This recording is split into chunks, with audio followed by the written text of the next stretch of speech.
3.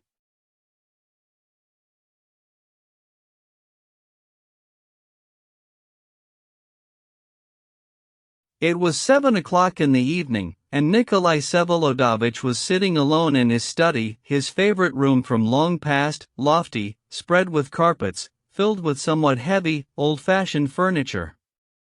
He sat in the corner on the sofa, dressed as if to go out, but he did not seem to be going anywhere.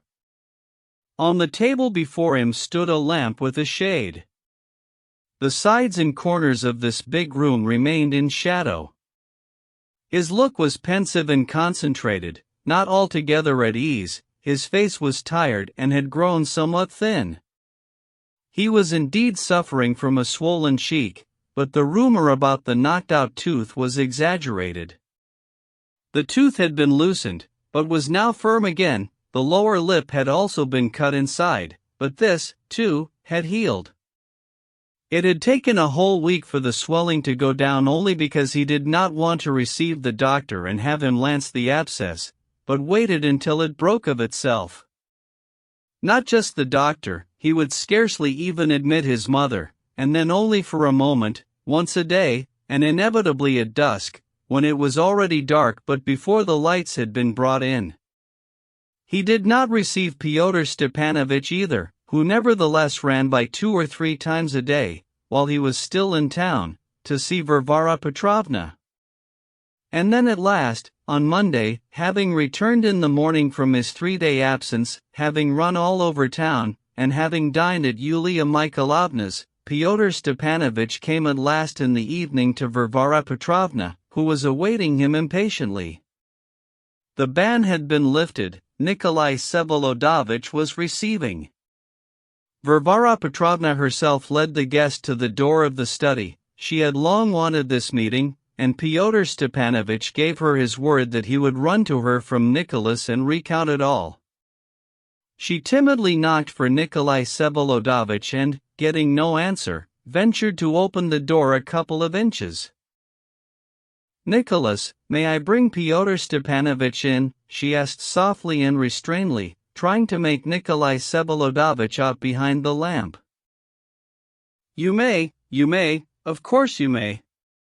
Fyodor Stepanovich himself cried loudly and gaily, opened the door with his own hand, and walked in. Nikolai Vsevolodovich had not heard the knock on the door. He heard only his mother's timid question, but had no time to answer it. At that moment there lay before him a letter he had just read, over which he was pondering deeply. Hearing Fyodor Stepanovich's sudden cry, he started and quickly covered the letter with a paperweight that happened to be there, but not quite successfully. A corner of the letter and almost the entire envelope could be seen. "I cried as loud as I could on purpose, to give you time to get ready," Fyodor Stepanovich whispered hastily, with surprising naivety, running over to the desk and instantly fixing his eyes on the paperweight in the corner of the letter.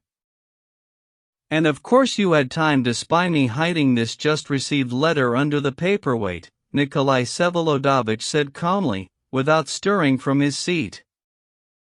"A letter? For heaven's sake, what's your letter to me?" the guest exclaimed. "But, the main thing," he whispered again, turning towards the door, now closed, and nodding in that direction. "She never eavesdrops," Nikolai Vsevolodovich observed coolly. "I mean, what if she did eavesdrop?" Fyodor Stepanovich picked up at once, raising his voice gaily and sitting down in an armchair. "I've got nothing against it, I just ran by to have a private chat with you. So I've got you at last. First of all, how is your health? I see, it's excellent, and perhaps you'll come tomorrow, eh?" "Perhaps. But, release them, finally, release me," he was gesticulating frantically, with a jocular and agreeable air. "If you knew the babble I've had to produce for them. But, then, you do know." He laughed. "I don't know everything. I've only heard from Mother that you've been very much, on the move. I mean, it wasn't anything specific. Fyodor Stepanovich suddenly heaved himself up, as if he were defending himself against some terrible attack. You know, I pulled out Shadov's wife. I mean rumors about your liaison in Paris, which, of course, explains Sunday's incident. You're not angry? I'm sure you tried very hard. Ah, just what I was afraid of. Incidentally, what does tried very hard mean? It's a reproach. You put it straight. However, what I was most afraid of when I was coming here was that you wouldn't want to put it straight. I don't want to put anything straight, Nikolai Vsevolodovich said, with some irritation, but he grinned at once. I don't mean that, not that, don't take me wrong, not that. Fyodor Stepanovich waved his hands, spilling the words out like peas, delighting at once in the master's irritability. I won't irritate you with our thing, especially in your present situation. I ran by only to talk about Sunday's incident, and that only so far as necessary, because it's really impossible. I've come with the most open explanations, and it's mainly I who need them, not you. That's for your vanity, but all the same it's the truth. I've come so as always to be frank from now on. So you weren't frank before? And you know it yourself. I was cunning a lot of the time. You smile. I'm very glad of your smile. As a pretext for an explanation, I evoked your smile on purpose with the boastful word cunning, so that you'd immediately get angry at my daring to think I could be cunning, and so as to explain myself at once. See how frank I'd become now. Well, sir, will you kindly hear me out? The expression of Nikolai Vsevolodovitch's face, contemptuously calm and even derisive, despite all the obviousness of the guest's wish to annoy his host with the insolence of his crude naiveties, prepared beforehand and intentionally, expressed at last a somewhat uneasy curiosity. Listen, now. Fyodor Stepanovich began to fidget more than ever. When I set out to come here, I mean, here generally, to this town, 10 days ago, I decided, of course, to adopt a role. The best would be no role at all, just one's own person, isn't that so? Nothing is more cunning than one's own person, because no one will believe you. To be frank, I wanted to adopt the silly fool, because the silly fool is easier than one's own person, but since the silly fool is, after all, an extreme thing, and extreme things arouse curiosity, I finally chose my own person. Well, sir, and what is my own person? The golden mean, neither stupid nor smart, rather giftless, and dropped from the moon, as sensible people here say, isn't that so? Well, maybe it is. Nikolai Vsevolodovich smiled slightly. Ah, you agree. I'm very glad. I knew beforehand that these were your own thoughts. Don't worry, I'm not angry, and I didn't define myself in that way to provoke your reverse praises. No, you're not giftless. No, you're smart. Ah, you're smiling again. I've been caught again. You wouldn't say you're smart? Well, all right, I accept all that. Passons, as Papa says, and, in parenthesis, don't be angry at my verbosity. Incidentally, here's an example for you. I always speak a lot, I mean, a lot of words, and I rush, and it always comes out wrong. And why is it that I speak a lot of words and it comes out wrong? Because I don't know how to speak. Those who know how to speak well, speak briefly. So, there you have my giftlessness, isn't it true? But since this gift of giftlessness is natural to me, why shouldn't I use it artificially? And so I do. True, as I was preparing to come here, I first had the thought of being silent, but to be silent is a great talent, and is therefore not fitting for me, and, second, it's dangerous to be silent, after all. Well, so I finally decided that it would be best to talk, but precisely in a giftless way. I mean, a lot, a lot, to be in a great rush to prove something, and towards the end to get tangled up in one's own proofs, so that the listener throws up his hands, or, best of all, just spits and walks away without any end. The result will be, first, that you've convinced him of your simple-heartedness, have been very tiresome, and haven't been understood all three profits at once. For pity's sake, who is going to start suspecting you of mysterious designs after that? No, there's not one of them who wouldn't be personally offended with anybody who said I had mysterious designs. And, what's more, I sometimes make them laugh, and that is priceless. No, they'll forgive me everything for this alone, but the wise man who published tracts there is turned out here to be stupider than they are, isn't that so? I can see by your smile that you approve. Incidentally, Nikolai Vsevolodovich was not smiling at all, but, on the contrary, was listening frowningly and somewhat impatiently. What? Did I hear you say who cares? Fyodor Stepanovich rattled on. Nikolai Vsevolodovich had not said anything at all. Of course, I assure you it's not at all so as to compromise you with comradeship. And, you're terribly jumpy today. I came running to you with an open and cheerful soul, and you pick up every drop stitch. I assure you I won't talk about anything ticklish today, I give you my word, and I accept all your conditions beforehand. Nikolai Vsevolodovich was obstinately silent. What? Did you say something? I see, it seems I've blundered again. You didn't offer any conditions, and you're not going to. I believe it, but don't worry, I know it's not worth my while offering them myself, right? I'll answer for you beforehand, and from giftlessness, of course, giftlessness. You're laughing? What? Nothing, Nikolai Vsevolodovich finally grinned. I just remembered that I did once call you giftless, but you weren't there, so you must have been told. I might ask you to get down to business quickly. But I am down to business, it precisely has to do with Sunday. Fyodor Stepanovich babbled. So, what was I on Sunday, in your opinion? Precisely a hasty, giftless mediocrity, and I took over the conversation by force in the most giftless way. But I was forgiven everything, because first of all I'm from the moon, that seems to have been decided on by everyone now, and, second, because I told a lovely little story and rescued the lot of you, right? Right?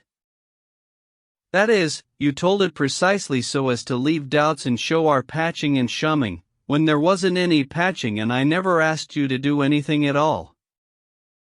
Precisely.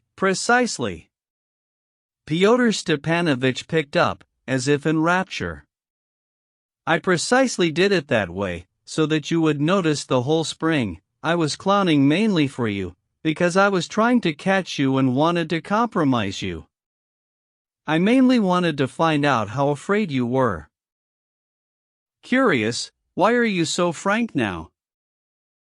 Don't be angry, don't flash your eyes. But, then, you're not flashing them. You're curious why I'm so frank. But, precisely because everything's changed now, finished, past, and overgrown with sand. I've suddenly changed my thinking about you. The old way is completely finished. I'll never compromise you in the old way now it's the new way. Changed your tactics? There aren't any tactics. Now it's entirely your will in everything.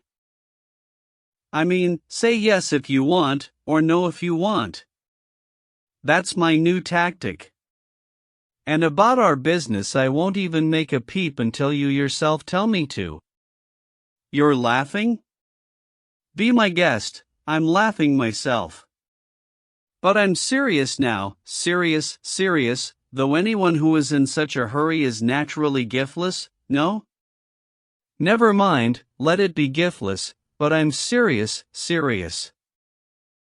He was indeed speaking seriously, in quite a different tone and in some special agitation, so that Nikolai Vsevolodovich glanced at him curiously. "You say you've changed your thinking about me?" he asked. "I changed my thinking about you the moment you took your hands back after Shatov, and enough, please, no questions, I won't say anything now."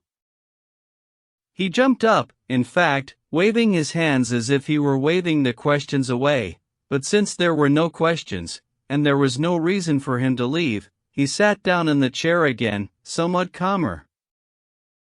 Incidentally, in parenthesis, he went rattling on at once, "Some people here are babbling that you're going to kill him, and are making bets, so that Lemka even thought of jogging the police, but Yulia Mikhailovna forbade it."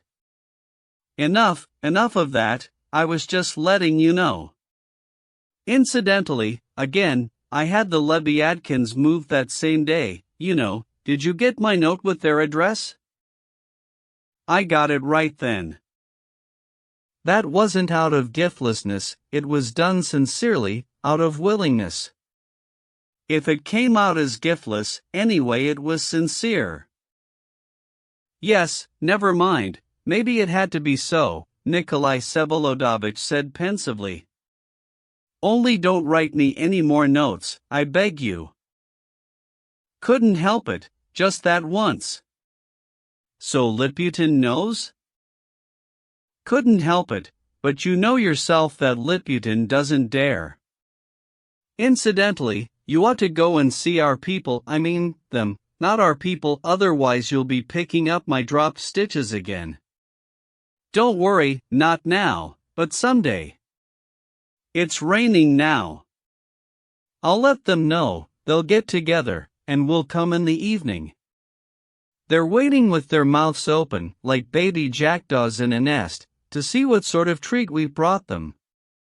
A fervent lot. Got their books out, all ready to argue. Virginsky and Omni-Man, 5 Liputin, a Fourierist, with a strong propensity for police dealings, a valuable man, I must tell you, in one respect, but requiring strictness in all others, and, finally, that one with the long ears, he'll read us his own system. And, they're offended that I treat them casually and pour cold water on them, But to go is certainly a must. You've presented me there as some sort of chief?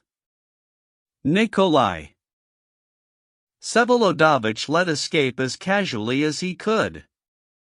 Fyodor Stepanovich glanced quickly at him. Incidentally, he picked up, as if he had not heard, and quickly glossing it over, I did call 2 or 3 times a day on the much-esteemed Varvara Petrovna, and was again forced to talk a lot. I can imagine.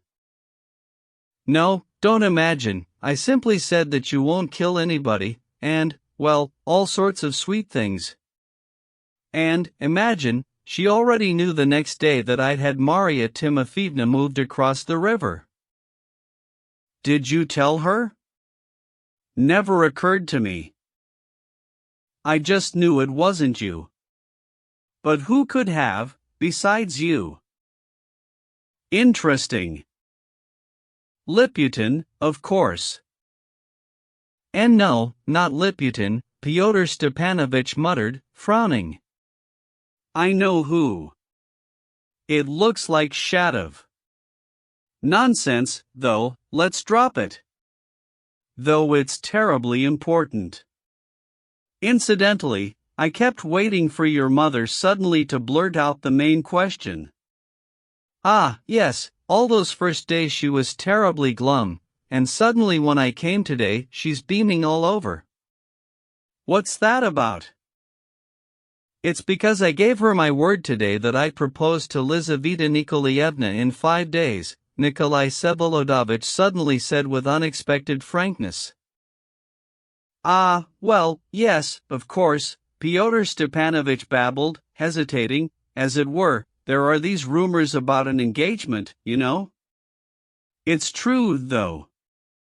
But you're right. She'll come running from the foot of the altar, you only have to call. You're not angry that I'm like this? No, I'm not. I've been noticing that it's terribly difficult to make you angry today, and I'm beginning to be afraid of you. I'm terribly curious about how you'll appear tomorrow. You must have a lot of tricks ready. You're not angry that I'm like this? Nikolai Vsevolodovich made no reply at all, which thoroughly vexed Fyodor Stepanovich. Incidentally, were you serious with your mother about Lizaveta Nikolaevna? He asked. Nikolai Vsevolodovich looked at him intently and coldly. Ah, I understand, it was just to calm her down, that's what. And if I was serious? Nikolai Vsevolodovich asked firmly. Well, then God be with you, as they say in such cases, it won't harm anything, you see, I didn't say our thing, you don't like the word our, and well, as for me, I'm at your service, you know that. You think so? I think nothing, Fyodor Stepanovich rushed on, laughing, because I know you've thought over your affairs beforehand, and you have it all thought out. I'm just saying that I am seriously at your service, always and everywhere and in any event, understand? Nikolai Vsevolodovich yawned. You're tired of me. Fyodor Stepanovich suddenly jumped up, seizing his round, quite new hat as if he were leaving, yet still remaining and continuing to talk ceaselessly, though he was standing, pacing the room from time to time and slapping himself on the knee with his hat at animated points in the conversation. I still hope to amuse you with the Lemkas, he cried gaily. No, don't, maybe later. How is Yulia Mikhailovna's health, by the way? You all have this social manner, really, you care as much about her health as you do about a gray cat's, and yet you ask. I praise that. She's well, and respects you to the point of superstition, and, also to the point of superstition, expects a lot of you. Concerning Sunday's incident she says nothing and is certain that you yourself will overcome everything with your appearance alone. By God, she imagines you can do God knows what. Anyhow, you're a mysterious and romantic figure, now more than ever an extremely advantageous position. How they're waiting for you, it's incredible. It was hot enough when I was leaving, but now it's even more so. Incidentally, thanks again for that letter. They're all afraid of Count K, they seem to look on you as a spy? I asked them, you're not angry? It's all right.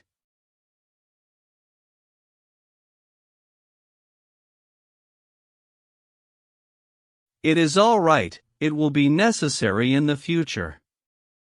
They have their own customs here. I encourage them, of course. Yulia Mikhailovna is at the head, Gaganov also. You're laughing? But I have a tactic, I blab and blab, then suddenly I say some intelligent word, precisely when they're all searching for it. They surround me, and I start blabbing again.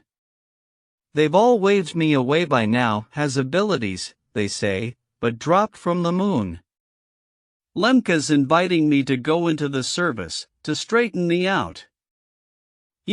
I tyrannize, I compromise him terribly, he just goggles his eyes. Yulia Mikhailovna encourages me. Ah, incidentally, Gaganov is terribly angry with you.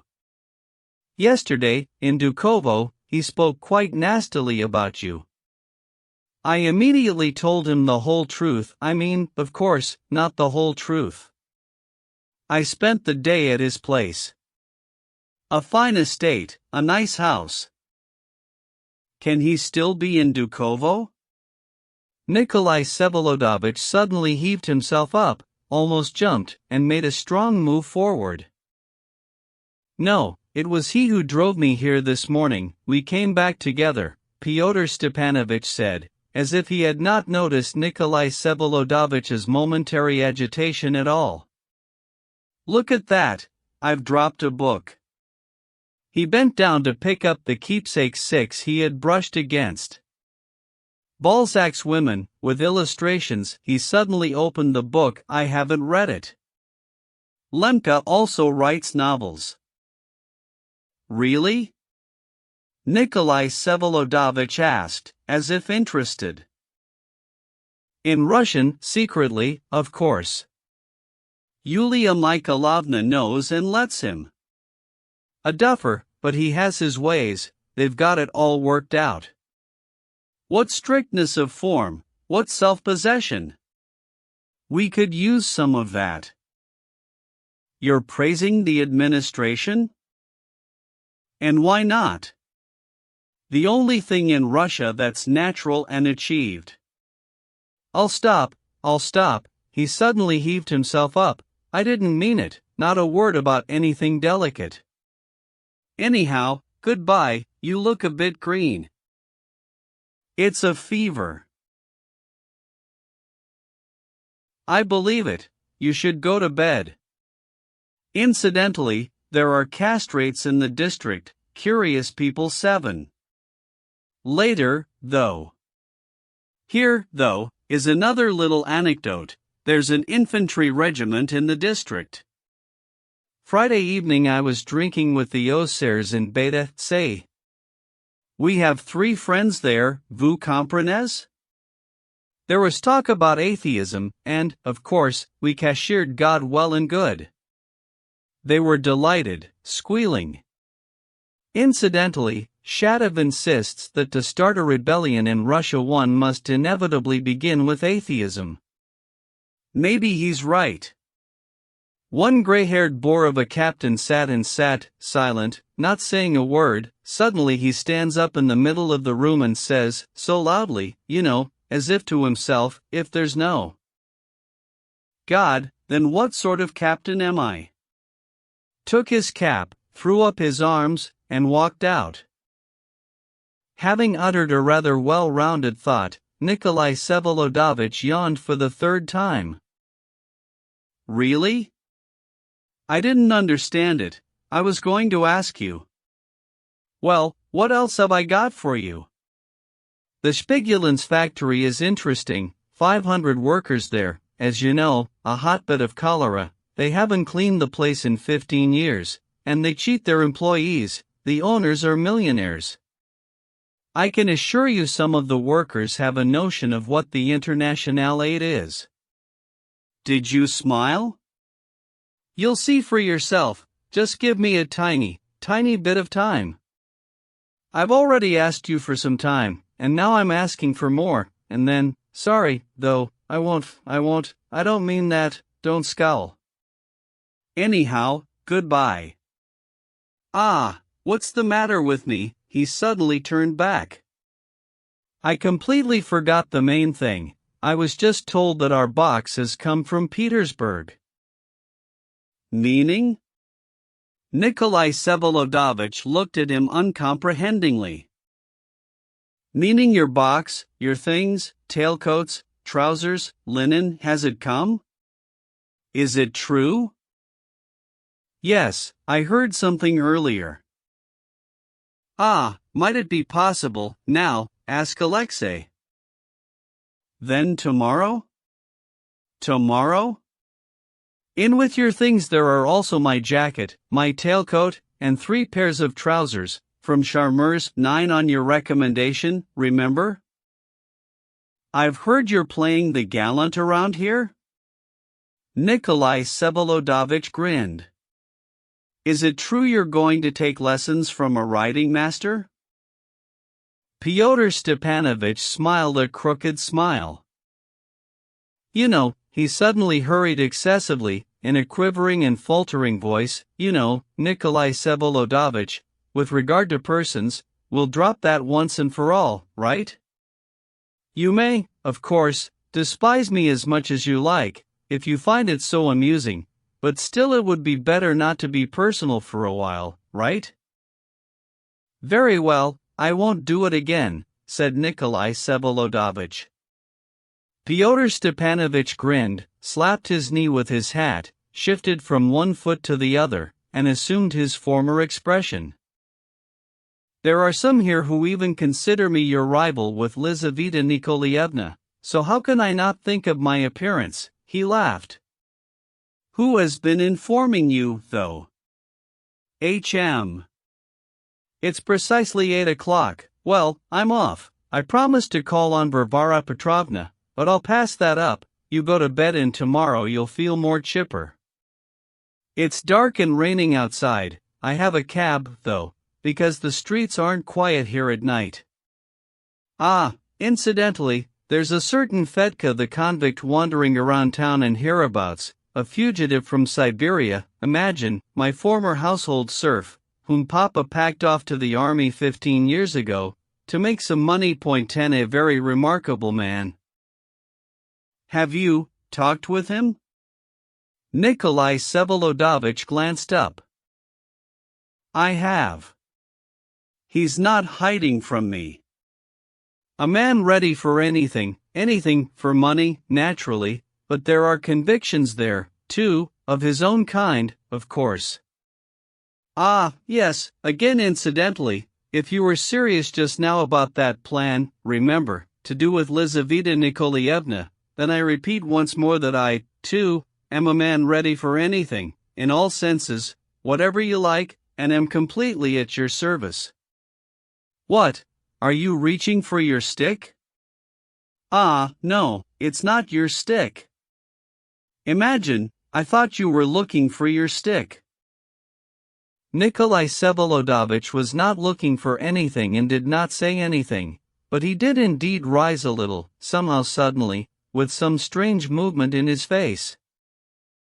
Or if you need something in connection with Mr. Gaganov, Fyodor Stepanovich suddenly blurted out, this time nodding directly at the paperweight, I can, of course, arrange everything, and I'm sure you won't pass me up. He suddenly walked out without waiting for a reply, but then stuck his head back in through the doorway. Because, he cried in a patter, Shatov, for example, also had no right to risk his life on Sunday when he went up to you, right? I wish you to make note of that. He disappeared again, without waiting for a reply. 4. He may have thought, as he disappeared, that when Nikolai Vsevolodovich was left alone he would start pounding the wall with his fists, and no doubt he would have been glad to peek in, if only it had been possible. But he would have been very disappointed. Nikolai Vsevolodovich remained calm. For a couple of minutes he stood by the desk in the same position, apparently deep in thought, but soon a cold, listless smile forced itself to his lips. He slowly sat down on the sofa, in his former place in the corner, and closed his eyes as if from fatigue. The corner of the letter was still peeking out from under the paperweight, but he made no move to put it right. Soon he became totally oblivious. Varvara Petrovna, who had worn herself out with cares during those days, could not restrain herself, and after Fyodor Stepanovich, who had promised to stop and see her, left without keeping his promise, she herself ventured to visit Nicholas, though it was not her appointed time. She kept imagining, what if he were finally to say something definite?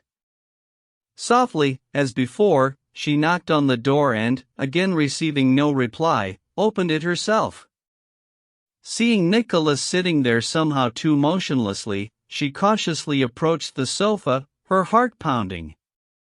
She was as if struck that he had fallen asleep so quickly and that he could sleep like that, sitting so straight and so motionlessly, even his breathing was almost imperceptible. His face was pale and stern, but as if quite frozen, motionless, his eyebrows were slightly knitted and frowning. He decidedly resembled an inanimate wax figure. She stood over him for 3 minutes or so, scarcely breathing, and was suddenly overcome with fear. She went out on tiptoe, paused in the doorway, hastily made a cross over him, and withdrew unnoticed, with a new heavy feeling and a new anguish. He slept for a long time, more than an hour, still in the same torpor. Not a muscle in his face moved, not the slightest movement appeared in his whole body, his eyebrows remained as sternly knitted. If Varvara Petrovna had stayed another 3 minutes, she would certainly have been unable to bear the oppressive feeling of this lethargic motionlessness and would have wakened him. But suddenly he opened his eyes himself and, still without stirring, sat for another 10 minutes as if peering persistently and curiously at some startling object in the corner of the room, though there was nothing there either new or unusual. Finally there came the quiet, deep sound of the big wall clock striking once. With a certain uneasiness he turned his head to look at the face of the clock, but at almost the same moment the far door, giving onto the corridor, opened, and the valet Alexei Yegorovitch appeared. He was carrying a warm coat, a scarf, and a hat in one hand, and in the other a little silver salver on which a note was lying. 9:30, he announced in a soft voice and, placing the clothing he had brought on a chair in the corner, held out to him the salver with the note, a small piece of paper, unsealed, with 2 penciled lines on it. Having glanced over these lines, Nikolai Vsevolodovitch took a pencil from the desk, scribbled a couple of words at the end of the note, and put it back on the salver. "To be delivered right after I leave, and now, to dress," he said, getting up from the sofa. Noticing that he was wearing a light velvet jacket, he thought a bit and asked for a different, woolen frock coat to be brought, the one he wore on more formal evening visits.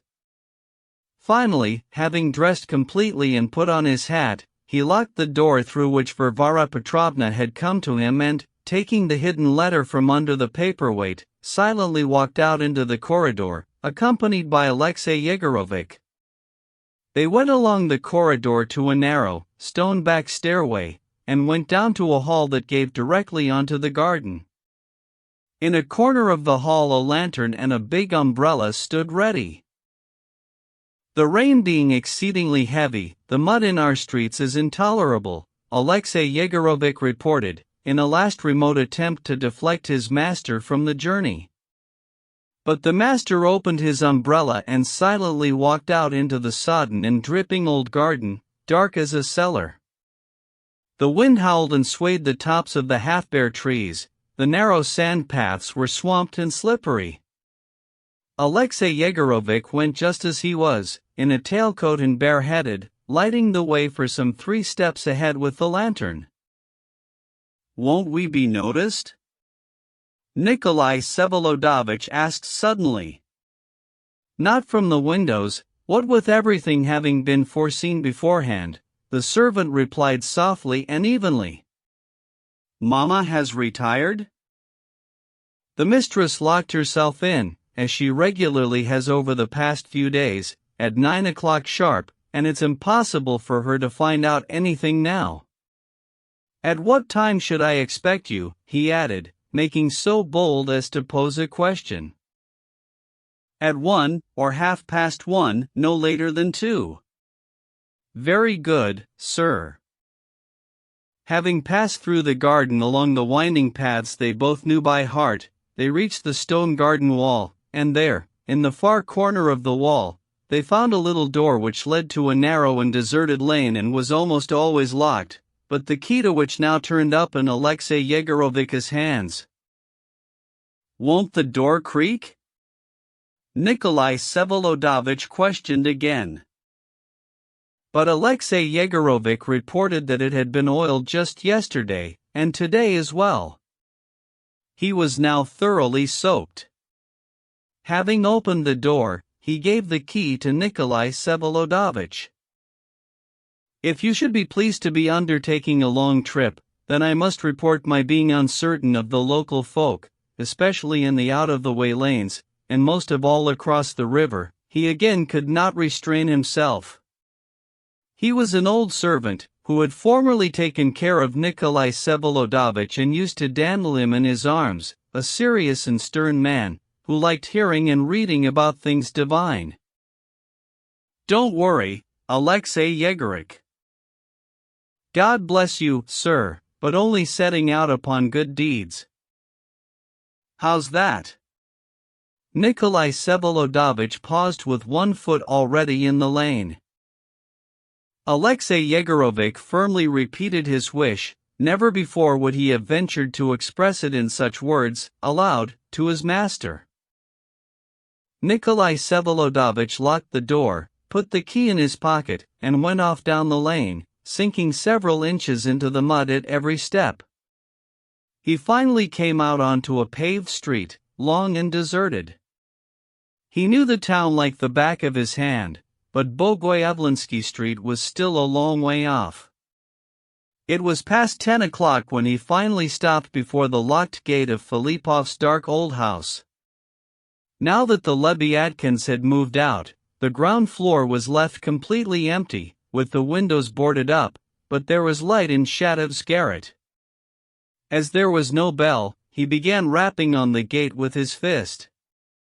The little window opened and Shatov peeked out. It was pitch dark, and hard to distinguish anything. Shatov peered for a long time, about a minute.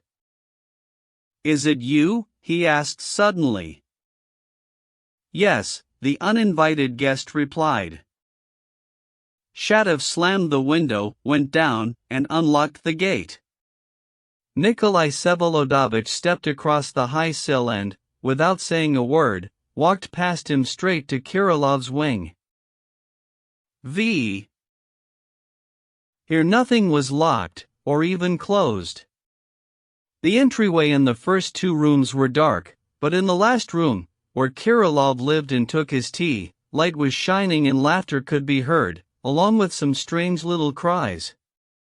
Nikolai Vsevolodovich went towards the light, but stopped on the threshold without going in. Tea was on the table.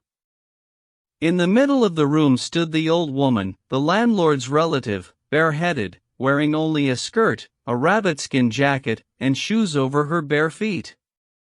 She was holding in her arms a 1.5-year-old baby, dressed only in a little shirt, with bare legs, flushed cheeks, tousled white hair, fresh from the crib. It must have been crying, tears still clung to its eyes, but at that moment it was reaching out its arms, clapping its hands, and laughing, as little children do, with a choke in its voice. Kirilov was bouncing a big, red rubber ball on the floor in front of it. The ball bounced up to the ceiling, came down again, the baby shouted, "Ba, ba." Kirilov caught the ba and gave it to the baby. The baby threw the ball itself with its clumsy little hands, and Kirilov ran to pick it up again. Finally, the ba rolled under the wardrobe. "Ba, ba," shouted the baby. Kirilov bent down to the floor and reached out, trying to get the ba from under the wardrobe with his hand. Nikolai Vsevolodovich entered the room. The baby, seeing him, clutched at the old woman and dissolved in a long, infantile cry. She carried it out at once. "Stavrogin," said Kirilov, raising himself from the floor a little, the ball in his hands, without the least surprise at the unexpected visit. "Want some tea?" He stood up all the way. "Very much, I won't refuse, if it's warm," said Nikolai Vsevolodovich. "I'm soaked through." "Warm, even hot," Kirilov confirmed with pleasure. "Sit down, you're muddy, never mind, I'll mop later with a wet rag."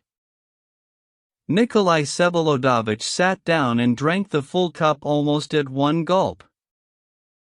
"More?" asked Kirilov. "No thanks." Kirilov, who had not sat down yet, at once seated himself across from him and asked, "What have you come for?" "Business." "Here, read this letter, from Gaganov. Remember, I told you in Petersburg."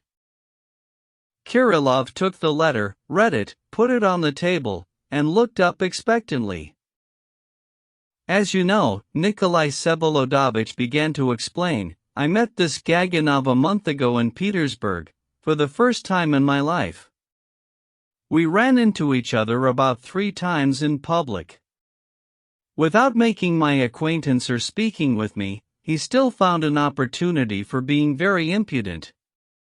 I told you at the time, but here is something you don't know. At that time, leaving Petersburg before I did, he suddenly sent me a letter which, though unlike this one, was still improper in the highest degree, and strange if only in that it contained no explanation of why it had been written.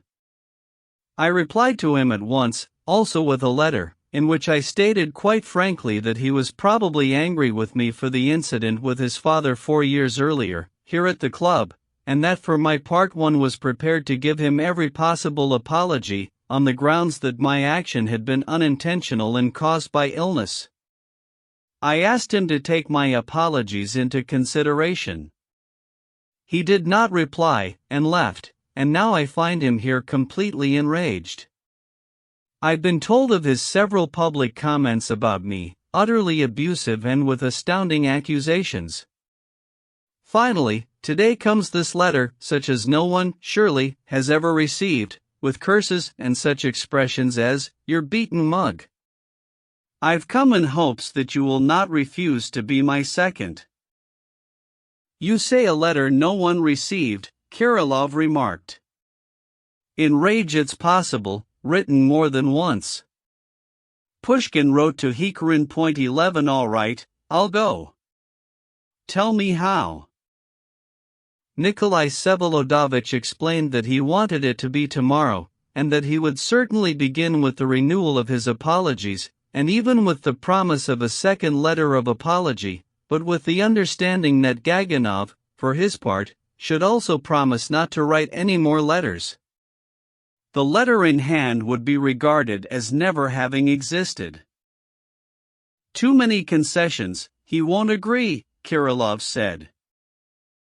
I've come primarily to find out whether you will agree to take these conditions to him. I will. It's your affair. But he won't agree. I know he won't. He wants to fight. Tell how you'll fight. The point is that I'd like to finish it all tomorrow for certain. You'll be at his place around 9 in the morning. He'll listen and not agree, but he'll get you together with his second, say at around 11. You'll arrange things, and by 1 or 2 everyone should be on the spot. Please try to do it that way. The weapon is pistols, of course, and I especially ask you to arrange it like this. The barriers should be 10 paces apart, then you place each of us 10 paces from the barrier, and at a sign we start walking towards each other. Each must be sure to reach his barrier, but he can fire before, as he's walking. That's all, I believe. 10 paces between barriers is too close, Kirillov observed. 12, then, only not more, you understand, he seriously wants to fight. Do you know how to load a pistol? I do.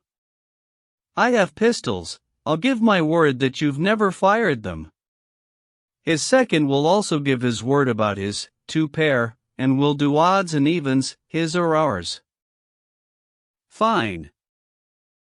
Want to see the pistols? Why not? Kirillov squatted down in front of his suitcase in the corner, which was still not unpacked, but from which he took things as he needed them. He pulled from the bottom a boxwood case lined with red velvet, and took from it a pair of elegant, extremely expensive pistols. I have everything, powder, bullets, cartridges. I also have a revolver, wait. He again went into the suitcase and pulled out another case, with a 6-chambered American revolver. You've got plenty of weapons, and very expensive ones. Very. Extremely. The poor, almost destitute Kirillov, who, incidentally, never noticed his destitution, was now obviously boasting as he displayed the treasures of his weaponry, no doubt acquired at great sacrifice. You're still of the same mind? Stavrogin asked, after a moment's silence, and somewhat cautiously. The same, Kirillov answered curtly, guessing at once by the tone what he was being asked about, and he began to remove the weapons from the table. When? Nikolai Vsevolodovich asked even more cautiously, again after some silence. Kirillov meanwhile put both cases into the suitcase and sat down in his former chair. "That's not up to me, as you know, when they say," he muttered, as if the question were somewhat burdensome, but at the same time with an obvious readiness to answer all other questions. He looked at Stavrogin, not tearing his black, lusterless eyes away, with a certain calm but kind and affable feeling. "I, of course, understand shooting oneself," Nikolai Vsevolodovich began again, frowning somewhat, after a long, 3-minute-long, thoughtful silence. "I myself have sometimes imagined, and there's always some new thought here, if one did some villainy or, worse, some shame, that is, disgrace, only very mean and ludicrous, so that people would remember it for 1,000 years and spit on it for 1,000 years, and suddenly comes the thought, one blow in the temple, and there will be nothing. What do I care then about people and how they'll be spitting for 1,000 years, right?" You call that it's a new thought? Kirillov said, after some reflection. "I don't call, once, when I reflected, I felt quite a new thought." Felt a thought? Kirillov repeated. "That's good. Many thoughts are there all the time, and suddenly become new." "That's right. I see much now as if for the first time." "Suppose you lived on the moon," Stavrogin interrupted, not listening and continuing his thought. "Suppose that there you did all those ludicrous, nasty things. From here you know for certain that there they'll laugh and spit on your name for 1,000 years, eternally, all over the moon. But you are here now, and you're looking at the moon from here. What do you care here about all you've done there, or that they'll spit on you there for 1,000 years, isn't it true?" "I don't know," Kirillov answered. "I haven't been on the moon," he added, without any irony, solely to note the fact. "Whose baby was that just now?" "The old woman's mother-in-law came, no, daughter-in-law, it makes no difference. 3 days. She's lying sick, with the baby, cries a lot at night, stomach. The mother sleeps, and the old woman brings it, I give it the ball. The ball's from Hamburg. Bought in Hamburg, to throw and catch, strengthens the back. A girl." "You love children?" "I love them," Kirillov echoed, quite indifferently, however. "So, you also love life?" "Yes, I also love life, what of it?" "Yet you've resolved to shoot yourself." "So what?" "Why together? Life's separate, and that's separate." Life is, and death is not at all." "You've started believing in the future eternal life?" "No, not future eternal, but here eternal. There are moments, you reach moments, and time suddenly stops, and will be eternal." "You hope to reach such a moment?" "Yes." "It's hardly possible in our time," Nikolai Vsevolodovich responded, also without any irony, slowly and as if thoughtfully. "In the Apocalypse the angel swears that time will be no more. 12. "I know. It's quite correct there, clear and precise. When all mankind attains happiness, time will be no more, because there's no need." A very correct thought. "And where are they going to hide it?"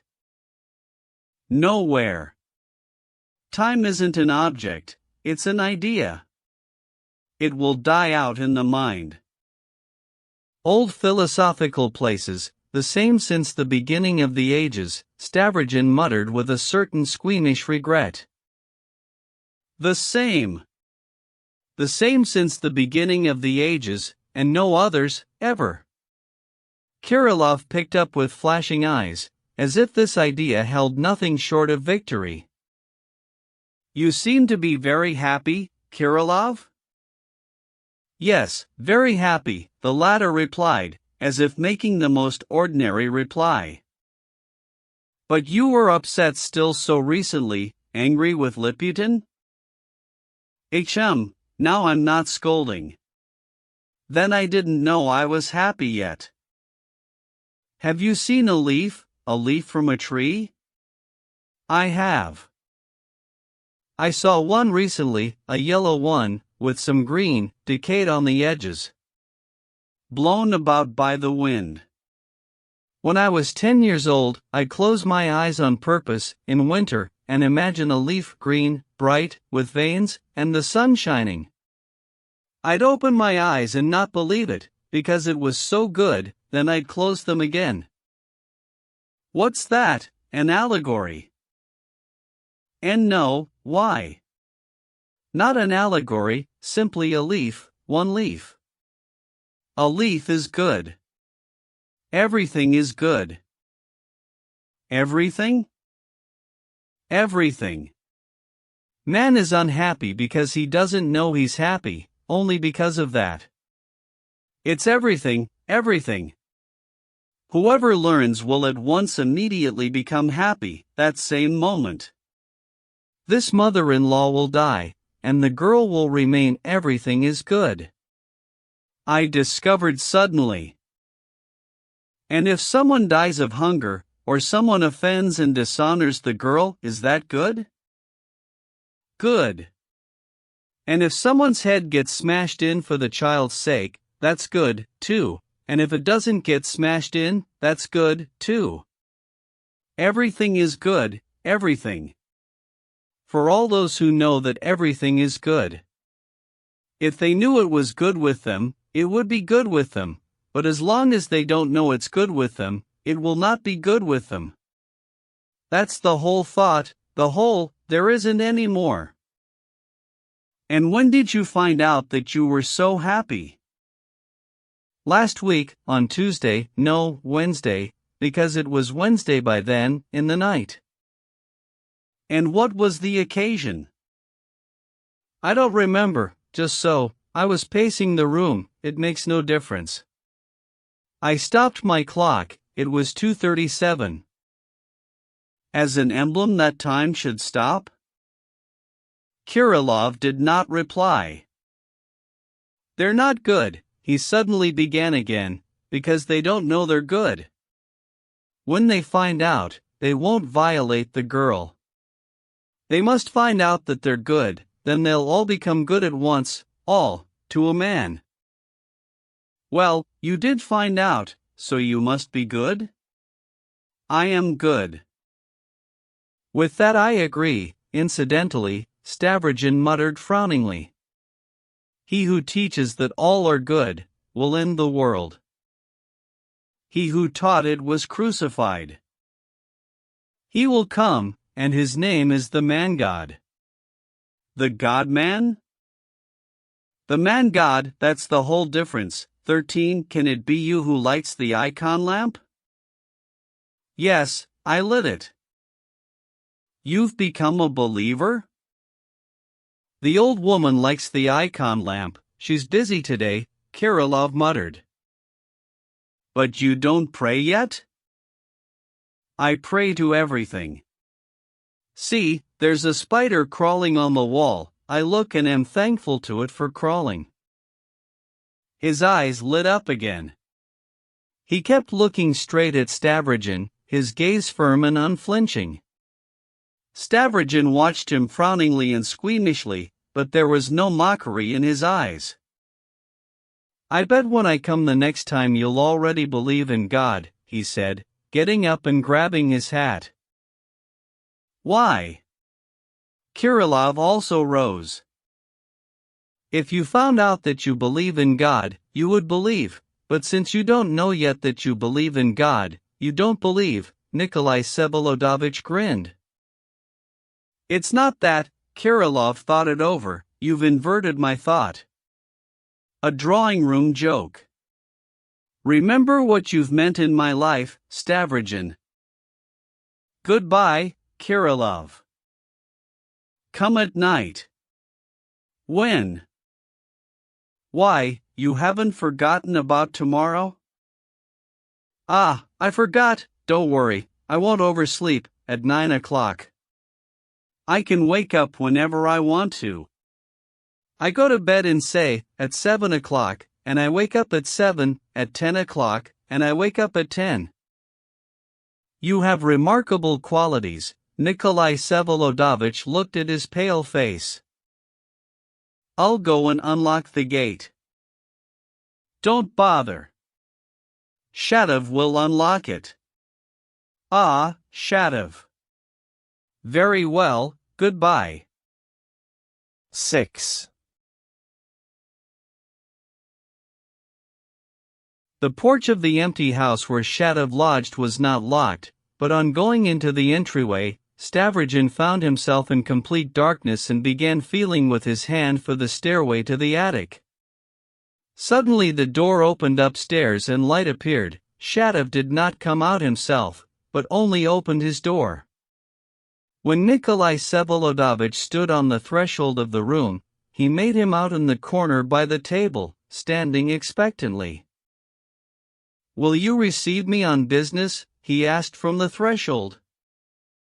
Come in and sit down, Shatov replied. Lock the door. Wait, I'll do it. He locked the door with a key, went back to the table, and sat down facing Nikolai Vsevolodovich. During that week he had lost weight and now seemed to be in a fever. You've been tormenting me, he said, looking down, in a soft half-whisper. Why didn't you come? Were you so certain I'd come? Yes, wait, I was delirious. Maybe I'm delirious now. Wait. He stood up and got hold of something on the topmost of his 3 bookshelves, on the edge. It was a revolver. One night I had a delirium that you would come and kill me, and early in the morning I bought a revolver with my last money, from that worthless Lyamshin. I didn't want to give in to you. Later I came to my senses. I have no powder or bullets. It's been lying on the shelf ever since. Wait. He rose and opened the vent window. Point 14. Don't throw it out. What for? Nikolai Vsevolodovich stopped him. It costs money, and tomorrow people will start saying there are revolvers lying around under Shatov's window. Put it back, so, and sit down. Tell me, why are you as if repenting before me for thinking I would come and kill you? And I haven't come now to make peace, but to talk about necessary things. Explain to me, first of all, you didn't hit me because of my liaison with your wife? You know I didn't. Shatov looked down again. And not because you believed the stupid gossip about Darya Pavlovna? No, of course not. Stupid. My sister told me from the very beginning, Shatov said impatiently and sharply, even stamping his foot slightly. Then I guessed right, and so did you, Stavrogin continued in a calm tone. It's true, Maria Timofeevna Lebyadkin is my lawful wife, married to me in Petersburg about 4.5 years ago. You hit me on account of her, didn't you? Shatov, totally astounded, listened and said nothing. I guessed, but didn't believe it, he finally muttered, looking strangely at Stavrogin. And you hit me? Shatov blushed and began to mutter almost incoherently. For your fall, for the lie. I didn't go up to you in order to punish you, as I was going I didn't know I would hit you. It was for your having meant so much in my life. I understand, save your words. It's too bad you're in a fever, I've come with the most necessary business. I've been waiting too long for you. Shatov somehow nearly shook all over and rose slightly from his seat. Tell me your business, I'll tell you, too, afterwards. He sat down. The business isn't of that kind, Nikolai Vsevolodovich began, studying him with curiosity. Owing to certain circumstances, I was obliged to choose this hour, today, to come and warn you that it's possible you will be killed. Shatov stared wildly at him. I knew I could be in danger, he said in measured tones, but how can you know it? Because I, too, belong to them, as you do, and am a member of their society, as you are. You are a member of the society? I see by your eyes that you expected anything but that from me. Nikolai Vsevolodovich grinned slightly. But, I beg your pardon, so you already knew there was to be an attempt against you? I never thought so. And don't think so now either, in spite of your words, though who could vouch for anything with those fools, he suddenly cried out in fury, banging his fist on the table. I'm not afraid of them. I've broken with them. That one ran by 4 times and said it was possible, but, he looked at Stavrogin, what do you actually know about it? Don't worry, I'm not deceiving you, Stavrogin went on rather coldly, with the air of a man who was merely fulfilling his duty. You're testing what I know? I know that you joined this society abroad, 2 years ago, still under the old organization, just before your trip to America, and, I believe, right after our last conversation, of which you wrote me so much in your letter from America. By the way, forgive me for not answering with a letter of my own, and limiting myself to sending money. Wait, Shatov stopped him, hastily pulled open a drawer in the table, and took an iridescent banknote from under some papers. Here, take it, the 100 rubles you sent me. Without you I'd have perished there. I wouldn't have paid it back for a long time if it weren't for your mother. She gave me that 100 rubles 9 months ago, on account of my poverty, after my illness. But go on, please. He was breathless.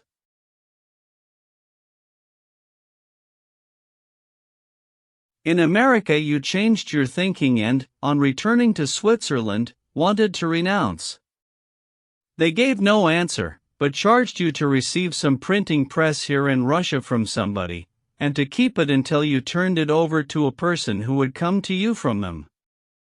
I don't know it all with complete precision, but that seems right in the main? And you undertook it in the hope, or on the condition, that it would be their last demand, and that after that they would let you go entirely. All this, right or wrong, I learned not from them but quite accidentally. But what you don't seem to know yet is that these gentlemen have no intention of parting with you. That's absurd, Shatov yelled. I declared honestly that I disagree with them in everything. It's my right of conscience and thought. I won't have it. There is no power that could. You know, you shouldn't shout. Nikolai Vsevolodovich stopped him very seriously. This little Verkhovensky is the kind of man who could be eavesdropping on us now, with his own or someone else's ear, maybe in your own entryway. Even the drunkard Lebyadkin was all but obliged to keep watch on you, and perhaps you on him, right? Better tell me, has Verkhovensky accepted your arguments now, or not? He's accepted, he says it's possible, and I have the right. Well, then he's deceiving you. I know that even Kirillov, who hardly belongs to them at all, has furnished information on you. As for agents, they have a lot of them, some who don't even know they're serving the society. You've always been watched. Among other things, Fyodor Verkovensky came here to resolve your case finally, and is authorized to do so, namely, by destroying you at an opportune moment, as someone who knows too much and may inform. I repeat that this is certain, and allow me to add that for some reason they are fully convinced that you are a spy, and that if you haven't informed yet, you will. Is that true? Shadov twisted his mouth on hearing such a question, uttered in such a matter-of-fact tone. Even if I were a spy, where would I go to inform? He said spitefully, without giving a direct answer. No, enough about me, to hell with me, he cried, suddenly grasping his original thought, which had shaken him so much, by all evidence incomparably more strongly than the news of his own danger. You, Stavrogen, how could you mix yourself in with such shameless, giftless, lackeyish absurdity? You a member of their society. And this is Nikolai Stavrogen's great exploit, he cried out, all but in despair. He even clasped his hands, as though nothing could be more bitter and dismal to him than such a discovery. Forgive me, Nikolai Vsevolodovich really was surprised, but you seem to look upon me as some sort of son, and upon yourself as some sort of bug compared with me. I noticed it even in your letter from America. You know. Ah, better let's drop me altogether. Shadov suddenly cut himself short. If you can explain anything about yourself, explain it. Answer my question, he kept repeating feverishly. With pleasure. You ask how I could mix myself in with such a slum? After my communication, I even owe you a certain frankness in this matter. You see, in a strict sense I don't belong to this society at all, never did belong, and have far more right than you to leave them, since I never even joined them. On the contrary, from the very beginning I announced to them that I was no friend of theirs, and if I chanced to help them, it was just so, as an idle man. I participated partly in the reorganization of the society according to the new plan, and that's all. But now they've thought better of it, and have decided among themselves that it's also dangerous to let me go, so it seems that I, too, am under sentence. Oh, with them it's capital punishment for everything, and everything's on instructions, with sealed orders, signed by 3.5 men. And you believe they're capable? There you're partly right and partly not, Stavrogen went on with the same indifference, even listlessness. No doubt there's considerable fantasy, as always in such cases, the crew exaggerates its size and significance. In my opinion, if you like, Fyodor Verkovensky is the only one they have, and it's much too nice of him to consider himself merely the agent of his own society. However, the basic idea is no more stupid than others of the sort. They have connections with the Internationale, they've succeeded in placing agents in Russia, they've even stumbled onto a rather original method, but, of course, only in theory. As for their intentions here, the activities of our Russian organization are such an obscure affair, and almost always so unexpected, that anything might actually be tried. Note that Verkovensky is a persistent man. He's a bedbug, an ignoramus, a tomfool, who doesn't understand a thing about Russia. Shadov cried spitefully. You know him very little. It's true that they all generally understand little about Russia, but perhaps only slightly less than you and I, and, besides, Verkovensky is an enthusiast. Verkovensky an enthusiast? Oh, yes. There's a point where he ceases to be a buffoon and turns half crazy. I ask you to recall an expression of yours. Do you know how strong one man can be? Please don't laugh, he's quite capable of pulling a trigger. They're sure that I, too, am a spy. For lack of skill in conducting their own affairs, They're all terribly fond of accusations of spying. But you're not afraid, are you? And no. I'm not much afraid. But your case is quite different. I've warned you so that you can at least keep it in mind. I don't think you should be offended that you're being threatened by fools. Their intelligence is not the point. They've raised their hand against better than you and me. However, it's 11:15. He looked at his watch and got up from his chair. I'd like to ask you one quite unrelated question. For God's sake! Shatov exclaimed, jumping up impetuously from his seat. Meaning what? Nikolai Vsevolodovich looked at him questioningly. Do ask me your question, for God's sake, Shatov repeated, in inexpressible agitation, only I'm also going to ask you a question. I beg you to allow me. I can't. Ask me your question. Stavrogin waited a little and then began. I've heard you had some influence here on Marya Timofeevna, and that she liked seeing and listening to you. Is it so? Yes, she did listen. Shatov was somewhat embarrassed.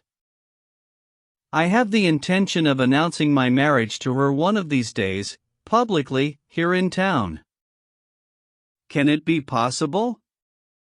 Shatov whispered, almost horrified.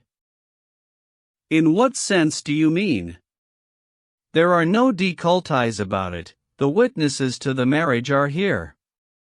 It all took place back in Petersburg in a completely calm and lawful manner, and if it hasn't been revealed before now, that is simply because the only two witnesses to the marriage, Kirillov and Fyodor Verkhovensky, and, finally, Lebyadkin himself, whom I now have the pleasure of regarding as my relation, gave their word at the time to keep silent. I don't mean that. You talk so calmly, but go on. Listen, you weren't forced into this marriage, were you? No, no one forced me. Nikolai Vsevolodovich smiled at Shatov's provocative haste. And what's all this talk of hers about her baby? Shatov hurried on, feverishly and disconnectedly. About her baby? Ha! I didn't know. It's the first time I've heard of it. She had no baby, and couldn't have. Marya Timofeevna is a virgin. Ah! Just as I thought. Listen. What's the matter with you, Shatov? Shatov hid his face in his hands, turned away, but suddenly seized Stavrogin firmly by the shoulder. Do you at least know, he shouted, why you did it all, and why you've decided on such a punishment now? Your question is intelligent and caustic, but I am also going to surprise you. Yes, I do almost know why I got married then, and why I've decided on such a punishment, as you put it, now. Let's leave that, of that later, don't say it, but about the main thing, I've been waiting 2 years for you. Really? I've been waiting too long a time for you. I've been thinking ceaselessly about you. You are the only man who could. I wrote you about it still in America. I remember well your long letter. Too long to read? I agree, 6 sheets of writing paper. Keep still, keep still. Tell me, can you give me 10 more minutes, but right now, at once? I've been waiting too long for you. I can give you half an hour, if you like, but not more, if that's possible for you. And with this, by the way, Shatov went on fiercely, that you change your tone. Do you hear? I demand, when I ought to implore. Do you understand what it means to demand when one ought to implore? I understand that you thereby rise above common things for the sake of higher purposes, Nikolai Vsevolodovich grinned slightly. I also regret to see that you are in a fever. I ask, I demand to be respected. Shatov went on shouting. Not for my person, to hell with it, but for something else, just for now, for a few words. We are two beings, and we have come together in infinity, for the last time in the world. Abandon your tone and take a human one. At least for once in your life speak in a human voice. Not for my sake, but for your own. Do you understand that you should forgive me that slap in the face if only because with it I gave you an opportunity to know your infinite power? Again you smile that squeamish, worldly smile.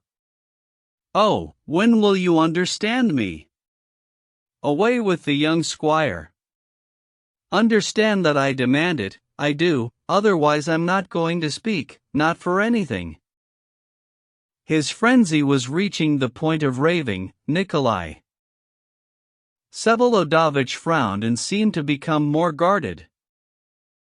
If I have agreed to stay for half an hour, he said imposingly and seriously, when time is so precious to me, then you may believe that I intend to listen to you with interest at least, and I am sure I shall hear much that is new from you. He sat down on a chair. Sit down, Shatov cried, and somehow suddenly sat down himself. Allow me to remind you, however, Stavrogin recalled once again, that I had begun a whole request to you concerning Maria Timofeevna, a very important one, for her at least. Well, Shatov suddenly frowned, looking like someone who has suddenly been interrupted at the most important point, and who, though he is looking at you, has still not quite managed to grasp your question. And you didn't let me finish, Nikolai Vsevolodovich concluded with a smile. Well, nonsense, later. Shatov waved his hand squeamishly, having finally understood the claim, and went straight on to his main theme. 7. You know, he began almost menacingly, leaning forward a little on his chair, flashing his eyes and raising the forefinger of his right hand in front of him, obviously without noticing it. Do you know which is now the only God-bearing nation 15 on the whole earth, come to renew and save the world in the name of a new God, and to whom alone is given the keys of life and of a new word? Do you know which nation it is, and what is its name? By the way you put it, I must inevitably conclude, and, I suppose, as quickly as possible, that it is the Russian nation. And you're laughing already? Oh, what a tribe! Shatov reared up. Calm yourself, I beg you. On the contrary, I precisely expected something of this sort. Expected something of this sort? And are these words not familiar to you? Quite familiar. I see only too well what you're driving at. Your whole phrase and even the expression God-bearing nation is simply the conclusion of our conversation that took place more than 2 years ago, abroad, not long before your departure for America. At least as far as I now recall. The phrase is entirely yours, not mine. Your own, and not merely the conclusion of our conversation. There wasn't any our conversation, there was a teacher uttering immense words, and there was a disciple who rose from the dead. I am that disciple and you are the teacher. But, if you recall, it was precisely after my words that you joined that society, and only then left for America. Yes, and I wrote to you about it from America. I wrote to you about everything. Yes, I could not all at once tear myself bloodily from what I had grown fast to since childhood, to which I had given all the raptures of my hopes and all the tears of my hatred. It is hard to change gods. I did not believe you then because I did not want to believe, and I clung for the last time to this filthy cesspool. But the seed remained and grew. Seriously, tell me seriously, did you read to the end of my letter from America? Perhaps you didn't read it at all? I read 3 pages of it, the first 2 and the last, and glanced quickly over the middle as well. Though I kept meaning to. It makes no difference, to hell with it. Shatov waved his hand. If you've now renounced those words about the nation, how could you have uttered them then? That's what weighs on me now.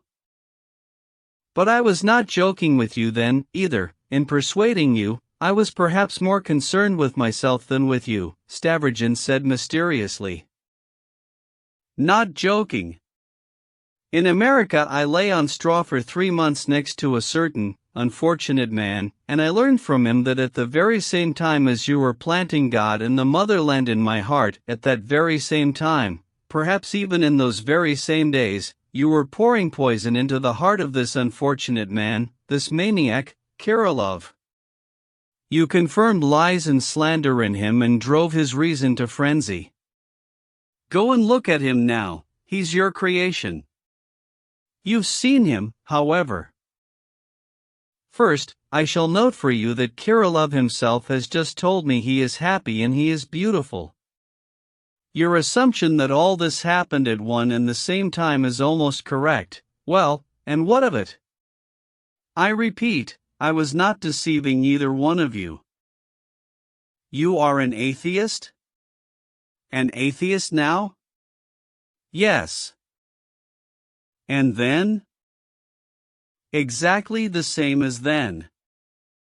I wasn't asking your respect for myself when I began this conversation. With your intelligence, you should have understood that, Shatov muttered indignantly. I didn't get up at your first word, didn't close the conversation, didn't walk out on you, but have sat here all the while humbly answering your questions and shouts, which means that my respect for you is still intact. Shatov interrupted him, waving his hand. Do you remember your expression, an atheist cannot be Russian, an atheist immediately ceases to be Russian, remember that? Really?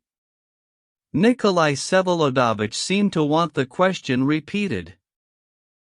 You ask? You've forgotten?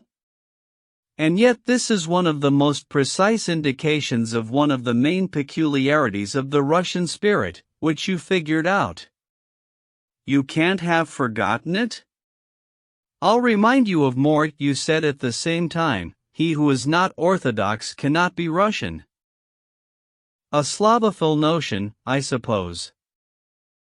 No, the Slavophils nowadays disavow it. People have grown smarter nowadays. But you went even further. You believed that Roman Catholicism was no longer Christianity. You admitted that Rome proclaimed a Christ who had succumbed to the third temptation of the devil, and that, having announced to the whole world that Christ cannot stand on earth without an earthly kingdom, Catholicism thereby proclaimed the Antichrist, thus ruining the whole Western world. You precisely pointed out that if France is suffering, Catholicism alone is to blame, for she rejected the foul Roman God but has not found a new one. That is what you were able to say then. I remember our conversations. 16. If I had belief, I would no doubt repeat it now as well. I wasn't lying, speaking as a believer, Nikolai Vsevolodovich said very seriously. But I assure you that this repetition of my past thoughts produces an all too unpleasant impression on me. Couldn't you stop? If you had belief? Shatov cried, paying not the slightest attention to the request. But wasn't it you who told me that if someone proved to you mathematically that the truth is outside Christ, you would better agree to stay with Christ than with the truth? 17. Did you say that? Did you? But allow me also to ask, finally, Stavrogin raised his voice, what this whole impatient and spiteful examination is leading to? This examination will end forever and you will never be reminded of it. You keep insisting that we are outside space and time. Be silent!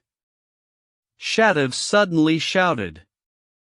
I'm stupid and clumsy, but let my name perish in ridiculousness. Will you permit me to repeat before you your main thought of that time? Oh, only 10 lines, just the conclusion. Repeat it, if it's just the conclusion. Stavrogin nearly made a move to look at his watch, but refrained and did not look. Shadov again leaned forward a little on his chair, and even raised his finger again for a moment. Not one nation, he began, as if reciting line by line, and at the same time still looking menacingly at Stavrogin, not one nation has ever set itself up on the principles of science and reason. There has never been an example of it, unless perhaps only for a moment, out of foolishness. Socialism by its very essence must be atheism, because it has precisely declared, from the very first line, that it is an atheistic order, and intends to set itself up on the principles of science and reason exclusively. Reason and science always, now, and from the beginning of the ages, have performed only a secondary and auxiliary task in the life of nations, and so they will to the end of the ages. Nations are formed and moved by another ruling and dominating force, whose origin is unknown and inexplicable. This force is the force of the unquenchable desire to get to the end, while at the same time denying the end. It is the force of a ceaseless and tireless confirmation of its own being and a denial of death. The spirit of life, as Scripture says, the rivers of living water, whose running dry is so threatened in the Apocalypse. 18. The aesthetic principle, as philosophers say, the moral principle, as they also identify it. Seeking for God, as I call it in the simplest way. The aim of all movements of nations, of every nation and in every period of its existence, is solely the seeking for God, its own God, entirely its own, and faith in Him as the only true one. God is the synthetic person of the whole nation, taken from its beginning and to its end. It has never yet happened that all or many nations have had one common God, but each has always had a separate one. It is a sign of a nation's extinction when there begin to be gods in common. When there are gods in common, they die along with the belief in them and with the nations themselves. The stronger the nation, the more particular its God. There has never yet been a nation without a religion, that is, without an idea of evil and good. Every nation has its own idea of evil and good, and its own evil and good. When many nations start having common ideas of evil and good, then the nations die out and the very distinction between evil and good begins to fade and disappear. Reason has never been able to define evil and good, or even to separate evil from good, if only approximately. On the contrary, it has always confused them, shamefully and pitifully, and science has offered the solution of the fist. Half-science has been especially distinguished for that, the most terrible scourge of mankind, worse than plague, hunger, or war, unknown till our century.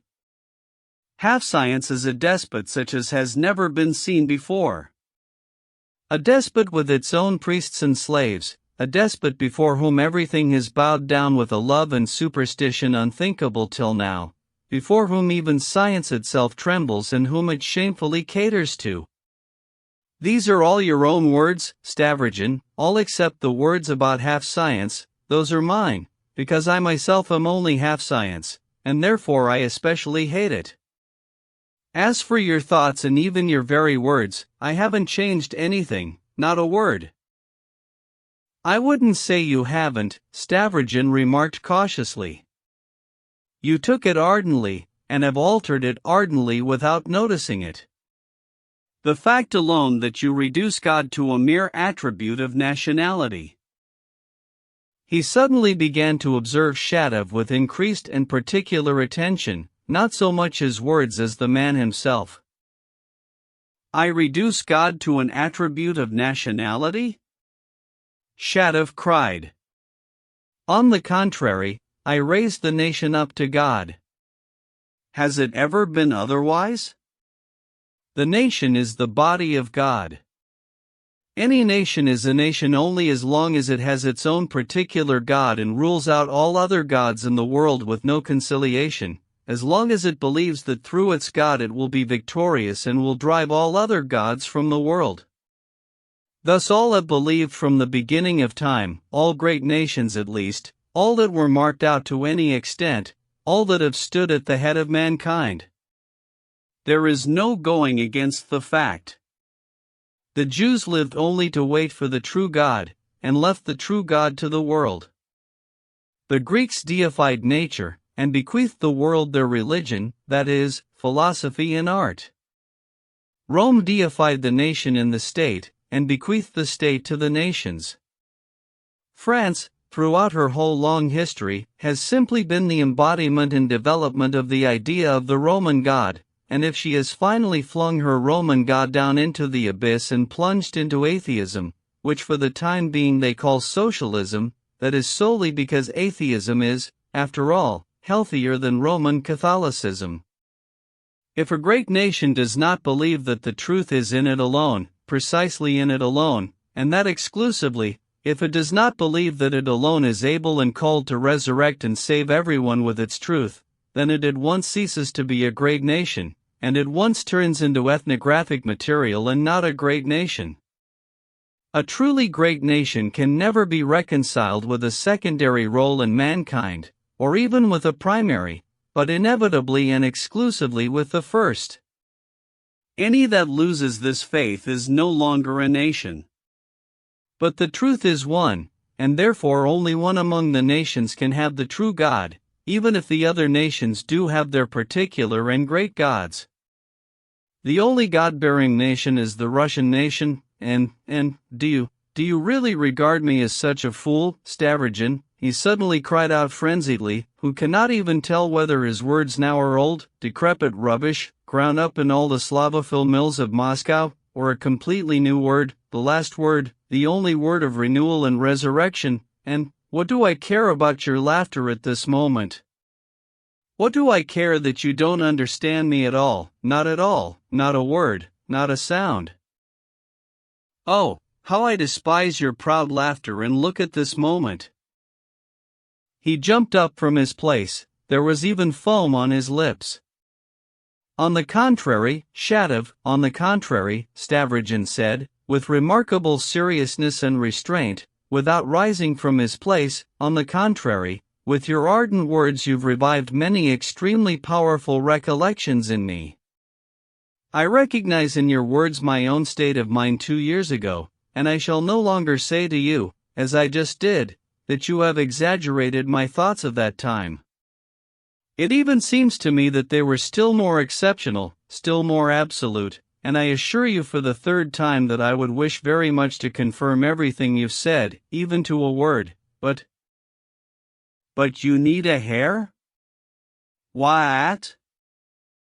Your own vile expression, Shatov laughed spitefully, sitting down again.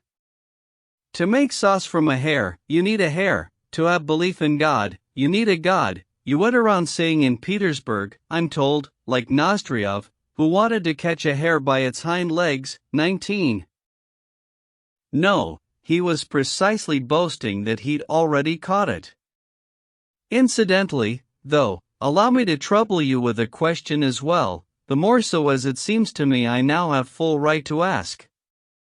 Tell me about your hare, have you caught it, or is it still running around?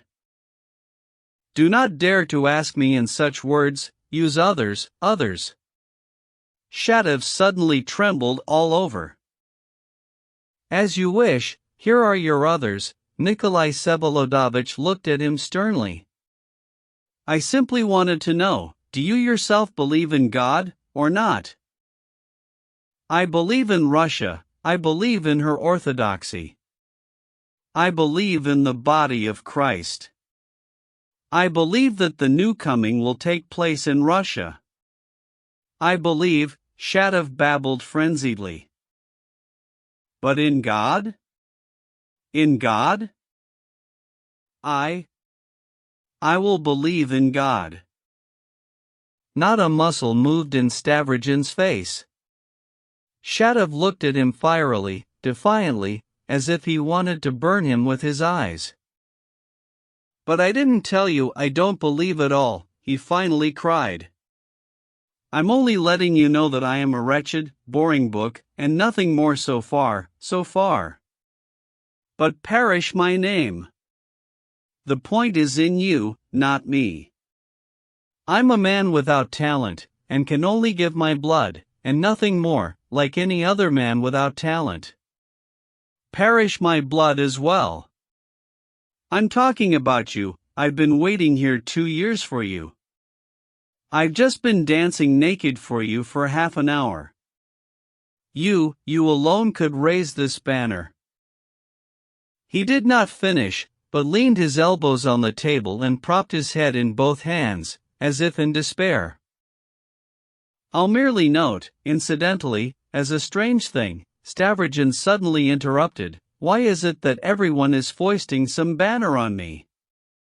Fyodor Verkhovensky is also convinced that I could raise their banner, or so at least his words were conveyed to me. He's taken it into his head that I could play the role of Stenka Razin-20 for them, owing to my extraordinary capacity for crime, also his words."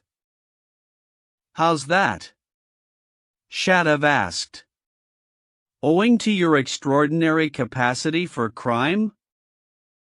"Precisely. HM. And is it true that you," he grinned spitefully, "is it true that in Petersburg you belong to some secret society of bestial sensualists? Is it true that the Marquis de Sade 21 could take lessons from you? Is it true that you lured and corrupted children?"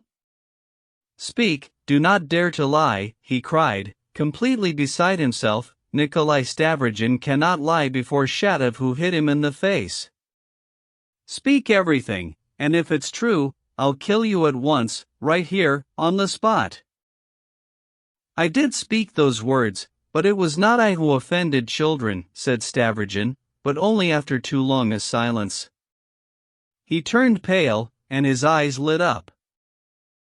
"But you spoke of it," Shatov went on imperiously, not taking his flashing eyes from Stavrogin. "Is it true that you insisted you knew no difference in beauty between some brutal sensual stunt and any great deed, even the sacrifice of life for mankind? Is it true that you found a coincidence of beauty, a sameness of pleasure at both poles?" "It's impossible to answer like this." "I won't answer," muttered Stavrogin, who could very well have gotten up and left, but did not get up and leave. "I don't know why evil is bad and good is beautiful either, but I do know why the sense of this distinction is faded and effaced in such gentlemen as the Stavrogins." Shatov, trembling all over, would not let go. "Do you know why you married so disgracefully and basely then?" "Precisely because here the disgrace and senselessness reached the point of genius." "Oh, you don't go straying along the verge, you boldly fly down headfirst. You married out of a passion for torture, out of a passion for remorse, out of moral sensuality. It was from nervous strain. The challenge to common sense was too enticing. Stavrogin and a scrubby, feeble-minded, beggarly lame girl. When you bit the governor's ear, did you feel the sensuality of it? Did you? Idle, loafing young squire, did you feel it? You're a psychologist." Stavrogin was turning paler and paler. "Though you are partly mistaken about the reasons for my marriage." "And who, incidentally, could have given you all this information?" He forced himself to grin. "Could it be Kirillov? But he had no part in it." "You're turning pale? What do you want, anyway?" Nikolai Vsevolodovitch finally raised his voice. "I've sat for half an hour under your lash. You could at least politely let me go, if you indeed have no reasonable purpose in acting this way with me." reasonable purpose? Undoubtedly. It was your duty at least to announce your purpose to me finally. I kept waiting for you to do so, but all I've found is frenzied spite. I ask you to open the gate for me. He got up from the chair. Shadov rushed frantically after him. Kiss the earth, flood it with tears, ask forgiveness, he cried out, seizing him by the shoulder. Anyhow, I didn't kill you, that morning. I put both hands behind my back, Stavrogin said, almost with pain, looking down. Say it all, say it all. You came to warn me about the danger, you allowed me to speak, you want to announce your marriage publicly tomorrow. Can't I see by your face that you're at grips with some awesome new thought? Stavrogin, why am I condemned to believe in you unto ages of ages? Would I be able to talk like this with anyone else? I have chastity, yet I wasn't afraid of my nakedness, for I was speaking with Stavrogin.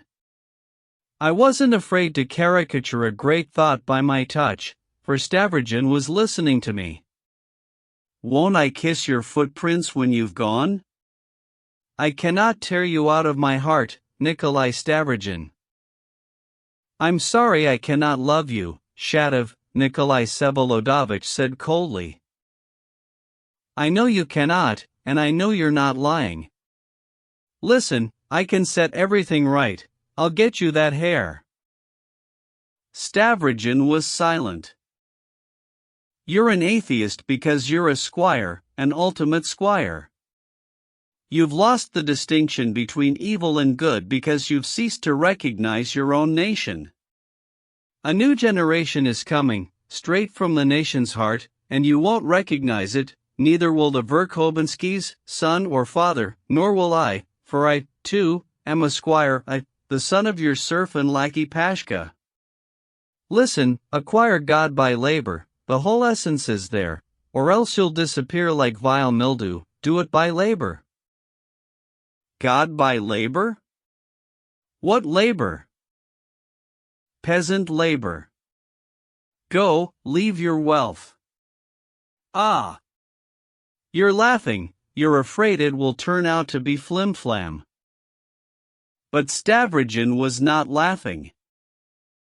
You suppose God can be acquired by labor, and precisely by peasant labor, he repeated, after a moment's thought, as if he had indeed encountered something new and serious which was worth pondering. Incidentally, he suddenly passed on to a new thought. You've just reminded me, do you know that I'm not rich at all, so there's nothing to leave? I'm hardly even able to secure Maria Timofeevna's future.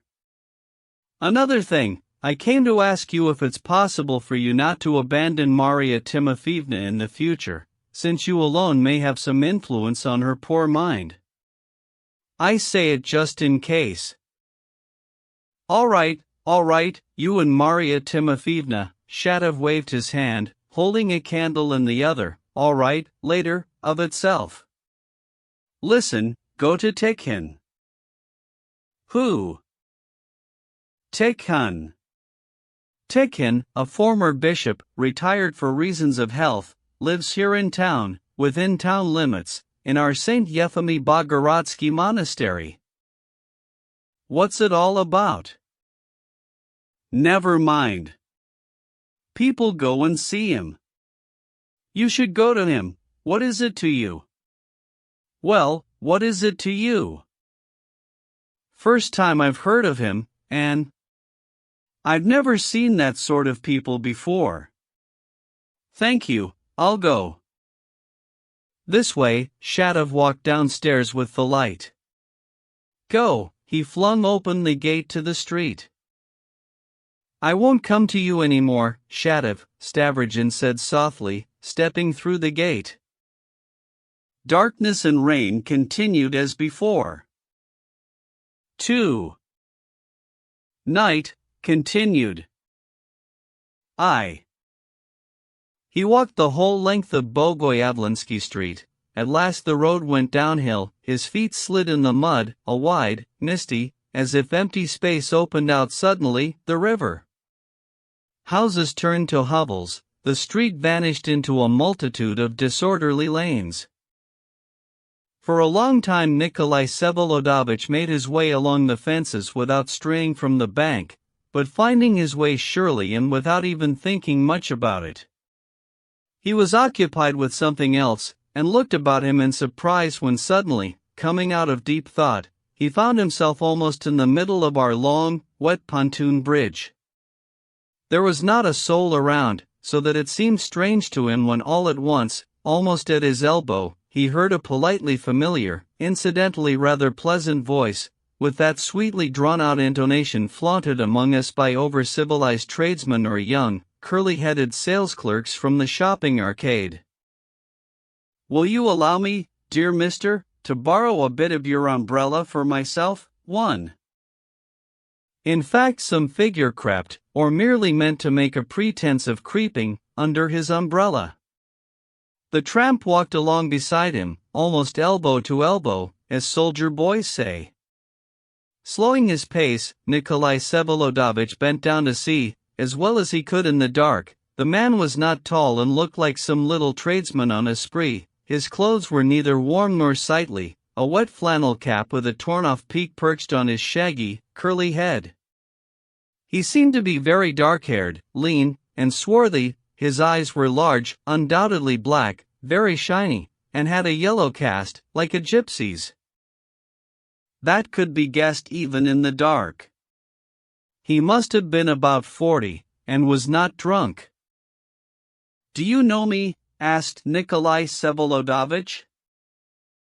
"Mr. Stavrogin, Nikolai Vsevolodovich, you were pointed out to me at the station the moment the train stopped 2 Sundays ago. Besides from the fact that I heard about you before." "From Fyodor Stepanovich?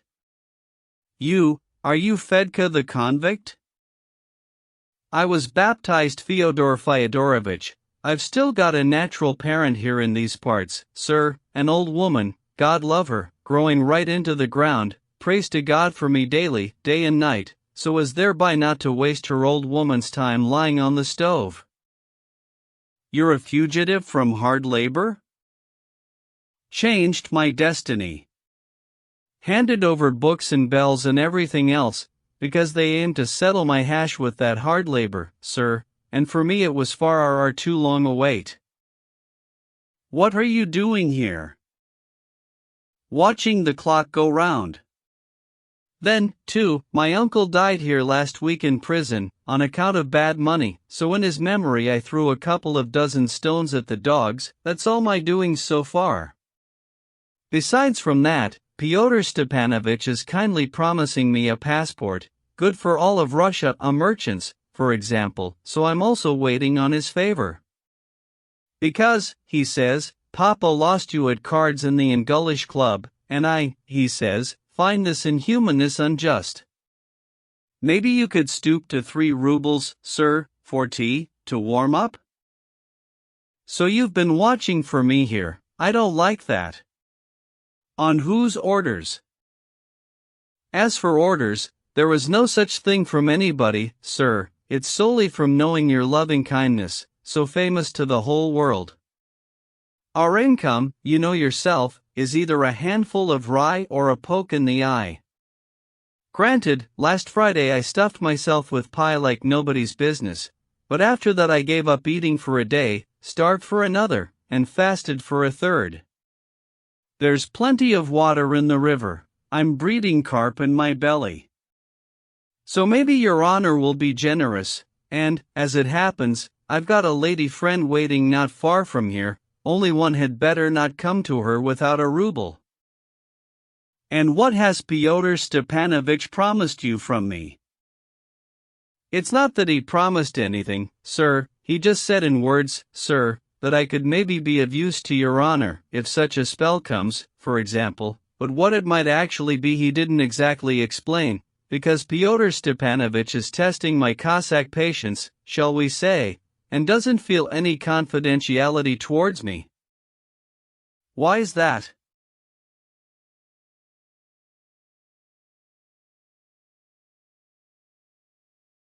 Pyotr Stepanovich is an astrominer, and has learned all God's planets, but even he is subject to criticism.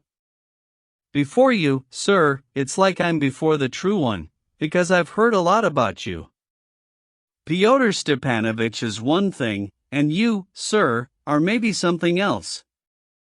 With him, once he says a man is a scoundrel, then except from the scoundrel he knows nothing about him. And if it's a fool, then he's got no other title for him except fool.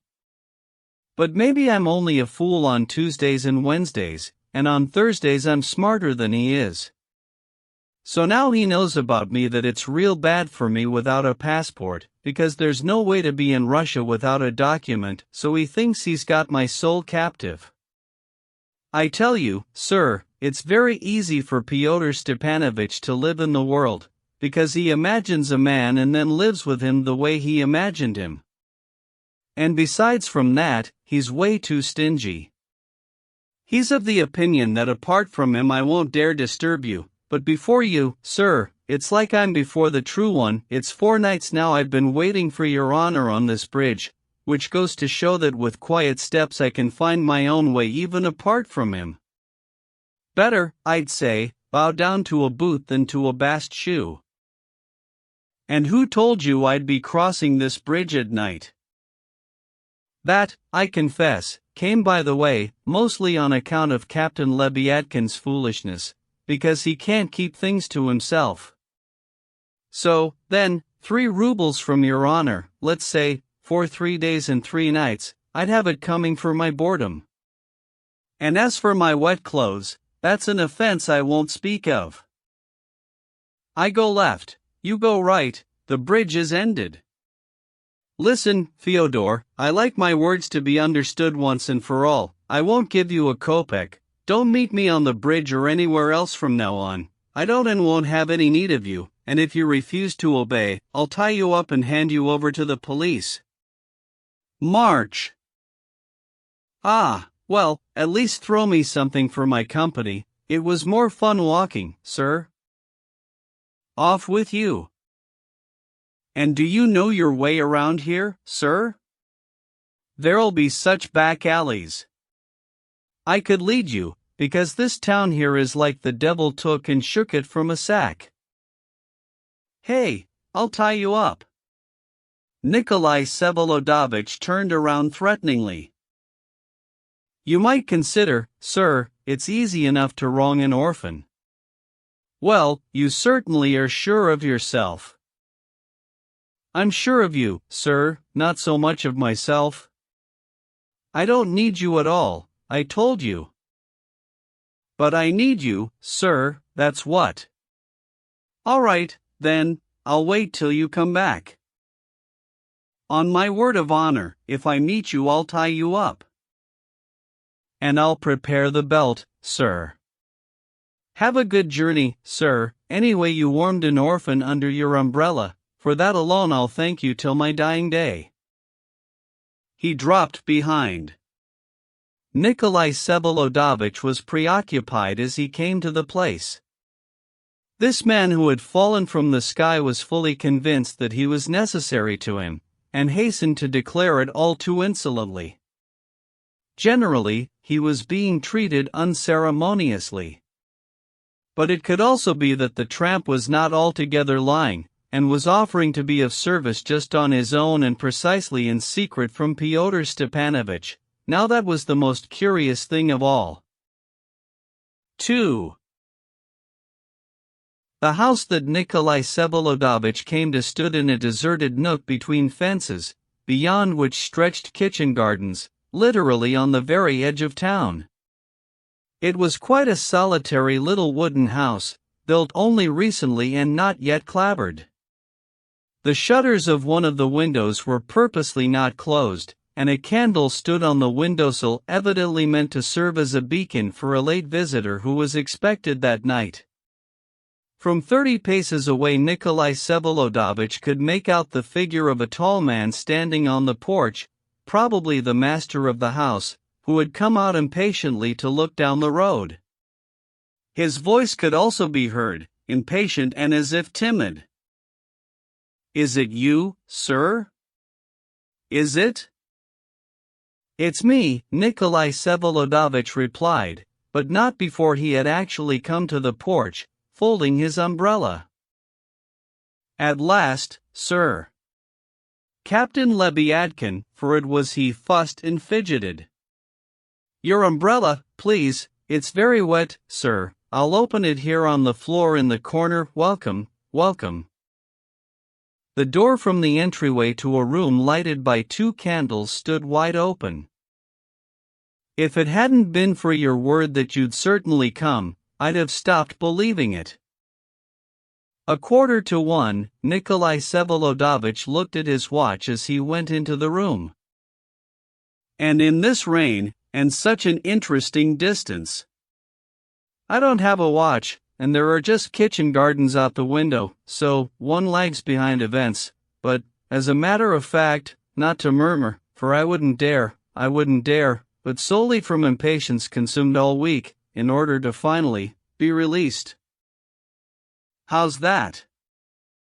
To hear my fate, Nikolai Vsevolodovich. Welcome. He bent forward, indicating a place by the little table in front of the sofa.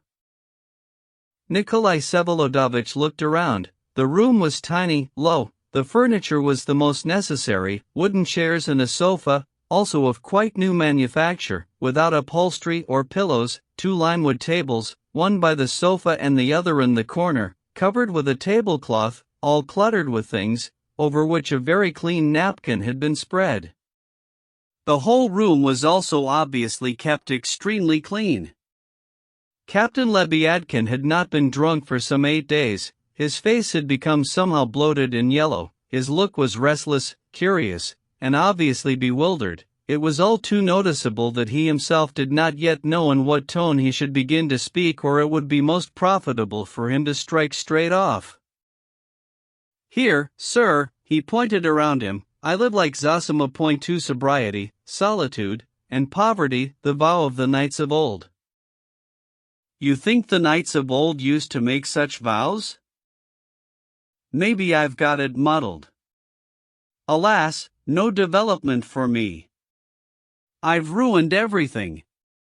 Believe me, Nikolai Vsevolodovich, here for the first time I've recovered from my shameful predilections, not a glass, not a drop. I have a corner to live in, and for 6 days I've been feeling a well-being of conscience. Even the walls smell of resin, reminding one of nature. And what was I, who was I? I blow about by night unhoused. By day with my tongue hanging out, in the poet's ingenious expression, free, but how wet you are. Wouldn't you like some tea? Don't bother. The samovar was boiling since before 8, but went out, like everything in this world. And the sun, they say, will go out in its turn. Still, if you want, I can come up with it. Agafya's not asleep. Tell me, Maria Timofeevna is. Here, Lebyadkin at once picked up, in a whisper. Would you like to have a look? He pointed towards the closed door to the other room. Not asleep? Oh, no, how could she be? On the contrary, she's been waiting since evening, and as soon as she learned of it today, she immediately saw to her toilette. He twisted his mouth for a moment into a playful little smile, but instantly checked himself. How is she, generally? Nikolai Vsevolodovich asked, frowning. Generally? That, sir, you know yourself, he shrugged regretfully, and now she sits reading the cards. Very well, later, first we must finish with you. Nikolai Vsevolodovich sat down on a chair. The captain did not dare to sit on the sofa, but at once pulled another chair over for himself and bent forward to listen in trembling expectation. And what is it you've got there in the corner under the cloth? Nikolai Vsevolodovich suddenly paid attention. That, sir? Lebyadkin also turned around. That is from your own generosities, by way of housewarming, so to speak, also taking into account the further way in natural fatigue. He tittered sweetly, then rose from his seat and, tiptoeing over, reverently and carefully took the cloth from the table in the corner. Under it a light supper turned out to have been prepared: ham, veal, sardines, cheese, a small greenish carafe, and a tall bottle of Bordeaux. Everything had been laid out neatly, expertly, and almost elegantly. Was it you who saw to that? Me, sir. Since yesterday, and whatever I could do to honor. And Marya Timofeevna, you know yourself, is indifferent in this respect. And, above all, it's from your generosity. It's yours, since you are the master here, not me, and I'm only by way of being your steward, so to speak. For all the same, Nikolai Vsevolodovich, all the same I am independent in spirit. You won't take away this last possession of mine, will you? He ended sweetly. Why don't you sit back down? With GRA attitude, gratitude, and independence. He sat down. Ah, Nikolai Vsevolodovich, so much has been stewing in this heart that I couldn't wait for you to come. So you will now decide my fate, and that unfortunate woman's, and then, as I used to, in the old days, I'll pour everything out to you, as 4 years ago. You did deign to listen to me then, you read my stanzas. And though you used to call me your Falstaff from Shakespeare, you meant so much in my fate. I have great fears now, and wait for counsel and light from you alone. Fyodor Stepanovich acts terribly with me. Nikolai Vsevolodovich listened with curiosity, studying him closely. It was obvious that Captain Lebyadkin, though he had stopped drinking, was still far from being in a harmonious state. Something incoherent, dazed, something damaged and crazy, as it were, finally settles for good into such long-term drunkards, though, by the way, they can cheat, dodge, and sham almost no worse than anyone else if need be. I see you haven't changed at all, Captain, in these 4 years, Nikolai Vsevolodovich said, as if somewhat more kindly. It must be true that the whole second half of a man's life is most often made up only of habits accumulated during the first half. Lofty words. You've solved the riddle of life, the captain cried, half shamming and half really in genuine delight, because he was a great lover of little sayings. Of all your sayings, Nikolai Vsevolodovich, there's one I remember especially. You uttered it back in Petersburg. One must be a great man indeed to be able to hold out even against common sense. There, sir. Or else a fool. Yes, sir, or else a fool, I suppose, but you've poured out witticisms all your life, while they... Let Liputin, let Pyotr Stepanovich try uttering anything like that. Oh, how cruelly Pyotr Stepanovich acted with me. But what about you, Captain, how did you act? A drunken state, and the myriads of my enemies besides. But now all has gone past, and I renew myself like the serpent. Nikolai Vsevolodovich, do you know that I'm writing my will, and have already written it? Curious. What is it you're leaving, and to whom?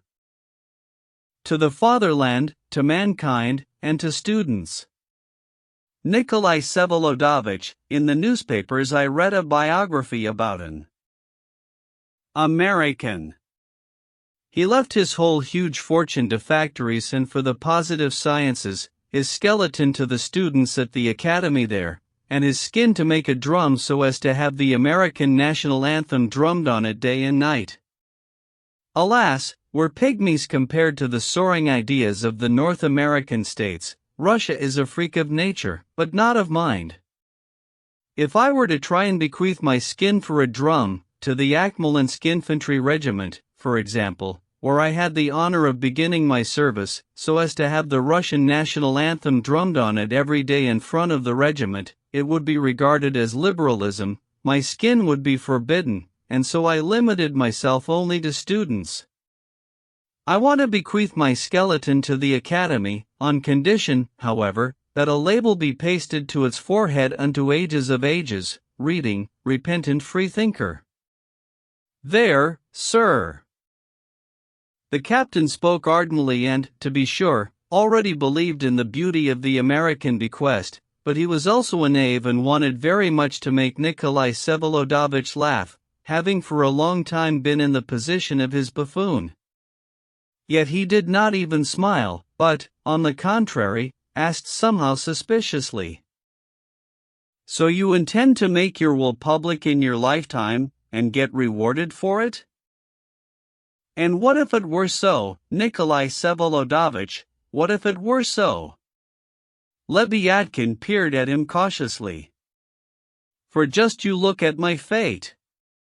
I've even stopped writing poetry, and there was a time when even you were amused by my little verses, Nikolai Vsevolodovich, remember, over a bottle?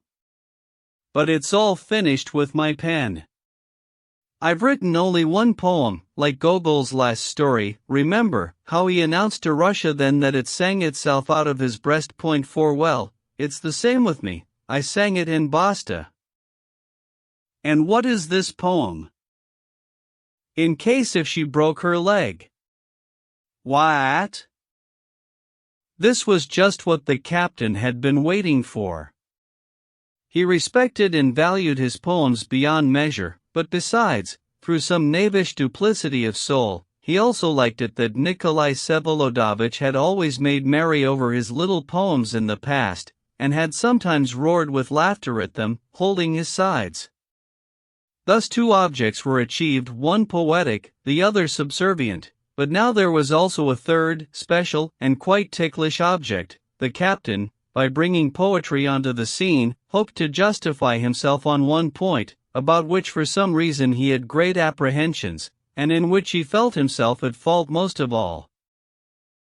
In case if she broke her leg, that is, in case of horseback riding. A fantasy, Nikolai Vsevolodovich, raving, but a poet's raving. I was struck once, in passing, when I encountered a girl on horseback, and asked a material question, what would happen then? That is, in such case. The answer is clear, all pretenders back out, all wars vanish, so it goes and wipe your nose, the poet alone will be left with his heart squashed in his breast. Nikolai Vsevolodovich, even a louse, even he can be in love, even he is not forbidden by any laws. And yet the person was offended by both the letter and the poem. I hear even you got angry, is it so, sir? That's regrettable, I didn't even want to believe it. Who could I harm with just my imagination? Besides, I swear on my honor, it was Liputin, send it, every man deserves the right of correspondence, so I send it. I believe you proposed yourself as a fiancé? Enemies, enemies, enemies. Recite the poem, Nikolai Vsevolodovich sternly interrupted. Raving, raving, above all. Nevertheless, he drew himself up, raised his hand, and began. The beauty of beauties broke her member, and twice more intriguing she became, and twice more burning was love's ember in him who already felt the same. Well, enough, Nikolai Vsevolodovich waved his hand. I dream of Petersburg, Lebyadkin skipped quickly on, as if there never had been any poem, I dream of regeneration. Benefactor. Can I count on not being denied the means for the journey? I've been waiting for you all week as for the sun. Ah, no, sorry, I have almost no means left, and, besides, why should I give you money? It was as if Nikolai Vsevolodovich suddenly became angry.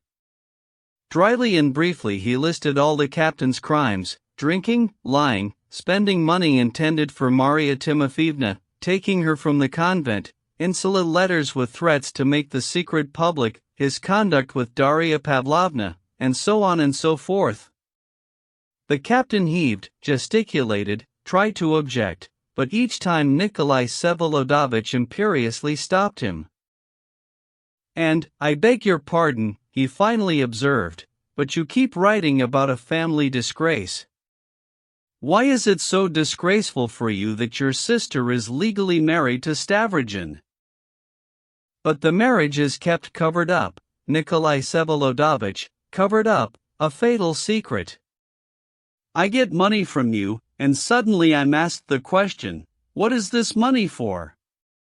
My hands are tied, I can't answer, to the detriment of my sister, to the detriment of my family dignity." The captain raised his tone. He loved this theme and was counting firmly on it. Alas, he in no way anticipated how dashed he was going to be. Calmly and precisely, as if it were a matter of the most ordinary household instructions, Nikolai Vsevolodovich informed him that one of those days, perhaps even the next day or the day after, he intended to make his marriage known everywhere, to the police as well as to society, and, consequently, the question of family dignity would end of itself, and along with it the question of subsidies. The captain goggled his eyes. He did not even understand, he had to have it explained to him. "But isn't she a half-wit?"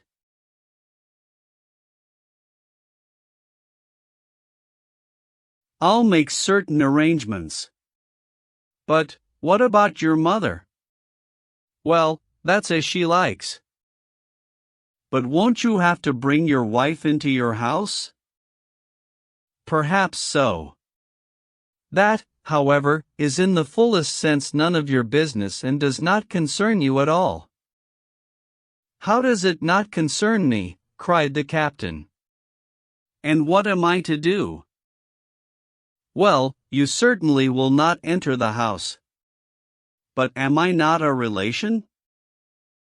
"One flees such relations." "Consider for yourself, then, why should I give you any money?"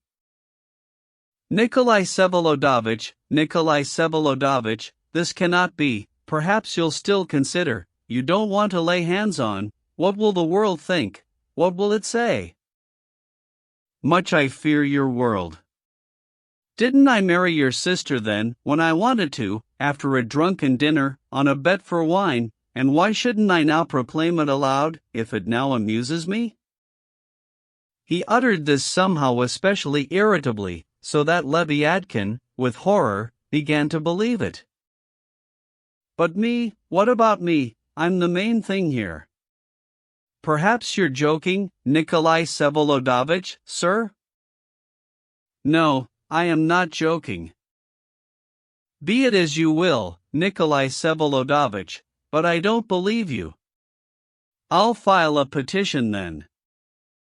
"You are terribly stupid, Captain." "Maybe so, but this is all I've got left." The captain was totally muddled. "Before, we were at least given lodging for the work she did in those corners, but now what will happen if you drop me altogether?" "But don't you want to go to Petersburg and change your career?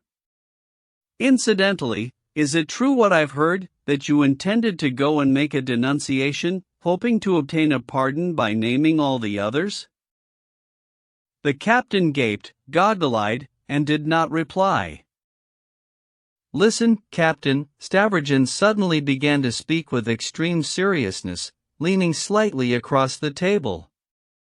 Up to then he had spoken somehow ambiguously, so that Leviatkin, experienced in the role of buffoon, remained a bit uncertain until the last moment whether his master was really angry or was only teasing, whether he really had the wild idea of announcing his marriage or was only playing. But now the unusually stern look of Nikolai Vsevolodovich was so convincing that a chill even ran down the captain's spine. "Listen and tell the truth, Leviatkin, have you made any denunciation yet, or not? Have you managed to really do anything? Did you send some letter out of foolishness? No, sir, I haven't managed, and wasn't thinking of it, the captain stared. Well, that you weren't thinking of it is a lie. That's why you were begging to go to Petersburg. If you haven't written, you must have blabbed something to somebody. Tell the truth, I've heard a thing or two. To Liputin, while drunk. Liputin is a traitor. I opened my heart to him, the poor captain whispered. Heart or not, there's no need to be a tomfool. If you had a notion, you should have kept it to yourself. Smart people are silent nowadays, they don't talk. Nikolai Vsevolodovich, the captain started to tremble. You had no part in anything. It's not you that I. Of course, you wouldn't dare denounce your milch cow. Nikolai Vsevolodovich, consider, and in despair, in tears, the captain began hurriedly telling his story over all those 4 years. This was a most stupid story of a fool who had been drawn into something that was not his business, and the importance of which he scarcely understood until the very last minute, being occupied with drinking and carousing. He told how, while still in Petersburg, he firstly got carried away just out of friendship, like a loyal student, though not being a student, and, knowing nothing, guilty of nothing, was spreading various papers in stairways, leaving them by the dozens in doorways, behind bell-pulls, sticking them in instead of newspapers, bringing them to theaters, tucking them into hats, slipping them into pockets. And later he had started taking money from them, for my means. Just think of my means, sir. He had spread all sorts of rubbish over the districts of 2 provinces. Oh, Nikolai Vsevolodovich, he went on exclaiming, what made me most indignant was its being completely against all civic and predominantly fatherland laws. It would suddenly be printed to go out with pitchforks, and remember that he who goes out poor in the morning may come home rich in the evening. Just think, sir. I myself used to get the shutters, but I kept spreading them around. Or else suddenly, 5 or 6 lines, to the whole of Russia, out of the blue, quick, lock the churches, destroy God, break up marriages, destroy the rights of inheritance, grab your knives, that's all, and God knows what next. It was with that piece, the one with the 5 lines, sir, that I almost got caught. The officers of the regiment gave me a beating, but, God bless them, they let me go. And then last year they almost got me when I gave French counterfeit 50-ruble bills to Korolev, but, thank God, just then Korolev drowned in the pond while drunk, and they didn't have time to expose me. Here at Virginsky's I proclaimed the freedom of the social wife. In June I again did some spreading around the district. They say they'll make me do more of it. Fyodor Stepanovich suddenly let me know that I have to obey. He's been threatening me for a long time. And how he treated me on that Sunday, really. Nikolai Vsevolodovich, I am a slave, I am a worm, but not a god. That is my only difference from Derzhavin.5. But my means, just think of my means. Nikolai Vsevolodovich listened to it all with curiosity. Much of that I knew nothing about, he said. Of course, anything could happen with you. Listen, he said, after some reflection, if you like, tell them, well, you know whom, that Liputin was lying, and that you only meant to scare me a bit with a denunciation, thinking that I, too, was compromised, so as to extract more money from me that way.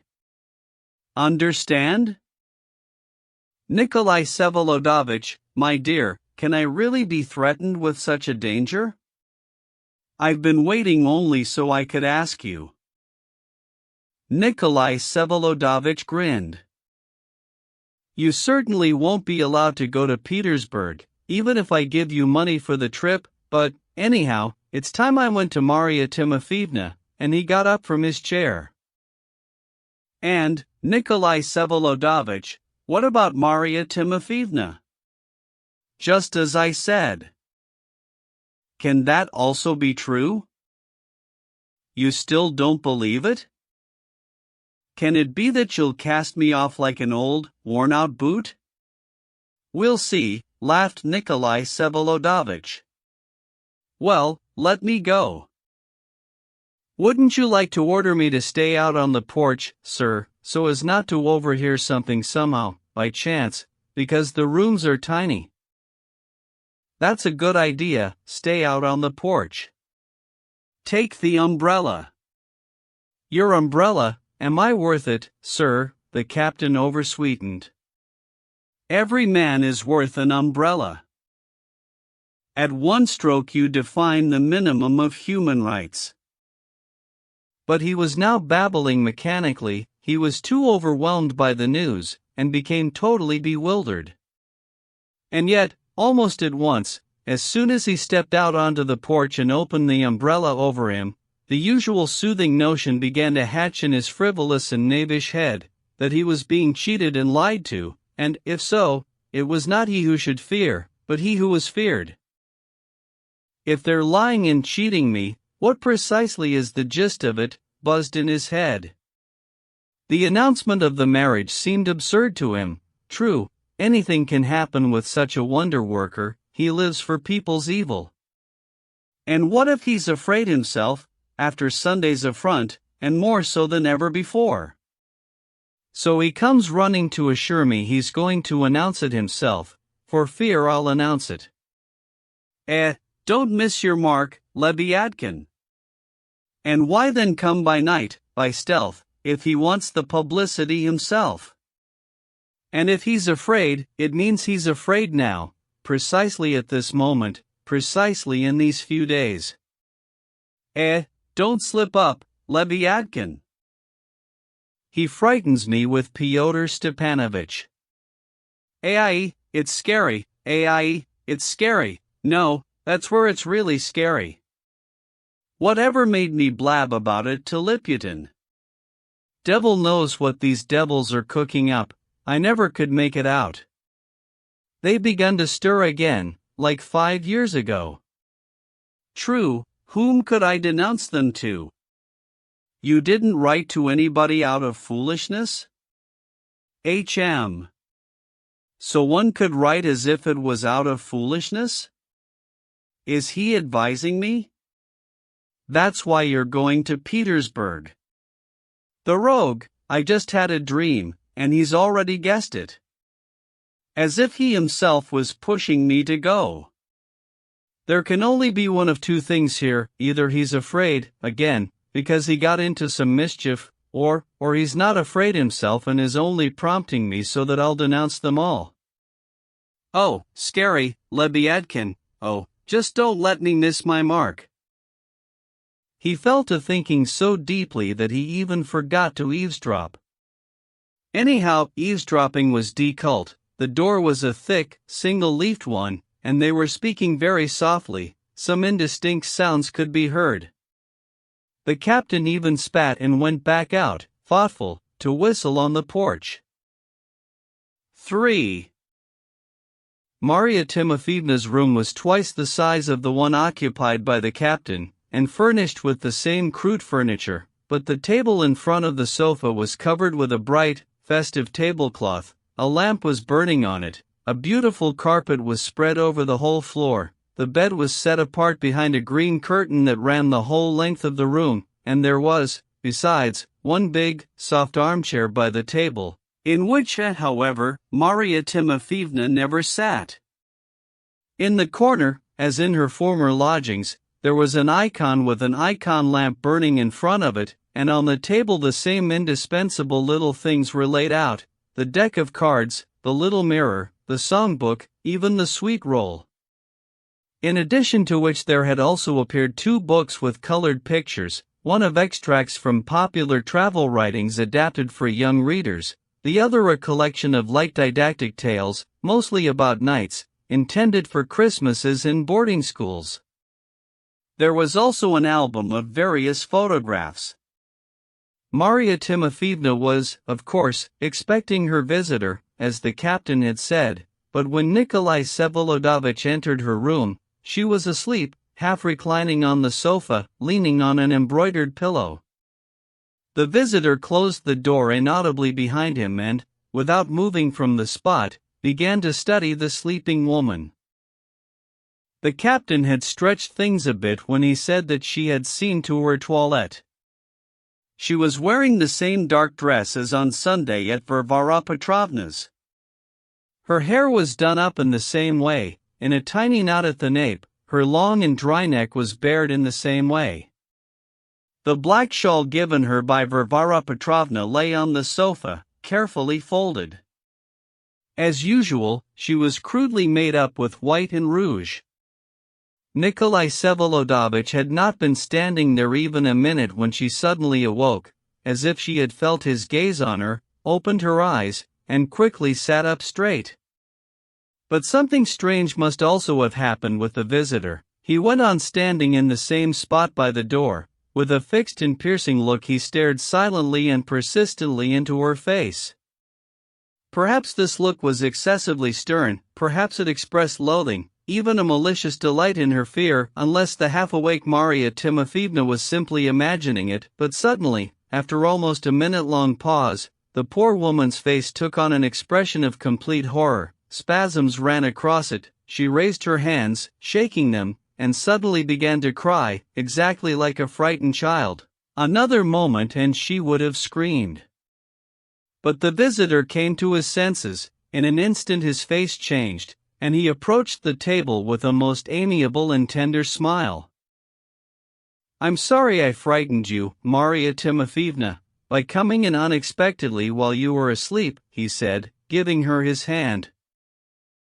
The sound of these tender words produced its effect. Her fright vanished, though she still looked at him with fear, apparently trying to understand something. Fearfully, she also gave him her hand. At last a smile stirred timidly on her lips. "Greetings, Prince," she whispered, peering at him somehow strangely.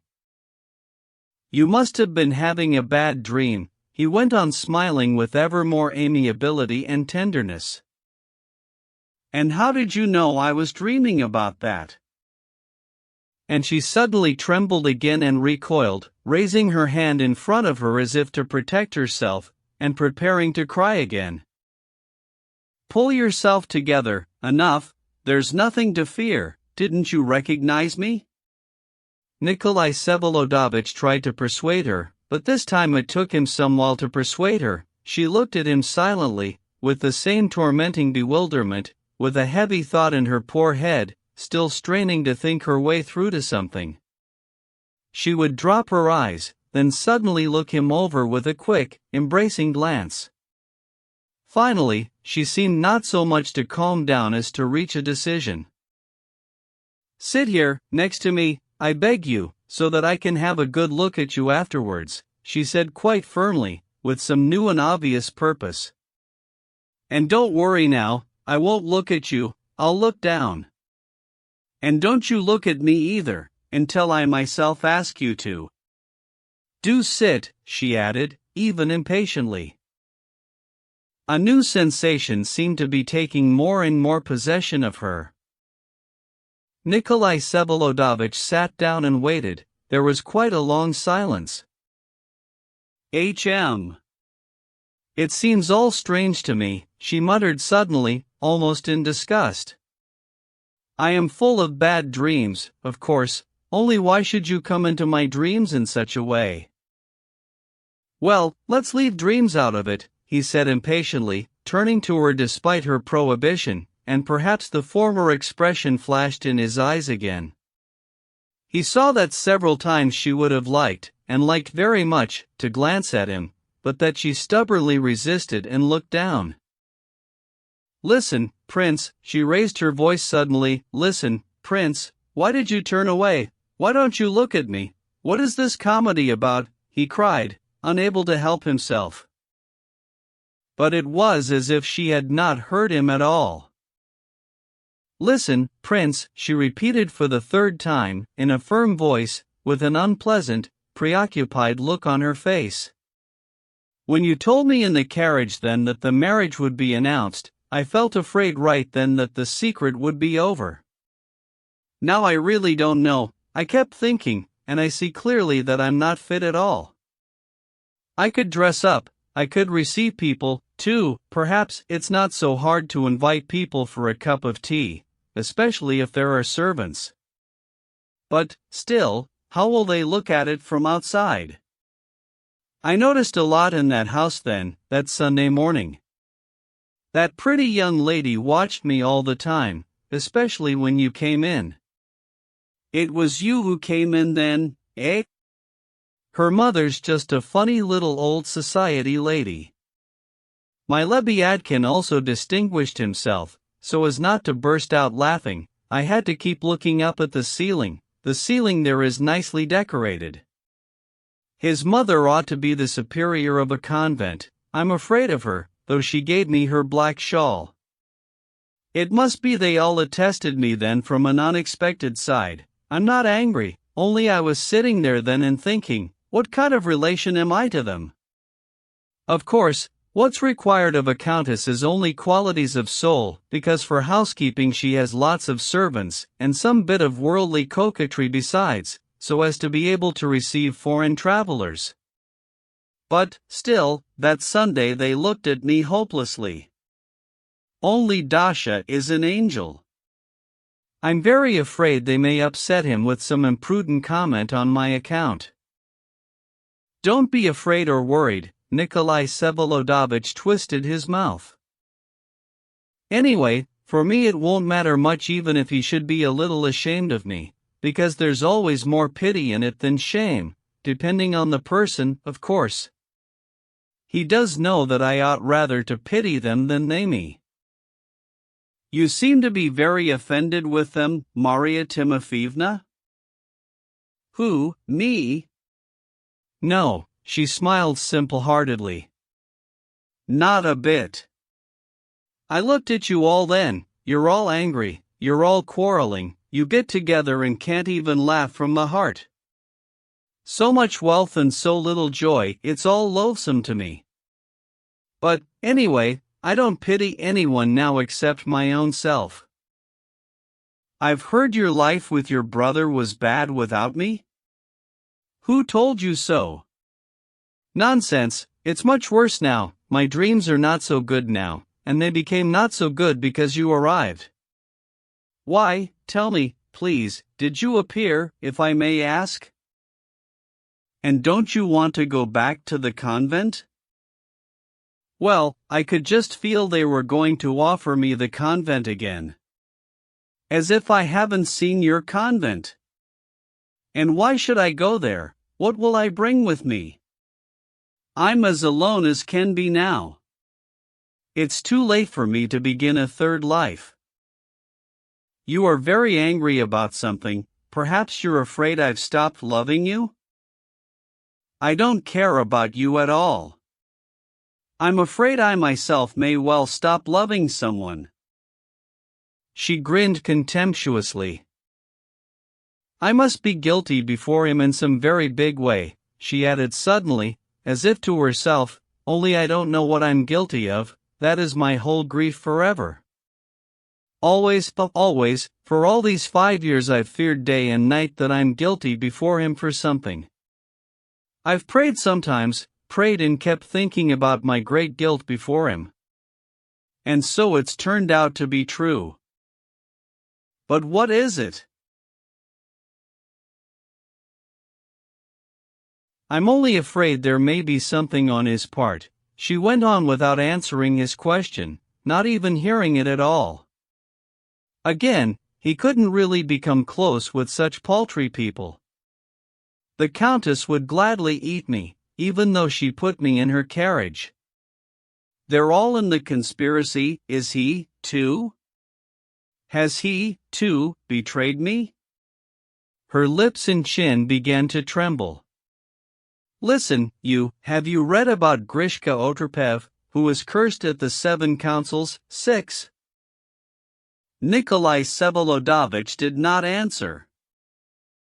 Anyway, I'll now turn and look at you, she suddenly seemed to make up her mind. You also turn and look at me, only looked more intently. I want to make sure for the last time. I've been looking at you for a long time. Said Marya Timofeevna, studying him closely, you've grown fatter. She wanted to say something more, but then again, for the third time, the same fright instantly distorted her face, and she again recoiled, raising her hand in front of her. What's the matter with you? Nikolai Vsevolodovitch cried out, almost in rage. But the fright lasted only an instant. Her face twisted into some strange smile, suspicious, unpleasant. I beg you, Prince, to get up and come in, she suddenly said, in a firm and insistent voice. How, come in? Come in where? All these 5 years I've only been imagining how he would come in. Get up now and go out the door, into the other room. I'll sit here as if I'm not expecting anything and take a book in my hands, and suddenly you will come in after 5 years of traveling. I want to see how it will be. Nikolai Vsevolodovitch gnashed his teeth to himself and growled something incomprehensible. Enough, he said, slapping the table with his palm. I beg you to listen to me, Marya Timofeevna. Kindly collect all your attention, if you can.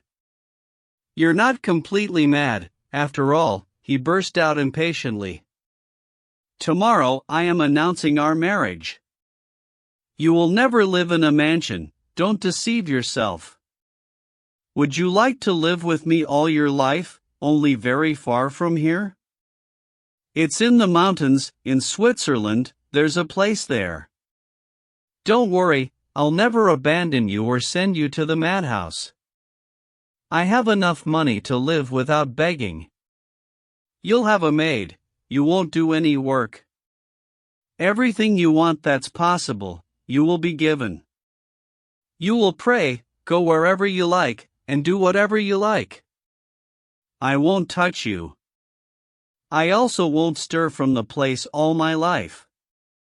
If you want, I won't speak to you all my life. If you want, you can tell me your stories every evening, as you did in those corners in Petersburg. I'll read books to you if you wish. But realize that it will be so all your life, in one place, and the place is a gloomy one. Do you want to?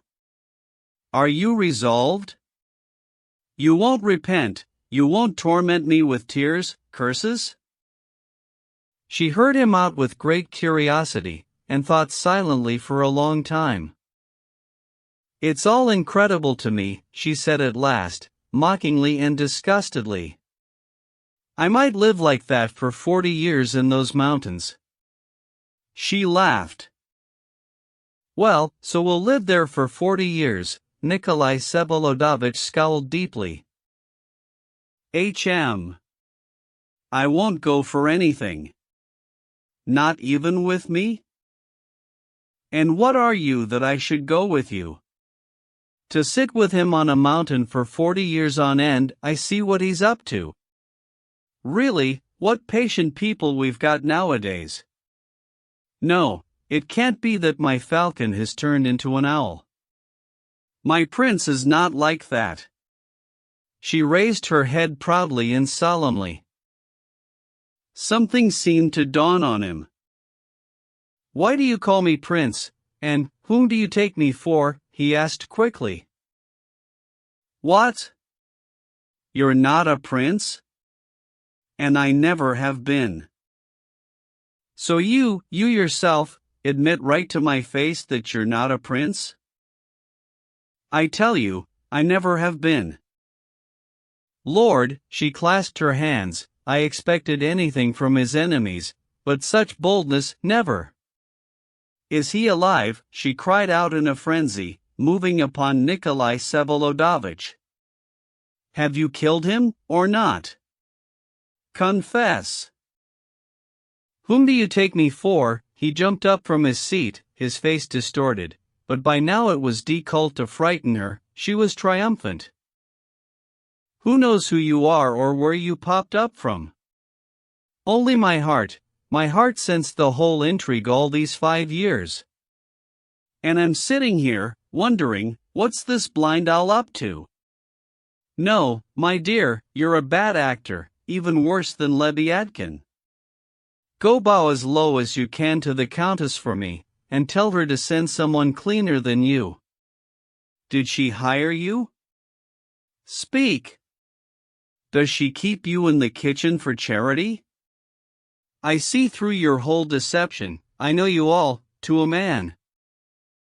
He seized her firmly by the arm, above the elbow. She was laughing loudly in his face. You look very much like him, you do. Maybe you might be his relative, sly people. Only mine is a bright falcon and a prince, and you are a barn owl and a little merchant. Mine will bow to God if he wishes, and won't if he doesn't, and you have had your face slapped by Shatushka. He's a dear, a sweet man, my darling, my Leviathan told me. And why did you get scared then, as you walked in? Who frightened you then? As soon as I saw your mean face, when I fell and you picked me up, it was as if a worm crept into my heart. Not him, I thought, it's not him. My falcon would never be ashamed of me in front of a fashionable young lady. Oh, Lord! But this alone has kept me happy all these 5 years, that my falcon lives and flies somewhere beyond the mountains, and gazes on the sun. Tell me, impostor, how much did you get? Did you agree for a big sum? I wouldn't give you a kopeck. Ah, ah, ah. Ah, ah, ah. Oh, idiot, rasped Nikolai Vsevolodovich, still firmly holding her arm. Away, impostor, she cried commandingly. I am my prince's wife, your knife doesn't frighten me. Knife. Yes, knife. You have a knife in your pocket. You thought I was asleep, but I saw it. Tonight, as you came in, you pulled out your knife. What are you saying, wretched woman? Is this the sort of dreams you have? He cried out, and pushed her away from him with all his might, so that her head and shoulders even struck painfully against the sofa. He bolted, but she jumped up at once and went after him, limping and hopping, trying to overtake him, and from the porch, while the frightened Leviathan tried with all his might to restrain her, she managed to shout after him into the darkness, shrieking and laughing. Grishka Otropev, anathema. 4.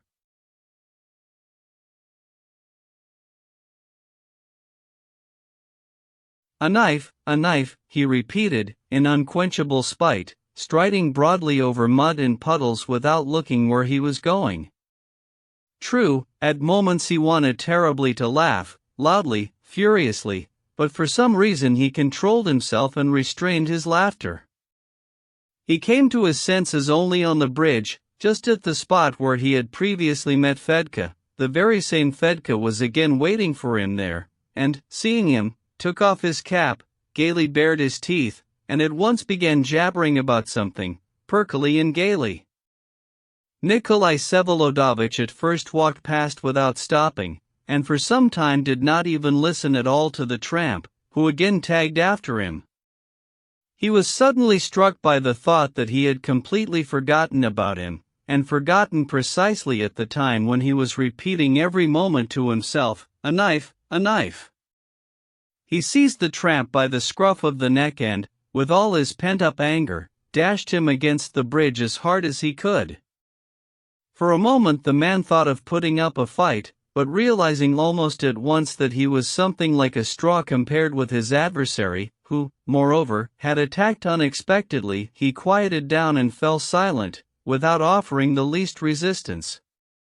On his knees, pressed to the ground, his elbows wrenched behind his back, the sly tramp calmly waited for the denouement, apparently not believing there was any danger at all.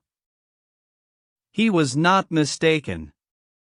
Nikolai Vsevolodovich had already taken off his warm scarf with his left hand, to tie his captive's arms, but suddenly, for some reason, abandoned him and pushed him away. The man jumped to his feet at once, turned around, and a short, broad cobbler's knife, which instantly appeared from somewhere, flashed in his hand. "Away with the knife, put it away, now!" Nikolai Vsevolodovich ordered, with an impatient gesture, and the knife vanished as instantly as it had appeared. Nikolai Vsevolodovich went on his way again, silently and without turning around, but the stubborn scoundrel still did not leave him alone, though, true, he no longer jabbered, and even respectfully observed a distance of 1 full step behind. Thus they crossed the bridge and came out on the bank, turning left this time into another long and obscure back lane, which was a shorter way to the center of town than the previous way down Bogoyavlensky Street.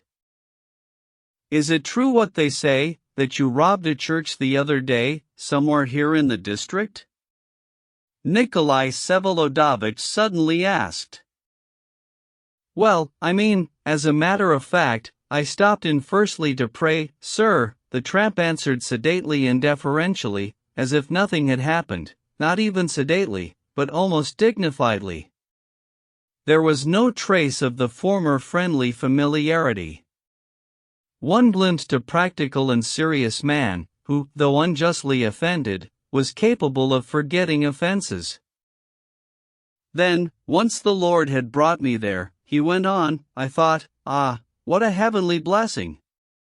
It's owing to my being an orphan that this thing has happened, because in my destiny it's quite impossible without assistance.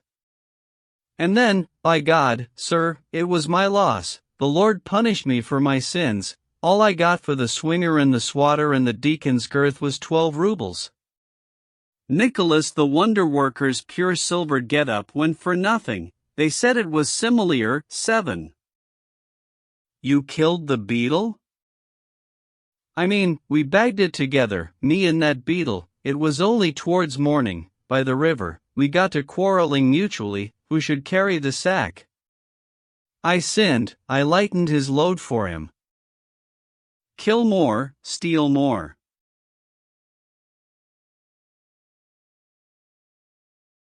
That's the same thing Fyodor Stepanovich advises me, sir, word for word just what you say, because he's an extremely stingy and hard-hearted man when it comes to assistance, sir. Besides from the fact that he doesn't have even a straw of belief in the heavenly creator who made us out of earthly dust, sir, but says nature alone arranged it all, supposedly even to the last beast, and what's more he doesn't understand that in my destiny it's quite impossible to do entirely without beneficent assistance, sir. I start explaining it to him, and he stares like a sheep at water. You can only wonder at him. Now, would you believe it, sir, with this Captain Lebyadkin, where you just visited, if you please, sir, when he was still living at Filipov's before you, sir, his door sometimes stood wide open all night, sir, he himself lying dead drunk and money spilling out of all his pockets onto the floor. I happened to observe it with my own eyes, because the way my life is, it's quite impossible without assistance, sir. How, with your own eyes? Did you go in there at night, or what? Maybe I did, only nobody knows. Why didn't you put a knife in him? After making a reckoning, I steadied myself, sir. Because once I knew for sure that I could take out about 150 rubles any time, then how should I venture into such a thing when I can take out the whole 1,500, provided I just wait a bit? Since Captain Lebyadkin, I heard it with my own ears, sir, always had great hopes of you in his drunken state, sir, and there's no such tavern establishment around here, not even the lowest pothouse, or he wouldn't announce as much, being in that same state, sir. So that, hearing about it from many lips, I, too, began to place all my hopes in your excellency. I'm telling it to you, sir, as I would to my own father or brother, because Fyodor Stepanovich will never find it out from me, and neither will a single soul else. So then, how about 3 little rubles, your excellency, would you be so kind, sir, or not? You'd unbind me, sir, so that I'd know the real truth, I mean, because it's quite impossible for me without assistance, sir."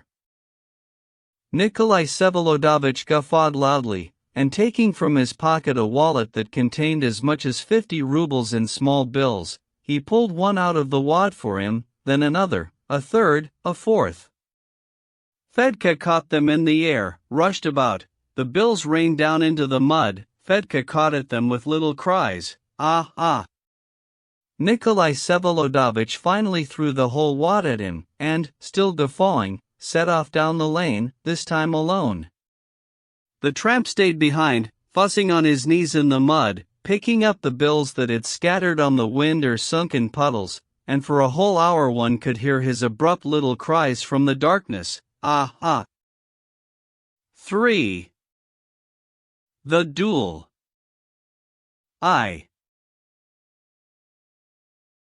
The next day, at 2 o'clock in the afternoon, the proposed duel took place. 1. The speedy outcome of the affair was furthered by Artemy Pavlovich Gaganov's indomitable desire to fight at all costs. He did not understand his adversary's conduct, and was furious. For a whole month he had been insulting him with impunity, and was still unable to make him lose patience. He needed a challenge from Nikolai Vsevolodovich, because he had no direct pretext for a challenge himself. And for some reason he was embarrassed to admit his secret motive, that is, simply a morbid hatred of Stavrogin for the family insult of 4 years ago. And he himself considered this pretext impossible, especially in view of the humble apologies already twice offered by Nikolai Vsevolodovich. Inwardly he set Stavrogin down as a shameless coward. He simply could not understand how he could suffer a slap from Shatov, and thus he finally resolved to send that letter, remarkable in its rudeness, which finally prompted Nikolai Vsevolodovich to suggest a meeting himself. Having sent this letter the day before, and awaiting the challenge with feverish impatience, morbidly reckoning up his chances for it, now hopeful, now despairing, he provided himself, just in case, on the previous evening, with a second, namely, Mavriky Nikolaevich Drozdov, his friend from school days and a man he particularly respected. So it was that when Kirillov came with his errand the next day at 9 o'clock in the morning, he found the ground quite prepared. All the apologies and unheard-of concessions of Nikolai Vsevolodovich were rejected at once, from the first word, and with remarkable vehemence. Mavriky Nikolaevich, who had learned only the day before of the course the affair had taken, gaped in astonishment at such unheard-of offers, and wanted to insist at once on a reconciliation, but noticing that Artemy Pavlovich, who guessed his intentions, almost started shaking in his chair, he kept silent and said nothing. Had it not been for the word he had given his friend, he would have walked out immediately. He stayed solely in hopes of helping at least with something in the outcome of the affair.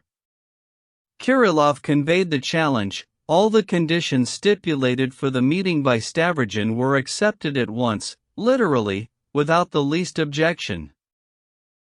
Only one addition was made, albeit a very cruel one, namely, that if nothing decisive occurred at the first shots, they would begin over again. If it ended with nothing the second time, they would begin a third time. Kirillov frowned, bargained a little about the third time, but, having bargained unsuccessfully, agreed, on condition, however, that 3 times was possible, but 4 absolutely not. This they conceded. And so, at 2 o'clock in the afternoon, the meeting took place at Brykovo, that is, a little woods outside town, between Skvoroshniki on one side and the Shpigulins' factory on the other. Yesterday's rain had stopped entirely, but it was wet, damp, and windy. Low, dull, broken clouds raced quickly across the cold sky, the trees rustled densely and rollingly at their tops, and creaked on their roots. The morning was very melancholy. Gaganov and Mavriky Nikolaevich arrived at the place in a jaunty charabanc in pair, driven by Artemy Pavlovich. They had a servant with them.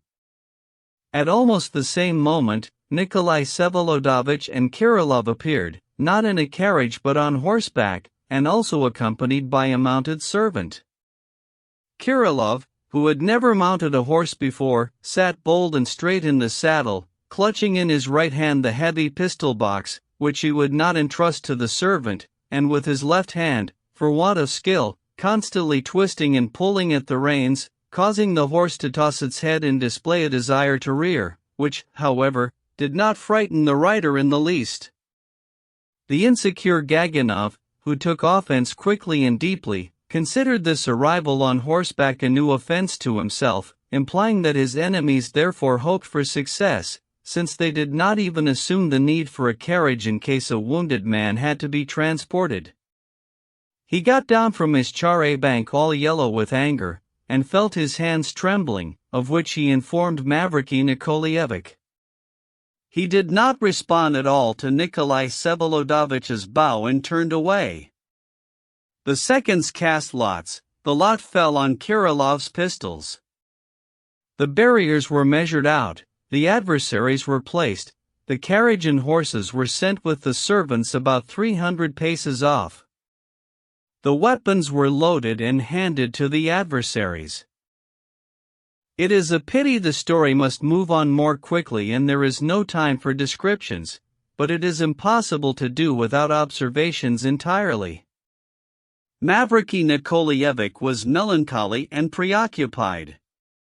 Kirilov, on the other hand, was perfectly calm and indifferent, very precise in the details of the duty he had assumed, but without the least fussiness, and almost without curiosity as to the fatal and so imminent outcome of the affair.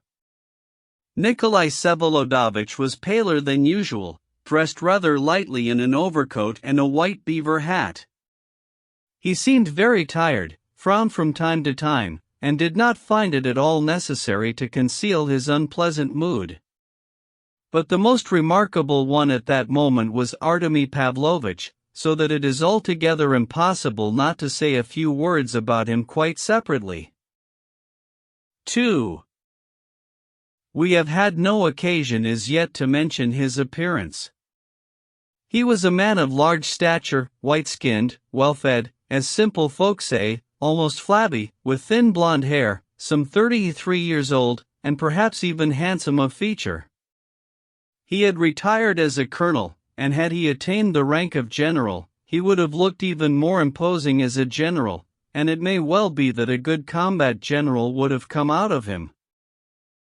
One cannot omit, in characterizing the man, that the main reason for his retirement was the thought of his family disgrace, which haunted him long and painfully after the offense inflicted on his father 4 years ago in the club by Nikolai Stavrogin.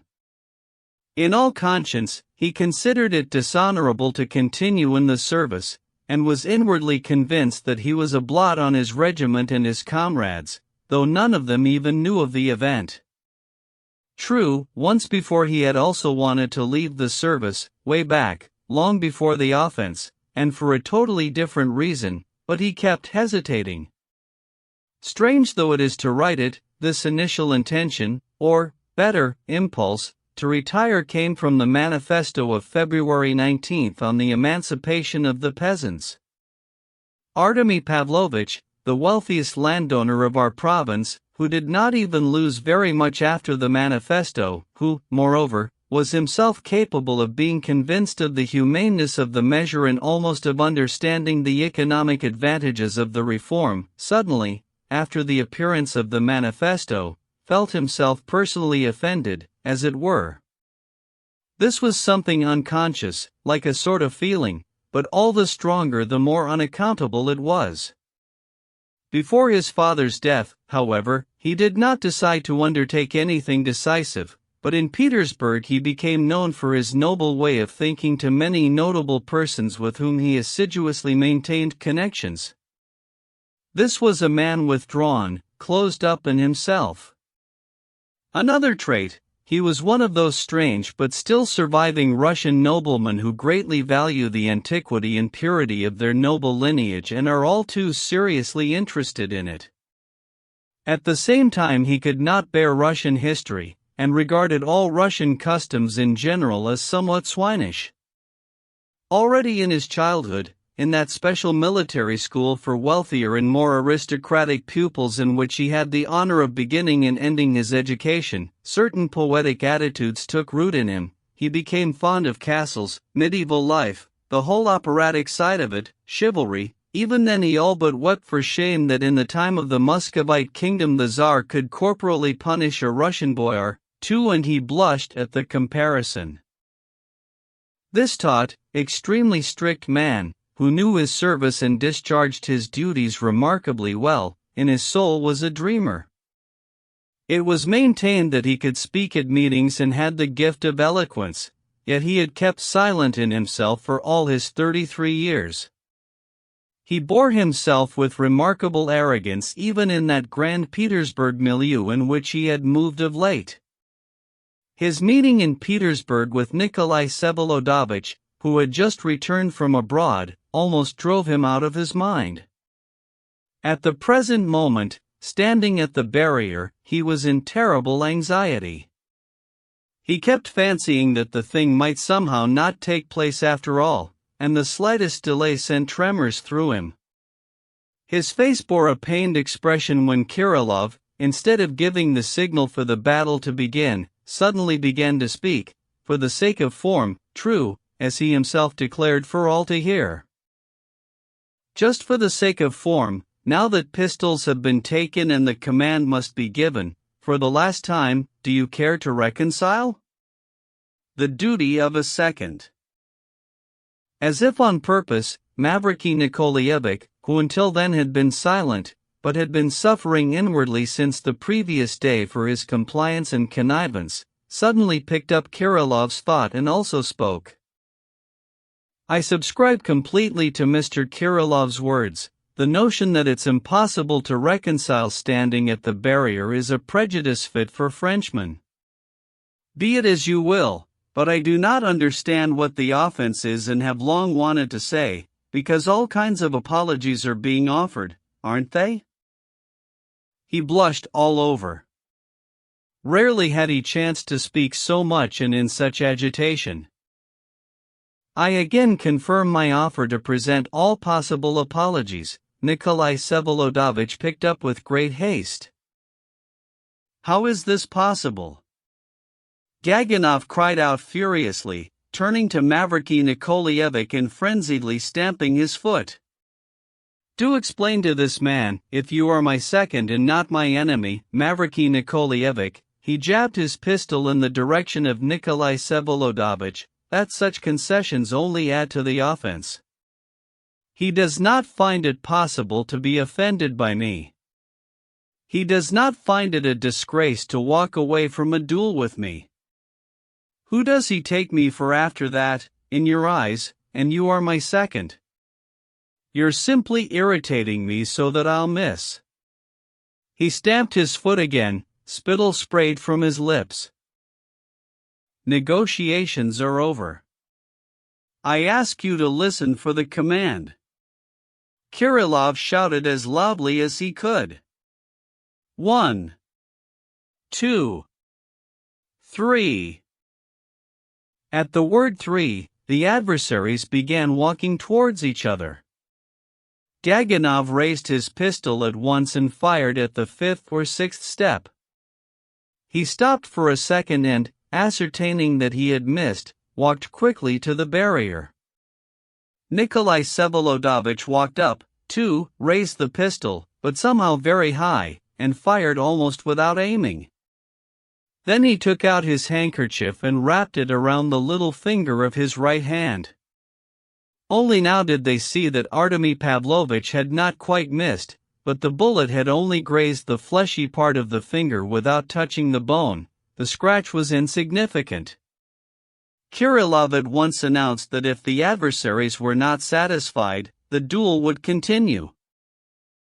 I declare, Gaganov croaked, his throat was dry, again turning to Mavriky Nikolaevich, that this man, he again jabbed in Stavrogin's direction, fired into the air on purpose, deliberately. Another offense. He wants to make the duel impossible. I have the right to fire any way I want, as long as it is according to the rules, Nikolai Vsevolodovich declared firmly. No, he hasn't. Explain to him, explain. Gaganov cried. I subscribe completely to Nikolai Vsevolodovitch's opinion, proclaimed Kirilov. Why does he spare me? Gaganov raged, not listening. I despise his sparing. I spit on it. I give you my word that I had no wish at all to insult you, Nikolai Vsevolodovich said with impatience. I fired high because I don't want to kill anyone anymore, neither you nor anyone else. It has nothing to do with you personally. It's true that I do not consider myself offended, and I'm sorry that it makes you angry. But I will not allow anyone to interfere with my rights. If he's so afraid of blood, then ask him why he challenged me. Gaganov yelled, still addressing Mavriky Nikolaevich. How could he not challenge you? Kirilov mixed in. You wouldn't listen to anything, how else could he get rid of you? I will note just one thing, said Mavriky Nikolaevich, who discussed the affair painfully and with effort. If an adversary announces beforehand that he will fire high, then the duel really cannot continue, for reasons which are delicate and clear.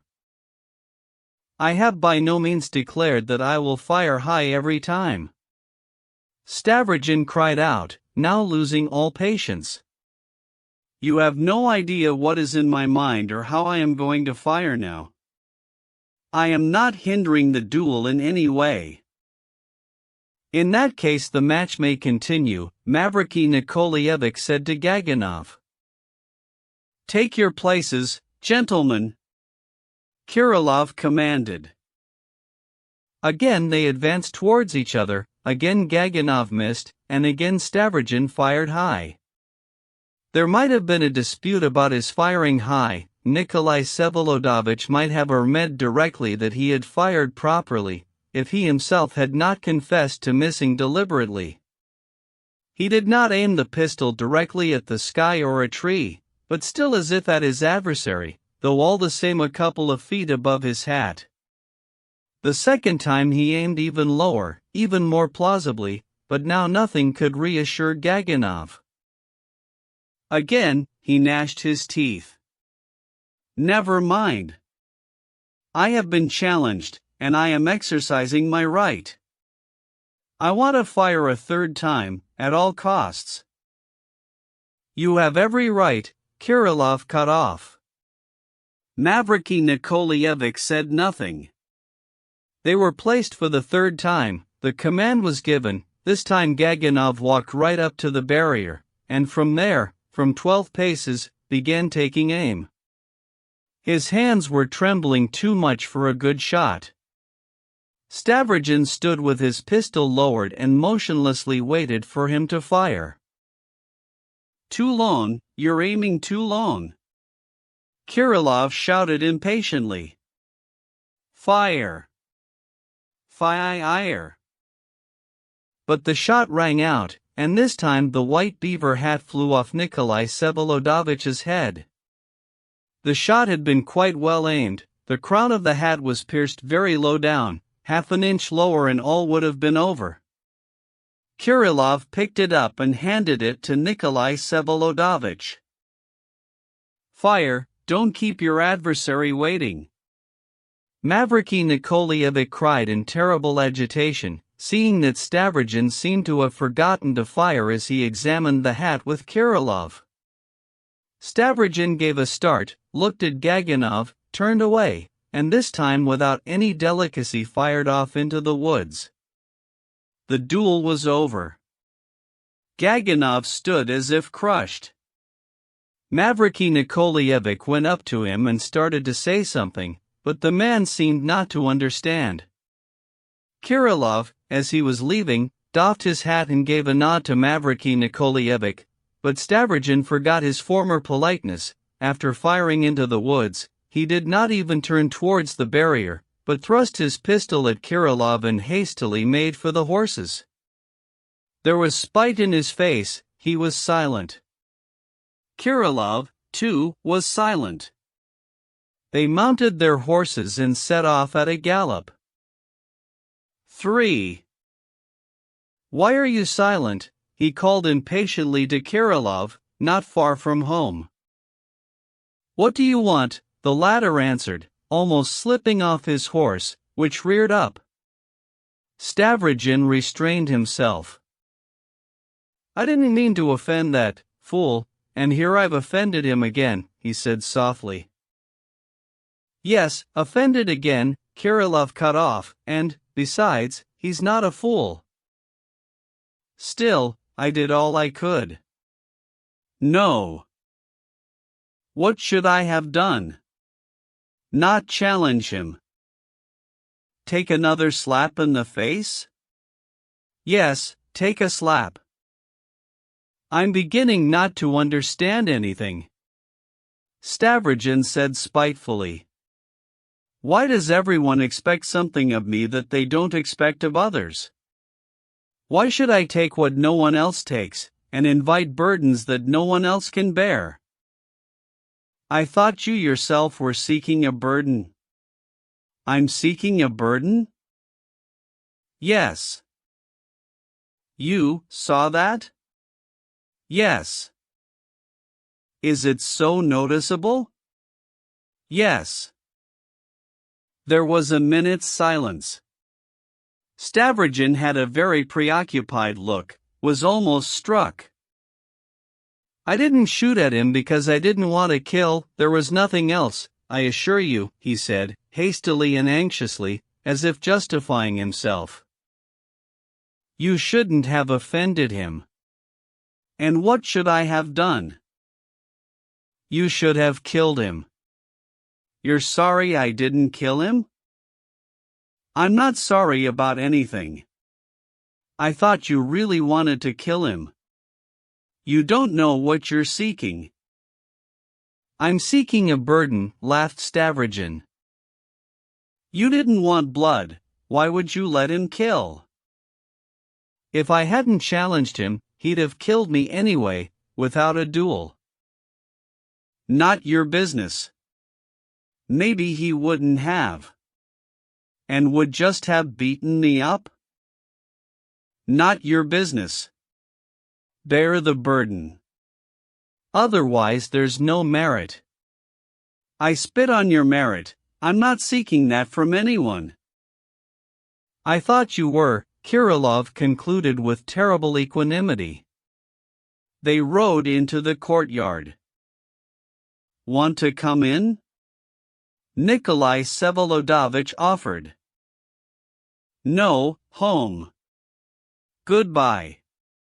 He got off the horse and took his box under his arm. "You at least are not angry with me?" Stavrogin gave him his hand. "Not at all." Kirilov turned back to shake hands with him. "If the burden is light for me because of my nature, then maybe the burden is heavier for you because of your nature. Nothing to be much ashamed of, only a little. I know I'm a worthless character, but I'm not trying to get in with the strong ones." "Don't, you're not a strong man. Come for tea." Nikolai Vsevolodovich entered the house greatly perturbed. 4. He learned at once from Alexey Yegorovich that Varvara Petrovna, very pleased with Nikolai Vsevolodovitch's going out. The first time after 8 days of illness, for a ride on horseback, ordered a carriage to be readied and drove off alone, after the pattern of former days, to take a breath of fresh air, for in these 8 days she has forgotten what it means to breathe fresh air. Did she go alone or with Daria Pavlovna? Nikolai Vsevolodovich interrupted the old man with a quick question, and frowned deeply on hearing that Daria Pavlovna declined to accompany her, being unwell, and is now in her rooms.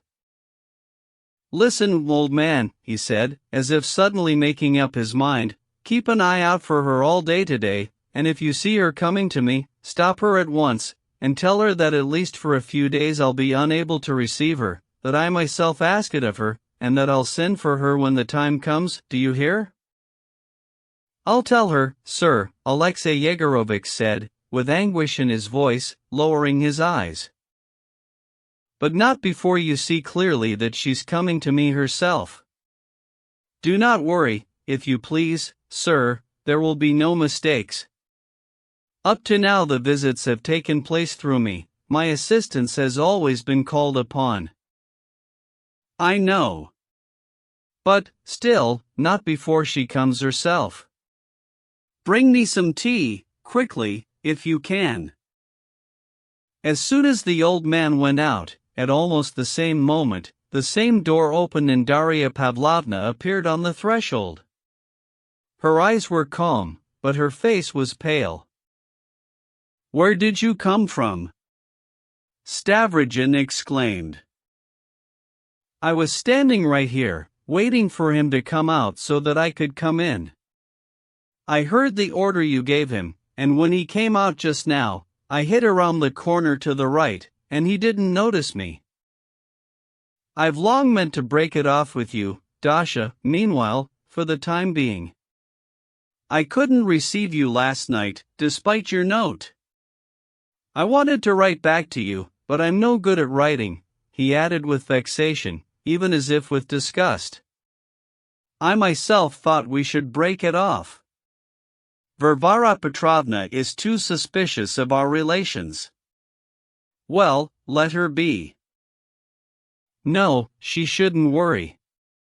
And so, that's it now, until the end? You're still so certainly expecting an end? Yes, I'm sure of it. Nothing in the world ever ends. Here there will be an end. Call me then, I'll come. Now, goodbye. And what sort of end will it be? Nikolai Vsevolodovich grinned. You're not wounded, and haven't shed blood, she asked, without answering his question about the end. It was stupid, I didn't kill anyone, don't worry. However, you'll hear all about it this very day from everyone. I'm a bit unwell.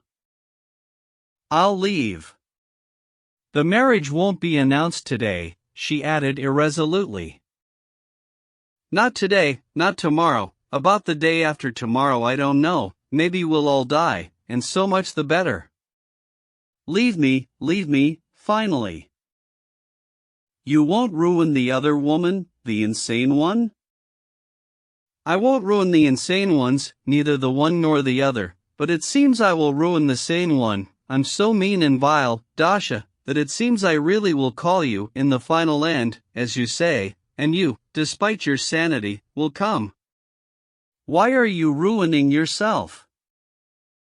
I know that finally I alone will remain with you, and I'm waiting for that. And what if I don't finally call you, but run away from you?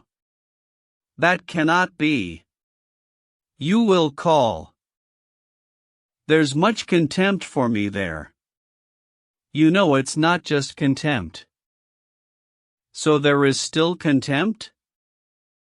I didn't put it right. God be my witness, I wish very much that you should never have need of me. One phrase is worth another. I also wish not to ruin you. Nothing you do can ever ruin me, and you know it better than anyone else, Darya Pavlovna said quickly and firmly. If it's not you, I'll become a sister of mercy, or a sick nurse, or a book hawker and sell gospels. I've decided it's so. I can't be anyone's wife, I can't live in a house like this either, that's not what I want. You know all that. No, I never could discover what you wanted. It seems to me that you're interested in me in the same way as certain antiquated sick nurses for some reason take an interest in some one patient as opposed to all the others, or, better still, the way certain pious old women who hang about at funerals prefer certain nice little corpses that are comelier than the others. Why are you looking at me so strangely? Are you very sick? She asked sympathetically, looking at him in some special way. Oh, God! And this man wants to do without me. Listen, Dasha. I keep seeing ghosts now. Yesterday, on the bridge, one little demon offered to put a knife into Lebyadkin and Maria Timofeevna for me, to do away with my lawful marriage and cover the traces. He asked for 3 rubles down, but let me know plainly that the whole operation would cost not less than 1,500. There's a calculating demon for you. A bookkeeper. But you're quite certain it was a ghost? Oh, no, it wasn't a ghost at all. It was simply Fedka the convict, a robber who escaped from hard labor. But that's not the point. What do you think I did? I gave him all the money I had in my wallet, and now he's quite certain I've given him his down payment. You met him at night, and he made you such an offer? But don't you see that you're all entangled in their net? Well, never mind them. You know, you've got a question on the tip of your tongue, I can see by your eyes, he added, with a spiteful and irritated smile. Dasha became frightened. There isn't any question, and there aren't any doubts whatever, you'd better keep still, she cried anxiously, as if waving his question away. So you're sure I won't go shopping at Fedka's? Oh, God, she clasped her hands, why do you torment me so? Well, forgive me my stupid joke, I must be acquiring their bad manners. You know, since last night I've wanted terribly to laugh all the time, constantly, long, loud. It's as if I'm charged with laughter. S.H. Mother's come back, I can tell the clatter of her carriage when it stops at the porch. Dasha seized his hand. May God preserve you from your dark spirit, and, call me soon. Oh, he's no dark spirit. He's simply a nasty, scrofulous little demon with a runny nose, a failure. And you, Dasha, again there's something you don't dare say? She looked at him with pain and reproach, and turned towards the door. Listen, he shouted after her with a spiteful, twisted smile. In short, if, you understand, well, even if I did go shopping, and called you after that, would you still come, after that shopping?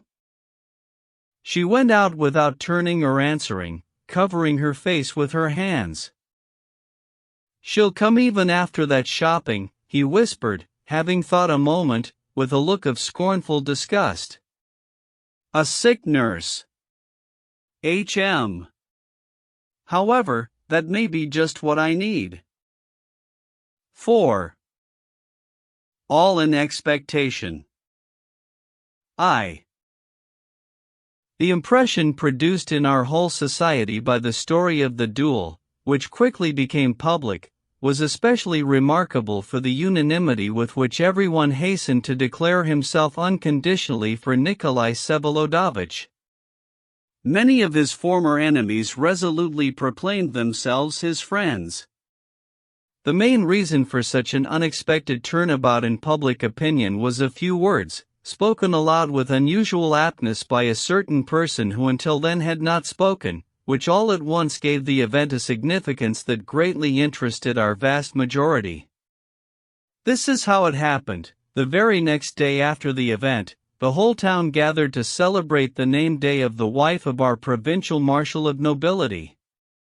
Yulia Mikhailovna was also present, or, rather, presided, having arrived with Lizaveta Nikolaevna, who shone with beauty and especial gaiety, which this time many of our ladies at once found especially suspicious. Incidentally, there could no longer be any doubts about her engagement to Mavriky Nikolaevich. That evening, to the jocular question of one retired but important general, of whom more will be said later, Lizaveta Nikolaevna herself answered directly that she was engaged.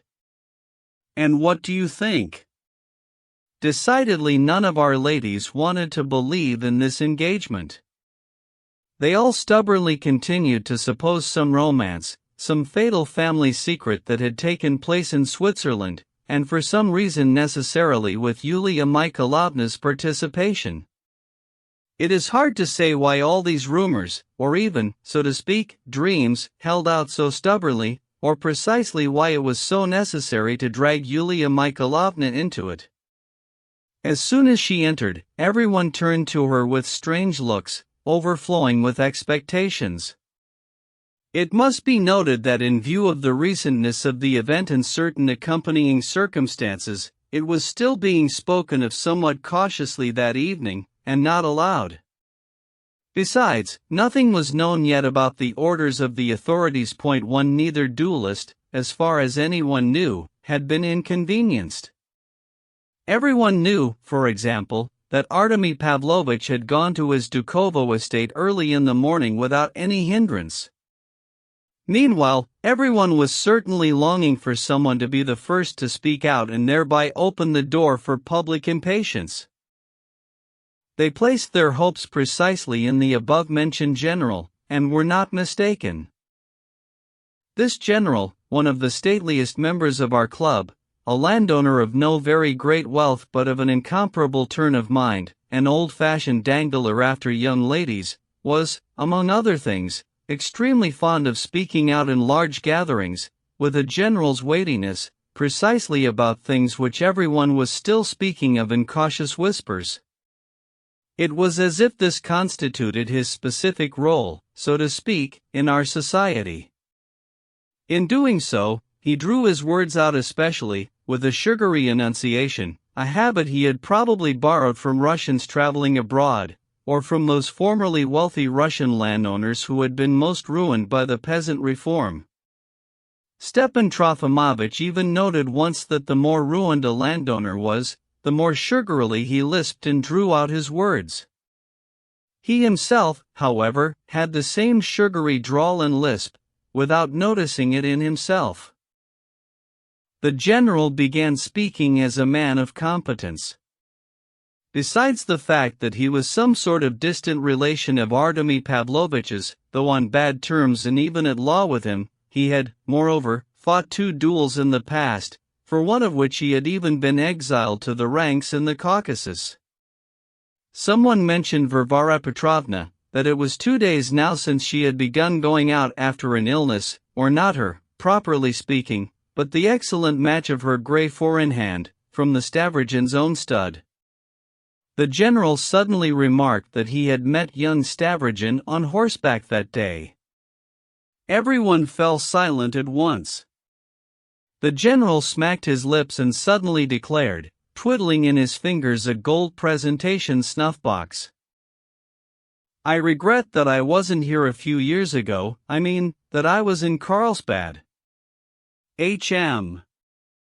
I'm very interested in this young man, of whom I then found so many rumors. And what, is it true that he's crazy? Someone said so at the time. Suddenly I'm told that some student here insulted him in the presence of his cousins, and that he hid from him under the table. Then yesterday I heard from Stepan Vysotsky that Stavrogin fought with this Gaganov, and solely with the gallant purpose of offering his forehead to an enraged man, just to get rid of him. That's the style of the guard in the 20s. Does he call on anyone here?" The general fell silent, as if waiting for an answer.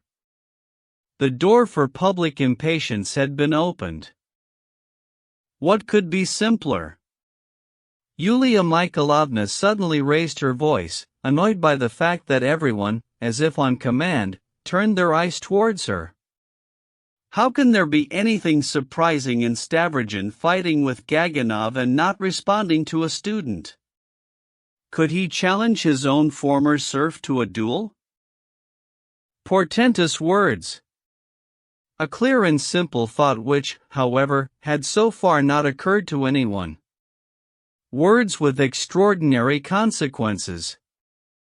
Everything scandalous and gossipy, everything petty and anecdotal, was immediately pushed into the background. A different meaning was set forth, a new person was brought forth, in whom everyone had been mistaken, a person of an almost ideal strictness of notions. Mortally offended by a student, that is, by an educated man and no longer a serf, he scorns the insult, because the offender is his former serf. Noise and gossip in society. Frivolous society looks with scorn on the man who has been slapped in the face. He scorns the opinion of society, which has not yet attained to real notions and yet talks about them. And yet you and I, Ivan Alexandrovitch, sit and talk about correct notions, sir, one little old clubman observes to another, with the noble vehemence of self-accusation. Yes, Pyotr Mikhailovich, yes, sir, the other yeses him delightedly. Talk about the young folk after that. The young folk aren't the point, Ivan Alexandrovitch, a third turns up and observes. This isn't a question of the young folk, this is a star, sir, not one of the young folk, that's how it should be understood. And that's just what we need, there's a dearth of such people. The main thing here lay in the fact that the new man, besides having shown himself an unquestionable nobleman, was moreover the wealthiest landowner in the province, and therefore could not but come forth as a helper and an active figure. However, I have already referred in passing to the moods of our landowners. They would even become vehement. Not only did he not challenge the student, he even put his hands behind his back, make special note of that, Your Excellency, one of them put forth. And he didn't haul him into the new courts, another added. Though the new courts would adjudge him 15 rubles for a nobleman's personal offense, sir, ha. No, I'll tell you, here's the secret of our new courts, the third would get frantic. Suppose a man steals or cheats and gets caught and clearly exposed, so, run home quickly, while there's still time, and kill your mother. You'll be acquitted instantly, and the ladies will wave their cambric handkerchiefs from the gallery. It's unquestionably true, too. True. There was no doing without anecdotes. Nikolai Vsevolodovitch's connections with Count K were recalled. The stern, solitary opinions of Count K concerning the recent reforms were well known. Well known, too, was his remarkable activity, which had ceased somewhat of late. And now suddenly it became unquestionable for everyone that Nikolai Vsevolodovitch was engaged to one of Count K's daughters, though nothing gave any precise grounds for such a rumor. As far as certain wondrous Swiss adventures in Lizaveta Nikolaevna were concerned, even the ladies ceased mentioning them. We may mention, incidentally, that just at that time the Drozdovs succeeded in paying all the visits they had failed to pay so far. Everyone now found Lizaveta Nikolaevna unquestionably a most ordinary girl who was making a show of her bad nerves. They now explained her swoon on the day of Nikolai Vsevolodovitch's arrival simply by her fright at the student's outrageous act. They even emphasized the prosaicness of the very thing they had previously been at such pains to endow with some fantastic coloring, and they finally forgot all about the poor lame girl. They were even ashamed to recall it. Let there be 100 lame girls, we were all young once. They drew attention to Nikolai Vsevolodovitch's deference to his mother, sought out various virtues in him, spoke benevolently of his learning, acquired during 4 years in German universities.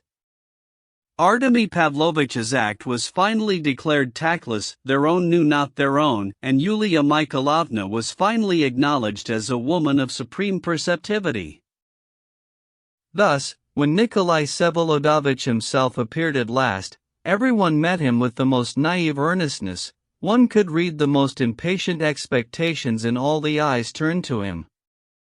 Nikolai Vsevolodovich at once withdrew into the most strict silence, which certainly satisfied everyone far more than if he had talked a whole cartload. In a word, he succeeded in everything, he was in fashion. In provincial society, once a person makes his appearance, there is no way he can hide. Nikolai Vsevolodovich began, as before, to follow all the provincial rules to the point of finesse.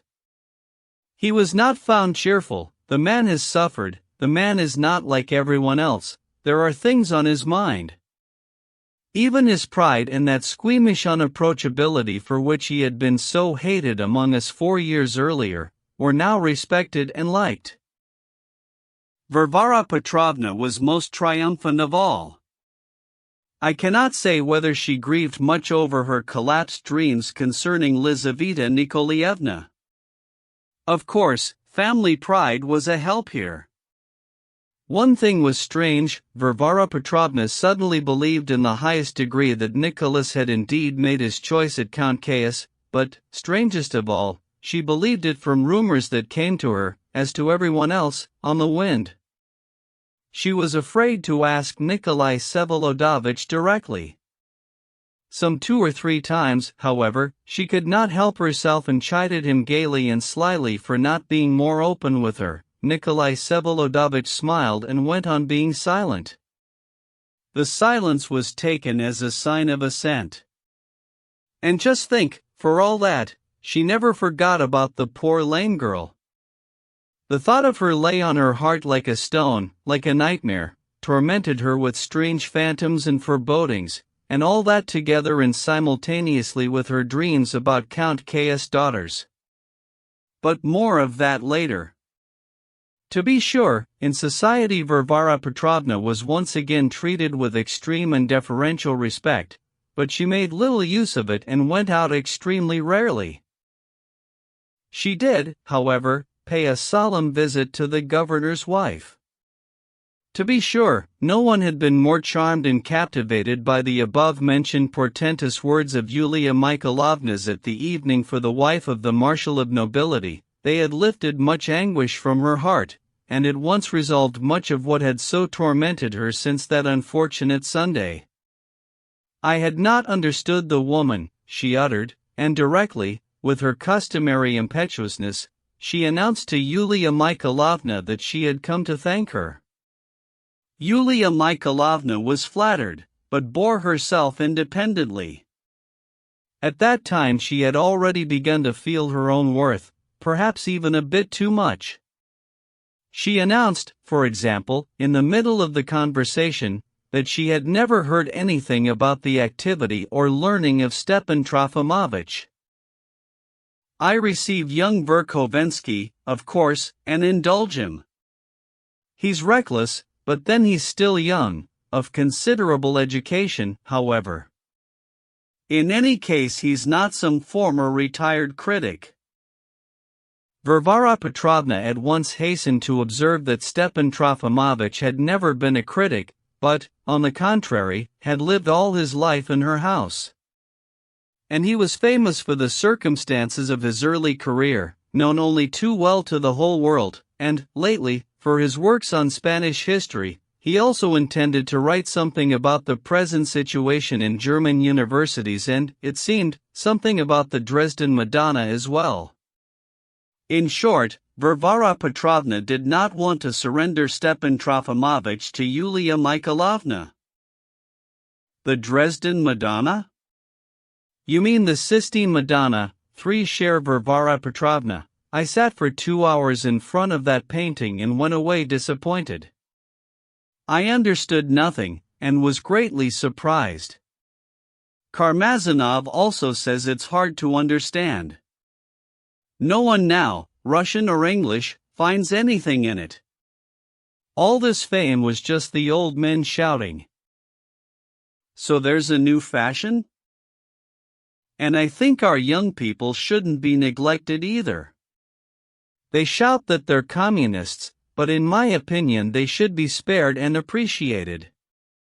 I read everything now, all the newspapers, communes, natural sciences, I subscribe to everything, because one should finally know where one lives and whom one is dealing with. One cannot live all one's life on the heights of one's fantasy. I have arrived at the conclusion and accepted it as a rule to indulge young people and thereby keep them on the brink. Believe me, Varvara Petrovna, only we of society, by our beneficial influence and, namely, by indulgence, can keep them from the abyss they are being pushed into by the intolerance of all these old codgers. However, I'm glad to have learned from you about Stepan Trofimovich. You've given me an idea, he could be useful at our literary reading. You know, I am organizing a whole day of entertainment by subscription for the benefit of the poor governesses of our province. They're scattered all over Russia. There are about 6 from our district alone, then there are 2 telegraph girls, 2 are studying at the academy, the rest would like to but have no means. The lot of the Russian woman is terrible, Varvara Petrovna. They're now making it a university question, and there has even been a meeting of the State Council. Point 4 in our strange Russia, one can do whatever one likes. And therefore, again, just by indulgence and by the direct, warm participation of all society, we could guide this great common cause onto the right path. Oh, God, do we really have so many shining lights? There are a few, of course, but they're scattered. Let us join together and be stronger. In short, I'll have a literary morning first, then a light luncheon, then an intermission, and a ball that same evening.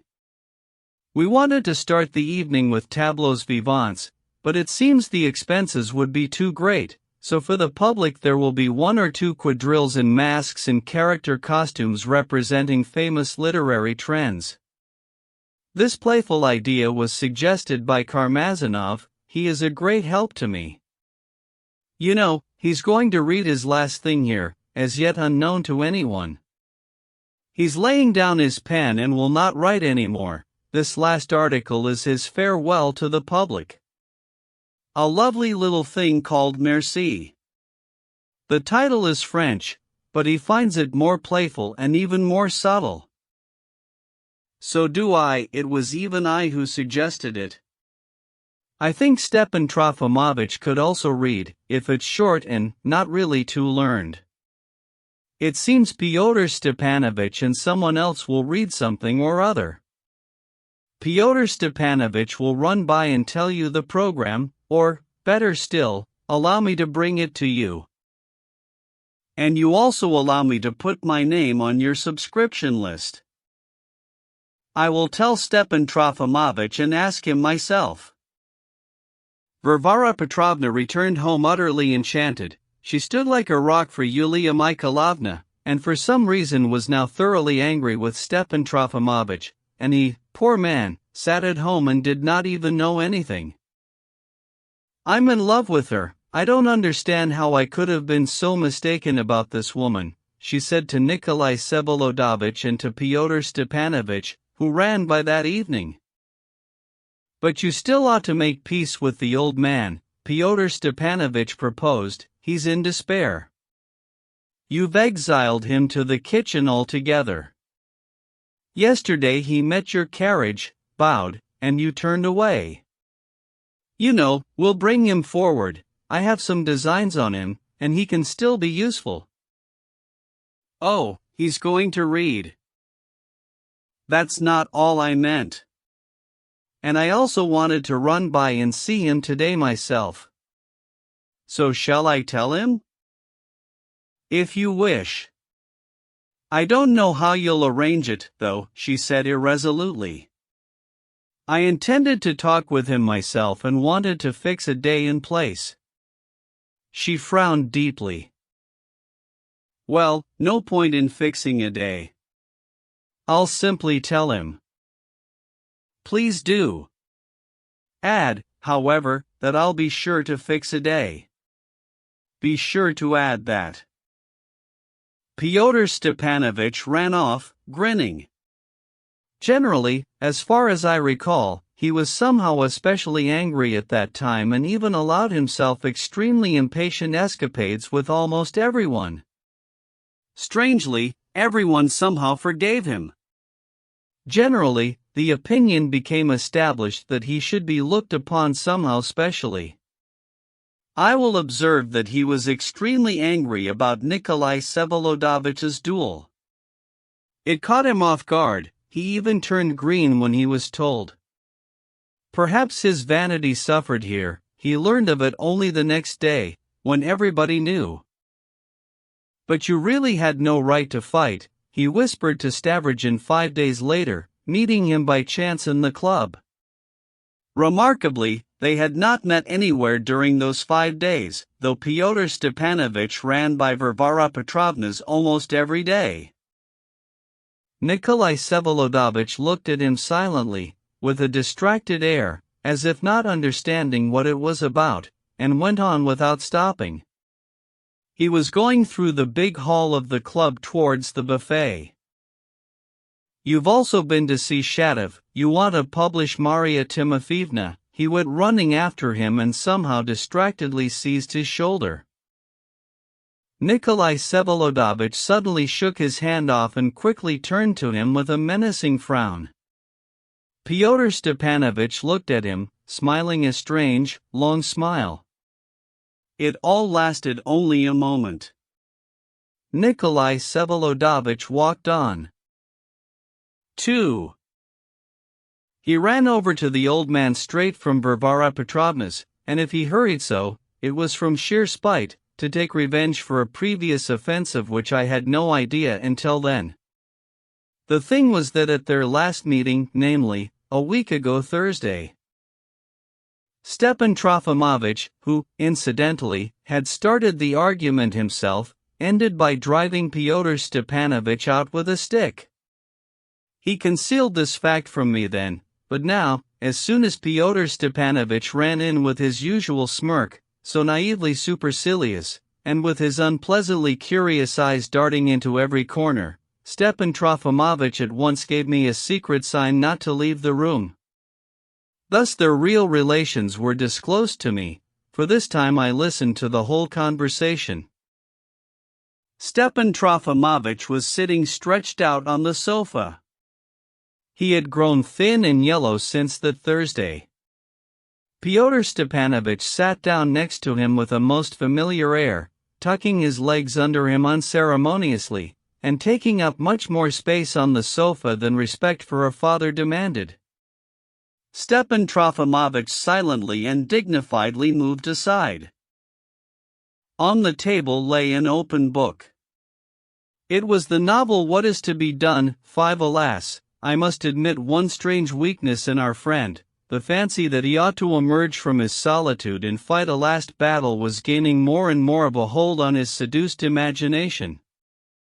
I guessed that he had obtained and was studying the novel with a single purpose, so that in the event of an unquestionable confrontation with the screamers, he would know their methods and arguments beforehand from their own catechism, and, being thus prepared, would solemnly refute them all in her eyes. Oh, how this book tormented him!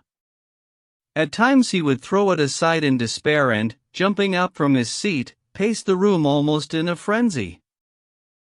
I agree that the author's basic idea is correct, he said to me feverishly, but so much the more horrible for that. It's our same idea, precisely ours. We were the first to plant it, to nurture it, to prepare it, and what new could they say on their own after us? But, God, how it's all perverted, distorted, mutilated, he exclaimed, thumping the book with his fingers. Are these the conclusions we strove for? Who can recognize the initial thought here? Getting yourself enlightened? Pyotr Stepanovich grinned, taking the book from the table and reading the title. It's about time. I'll bring you something better if you like. Stepan Trofimovich again dignifiedly kept silent. I was sitting in the corner on a sofa. Fyodor Stepanovich quickly explained the reason for his coming. Of course, Stepan Trofimovich was struck beyond measure, and listened in fear, mixed with extreme indignation. And this Yulia Mikhailovna is counting on me to come and read for her. I mean, it's not that they need you so much. On the contrary, it's to indulge you and thereby suck up to Varvara Petrovna. But, needless to say, you won't dare refuse to read. And you yourself would even like to, I suppose, he grinned. You old phobies are all infernally ambitious. Listen, though, it mustn't be too dull. What have you got there, Spanish history or something? Give it to me to look over a few days ahead, otherwise you may put them all to sleep. The hasty and all too naked rudeness of these barbs was plainly deliberate. He made as if it were impossible to speak with Stepan Trofimovich in any other, more refined language or concepts. Stepan Trofimovich staunchly continued to ignore the insults. But the events he was being informed of produced a more and more staggering impression on him. And she herself, said this should be told to me by you, sir, he asked, turning pale. I mean, you see, she wants to arrange a day and place for a mutual talk with you, the leftovers of your sentimentalizing. You've been flirting with her for 20 years and have got her used to the funniest ways. But don't worry, it's all different now. She herself keeps saying that she's only now beginning to have her eyes reopened. I explained to her straight out that this whole friendship of yours is just a mutual outpouring of slops. She's told me a lot, friend, Pa, what a lackey position you've been in all this time. Even I blushed for you. I, in a lackey position? Stepan Trofimovich could not restrain himself. Worse, you've been a sponger, meaning a voluntary lackey. Too lazy to work, but with an appetite for a spot of cash. All this she now understands. Anyway, what she tells about you is simply terrible. No, friend, I really had a good laugh over your letters to her, shameful and disgusting. But you're all so depraved, so depraved. There's something eternally depraving in alms, you're a clear example of it. She showed you my letters. All of them. I mean, of course, there was no way I could read them. Pa, how much paper you wasted, there must be more than 2,000 letters there. And you know, old man, I think there was a moment between you two when she was ready to marry you. It was most stupid of you to let it slip. I'm speaking from your viewpoint, of course, but still it would have been better than now when you almost married someone else's sins, like a clown, a laughingstock, for money. For money. She says it was for money. Stepan Trofimovich cried out in pain. And what else? Come now, I'm the one who had to defend you. That's the only way you could justify yourself. She understood that you needed money like everyone else, and that from that point perhaps you were right. I proved to her like 2 times 2 that you'd been living for your mutual profit, she as a capitalist, and you as her sentimental clown. By the way, she's not angry about the money, though you've been milking her like a nanny goat. She's just mad because she believed you for 20 years, because you hoodwinked her so much with nobility and made her lie for so long. That she herself was lying she will never admit, but you're going to catch it twice over for that. I don't understand how you never figured out that you'd have to settle accounts one day. You did have some sense after all, didn't you? I advised her yesterday to send you to an almshouse, a decent one. Don't worry, nothing to complain of, it seems that's just what she'll do. Remember your last letter to me in KH Province, 3 weeks ago? You mean you showed it to her? Stepan Trofimovich jumped up, horrified. But, what else? First thing. The one in which you informed me that she exploited you because she was jealous of your talent, well, and also about someone else's sins. Really, though, friend, how vain you are, incidentally. I laughed my head off. Generally, your letters are quite dull, your style is terrible. I often didn't read them at all, and there's one lying around unopened even now. I'll send it to you tomorrow. But this last letter of yours, it's the peak of perfection. How I laughed, how I laughed. Monster! Monster! Stepan Trofimovich cried out. Pa, the devil, one can't even talk with you. What, are you offended again, like last Thursday? Stepan Trofimovich drew himself up menacingly. How dare you speak to me in such language? What language? Simple and clear? But tell me finally, monster, are you my son or not? You should know better than I. Of course, fathers always tend to be blind in such cases. Silence. Silence. Stepan Trofimovich was shaking all over. See, you shouted me and abused me, as you did last Thursday. You were going to wave your stick at me, but I did find that document then. I spent the whole evening rummaging in my suitcase out of curiosity. True, there's nothing certain, you can be comforted. It's just my mother's note to that little Polak. But judging by her character. One word more and I'll slap your face. Look at these people. Fyodor Stepanovich suddenly turned to me.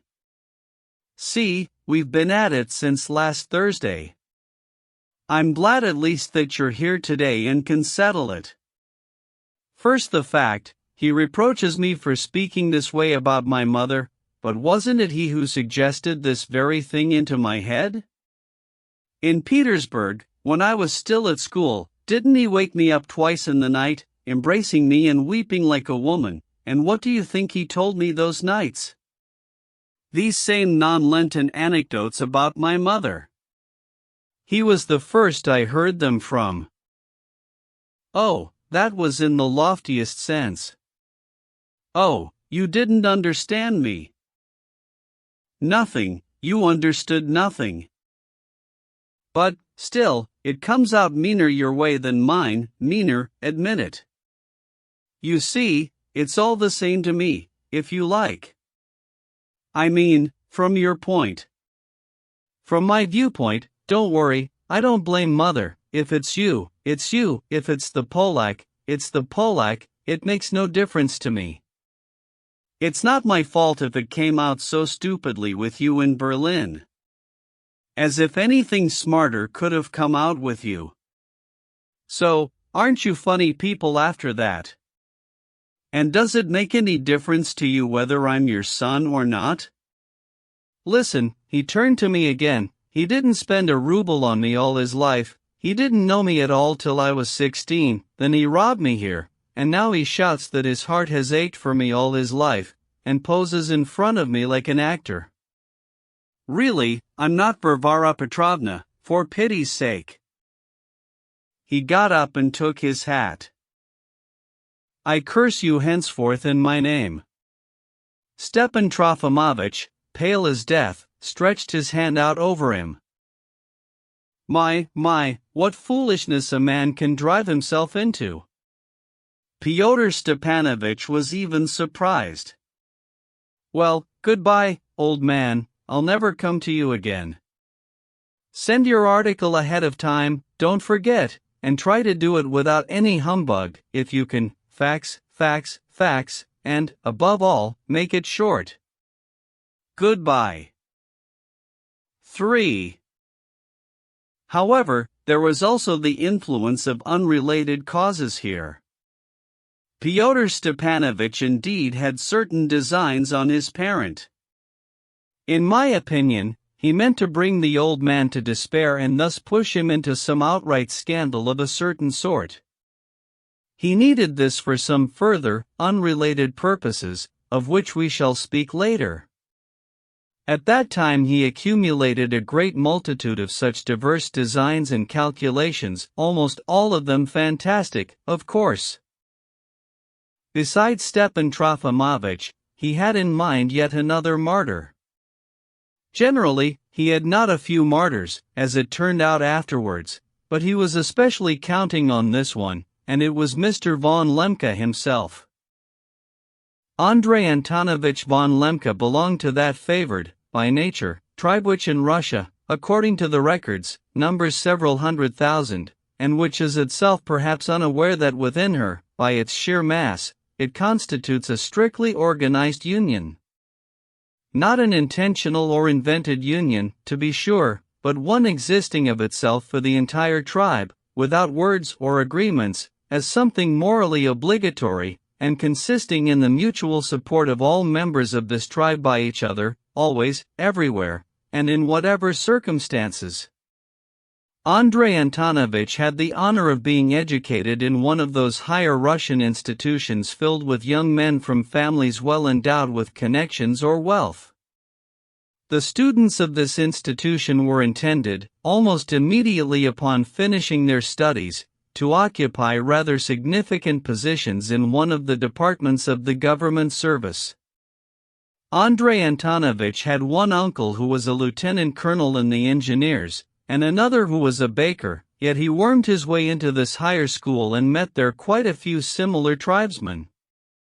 He was a merry companion, quite dull as a student, but everyone liked him.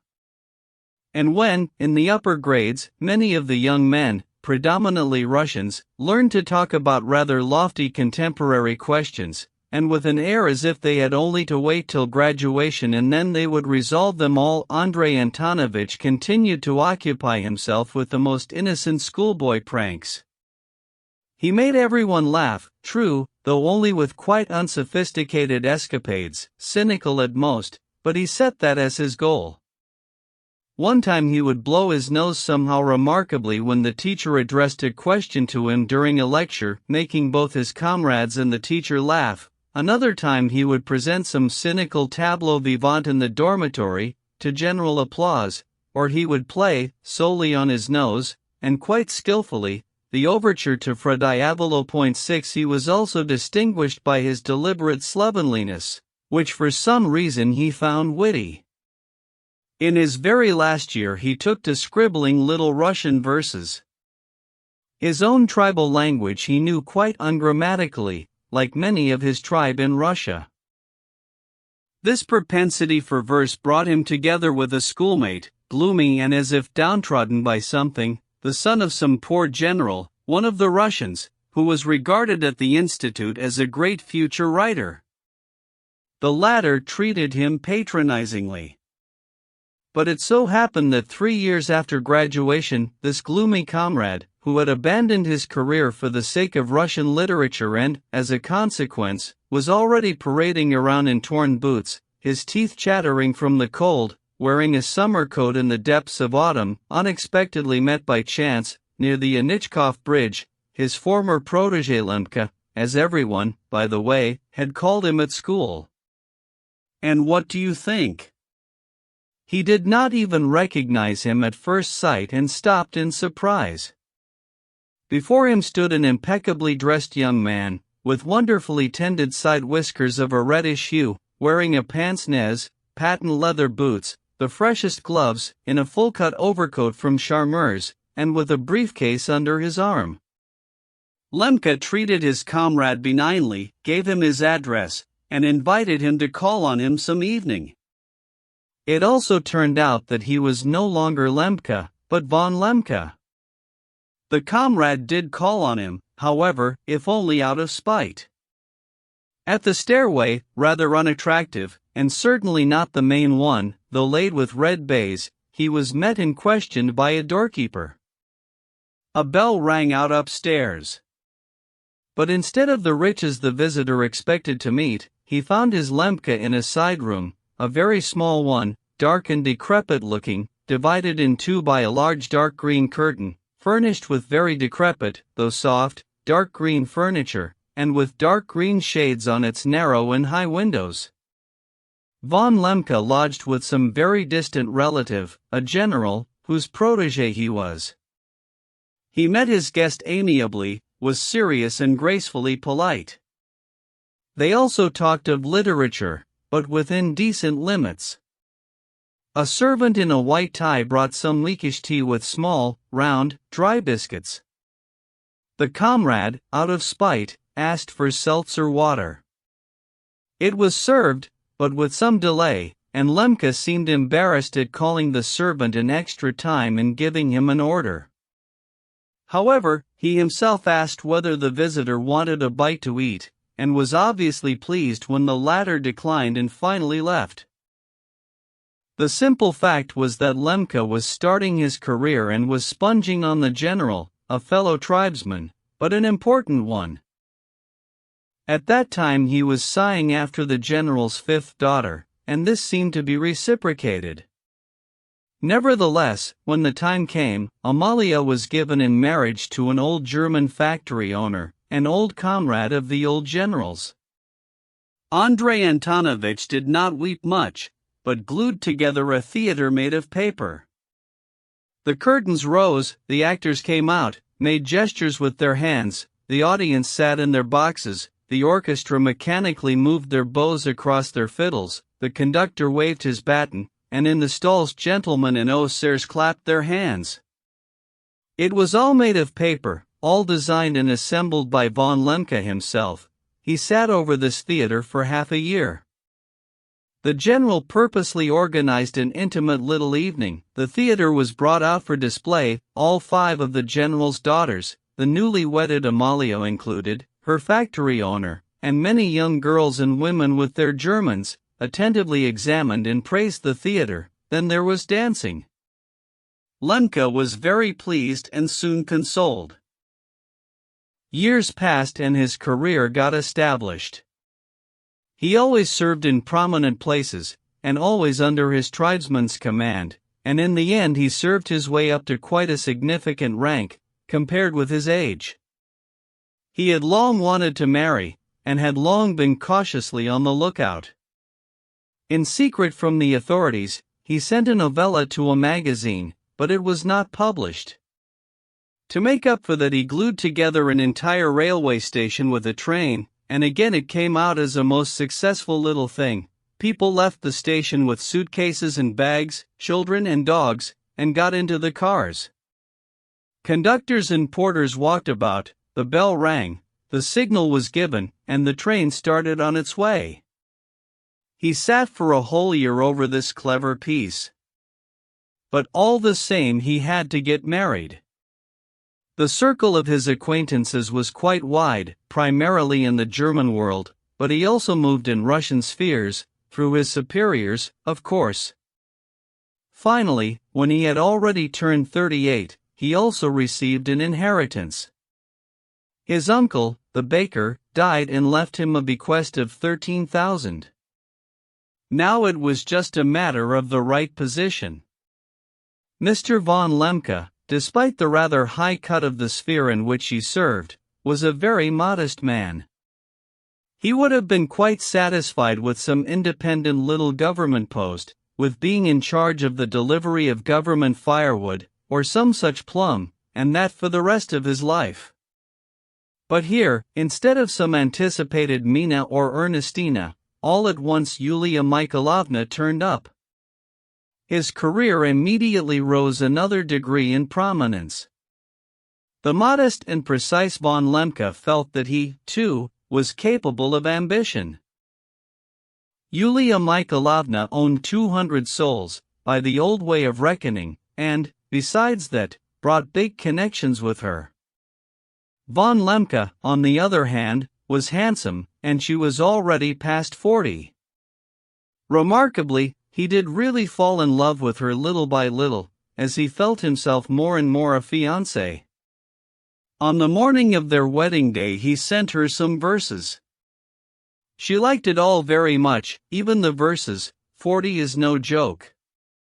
Soon he was awarded a certain rank and a certain decoration, and then he was appointed to our province.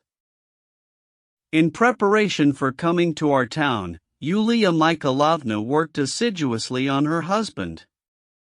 In her opinion, he was not without abilities, knew how to make an entrance and show himself, knew how to listen with a grave air and say nothing, had picked up a few quite decent poses, could even make a speech, even had some odds and ends of ideas, and had picked up the gloss of the latest indispensable liberalism. But all the same it troubled her that he was somehow none too receptive, and, after his long, eternal search for a career, was decidedly beginning to feel a need for peace. She wanted to pour her ambition into him, and he all of a sudden began gluing together a German church. The pastor came out to preach the sermon, the faithful listened, their hands piously clasped before them, one lady wiping away tears with her handkerchief, one little old man blowing his nose. Towards the end a little organ rang out. It had been specially ordered and had already arrived from Switzerland, expense notwithstanding. Yulia Mikhailovna, even with some sort of fright, took the whole work from him as soon as she found out about it, and locked it away in her drawer. She allowed him to write a novel instead, but on the quiet.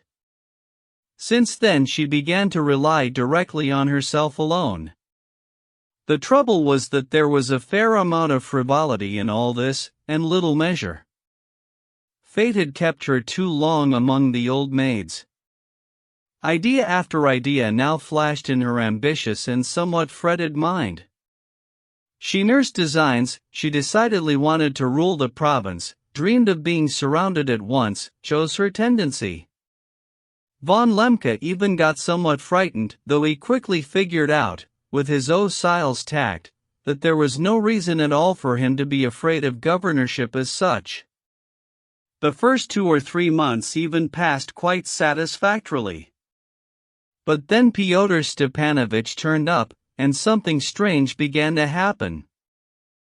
The thing was that from the very first step the young Verkhovensky showed a decided disrespect for Andrei Antonovich, and assumed some strange rights over him, and Yulia Mikhailovna, always so jealous of her husband's significance, simply refused to notice it. At least she attached no importance to it.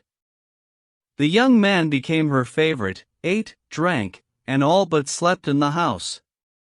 Von Lemke set about defending himself, called him young man in public, patted him patronizingly on the shoulder, but made no impression. Fyodor Stepanovich went on laughing in his face, as it were, even while apparently talking seriously, and said the most unexpected things to him in public. Once, on returning home, he found the young man in his study, asleep on the sofa, uninvited. The latter explained that he had stopped by and, finding no one home, had caught himself a good nap. Von Lemke was offended and again complained to his wife. Laughing at his irritability, she remarked caustically that it was he who seemed unable to put himself on a real footing. At least with her this boy never allowed himself any familiarity, and, in all events, he was naive and fresh, though outside the bounds of society. Von Lemke pouted. On that occasion she got them to make peace. Fyodor Stepanovich did not really apologize, but got off with some coarse joke which in other circumstances could have been taken as a new insult, but in the present case was taken as repentance. The weak point lay in Andrei Antonovich's having made a blunder at the very beginning, namely, by imparting his novel to him. Fancying him to be a fervent young man of poetry, and having long dreamed of a listener, one evening, still in the first days of their acquaintance, he read 2 chapters to him. He listened with unconcealed boredom, yawned impolitely, uttered not a word of praise, but on leaving asked Andrei Antonovich for the manuscript so as to form an opinion at home at his leisure, and Andrei Antonovich gave it to him.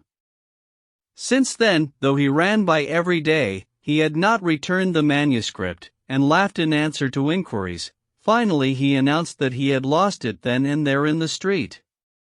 When she learned of it, Yulia Mikhailovna became terribly angry with her husband. "And did you tell him about your little church, too?" she fluttered, almost frightened. Von Lemke decidedly took to pondering, and pondering was bad for him and was forbidden by his doctors. Aside from the fact that there turned out to be much trouble with the province, of which we shall speak later, there was another matter here, and he even suffered in his heart, not merely in his docile pride.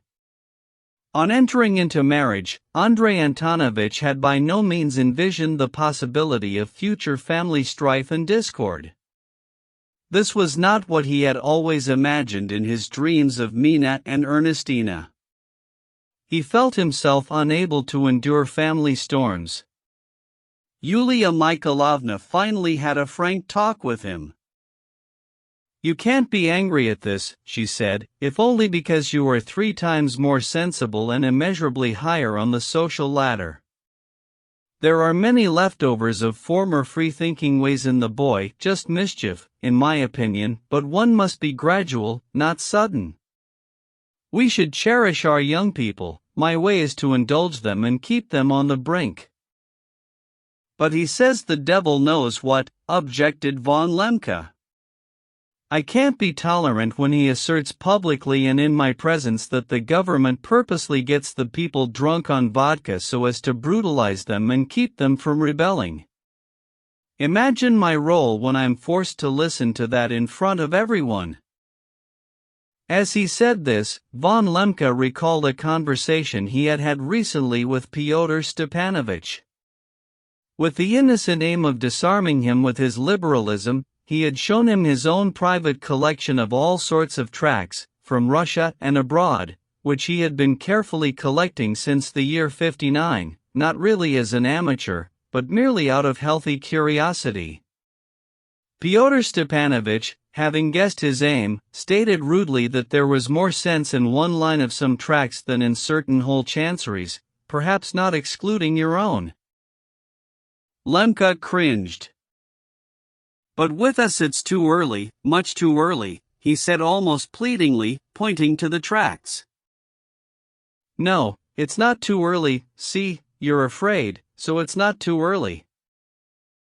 But, all the same, here, for example, is an invitation to destroy churches." "And why not? You're an intelligent man and, of course, not a believer yourself, but you understand only too well that you need belief in order to brutalize the people. Truth is more honest than lying."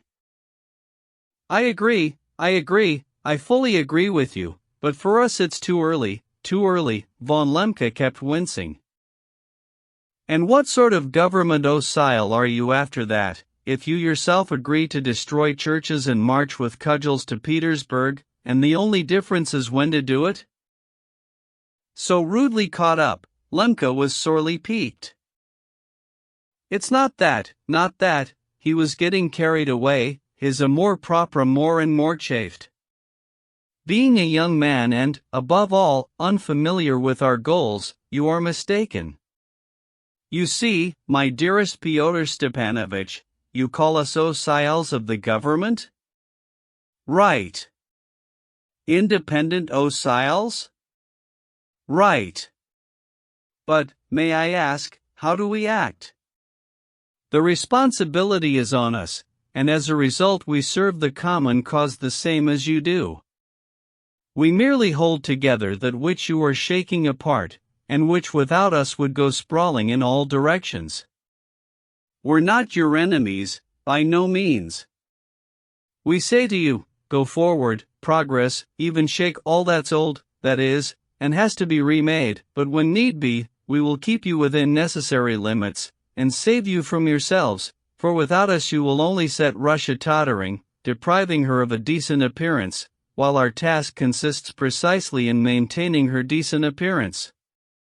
Realize that you and we are mutually necessary to each other. In England, the Whigs and Tories are also mutually necessary to each other.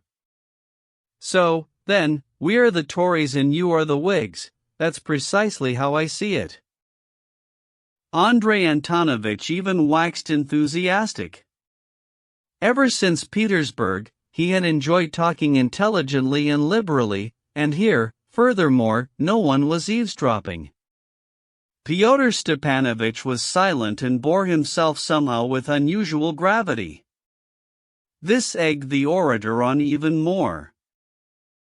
"Do you know that I, the master of the province," he went on, pacing the study, "do you know that I, owing to the multitude of my duties, am unable to fulfill even one of them, and, on the other hand, it would be just as correct to say that there is nothing for me to do here.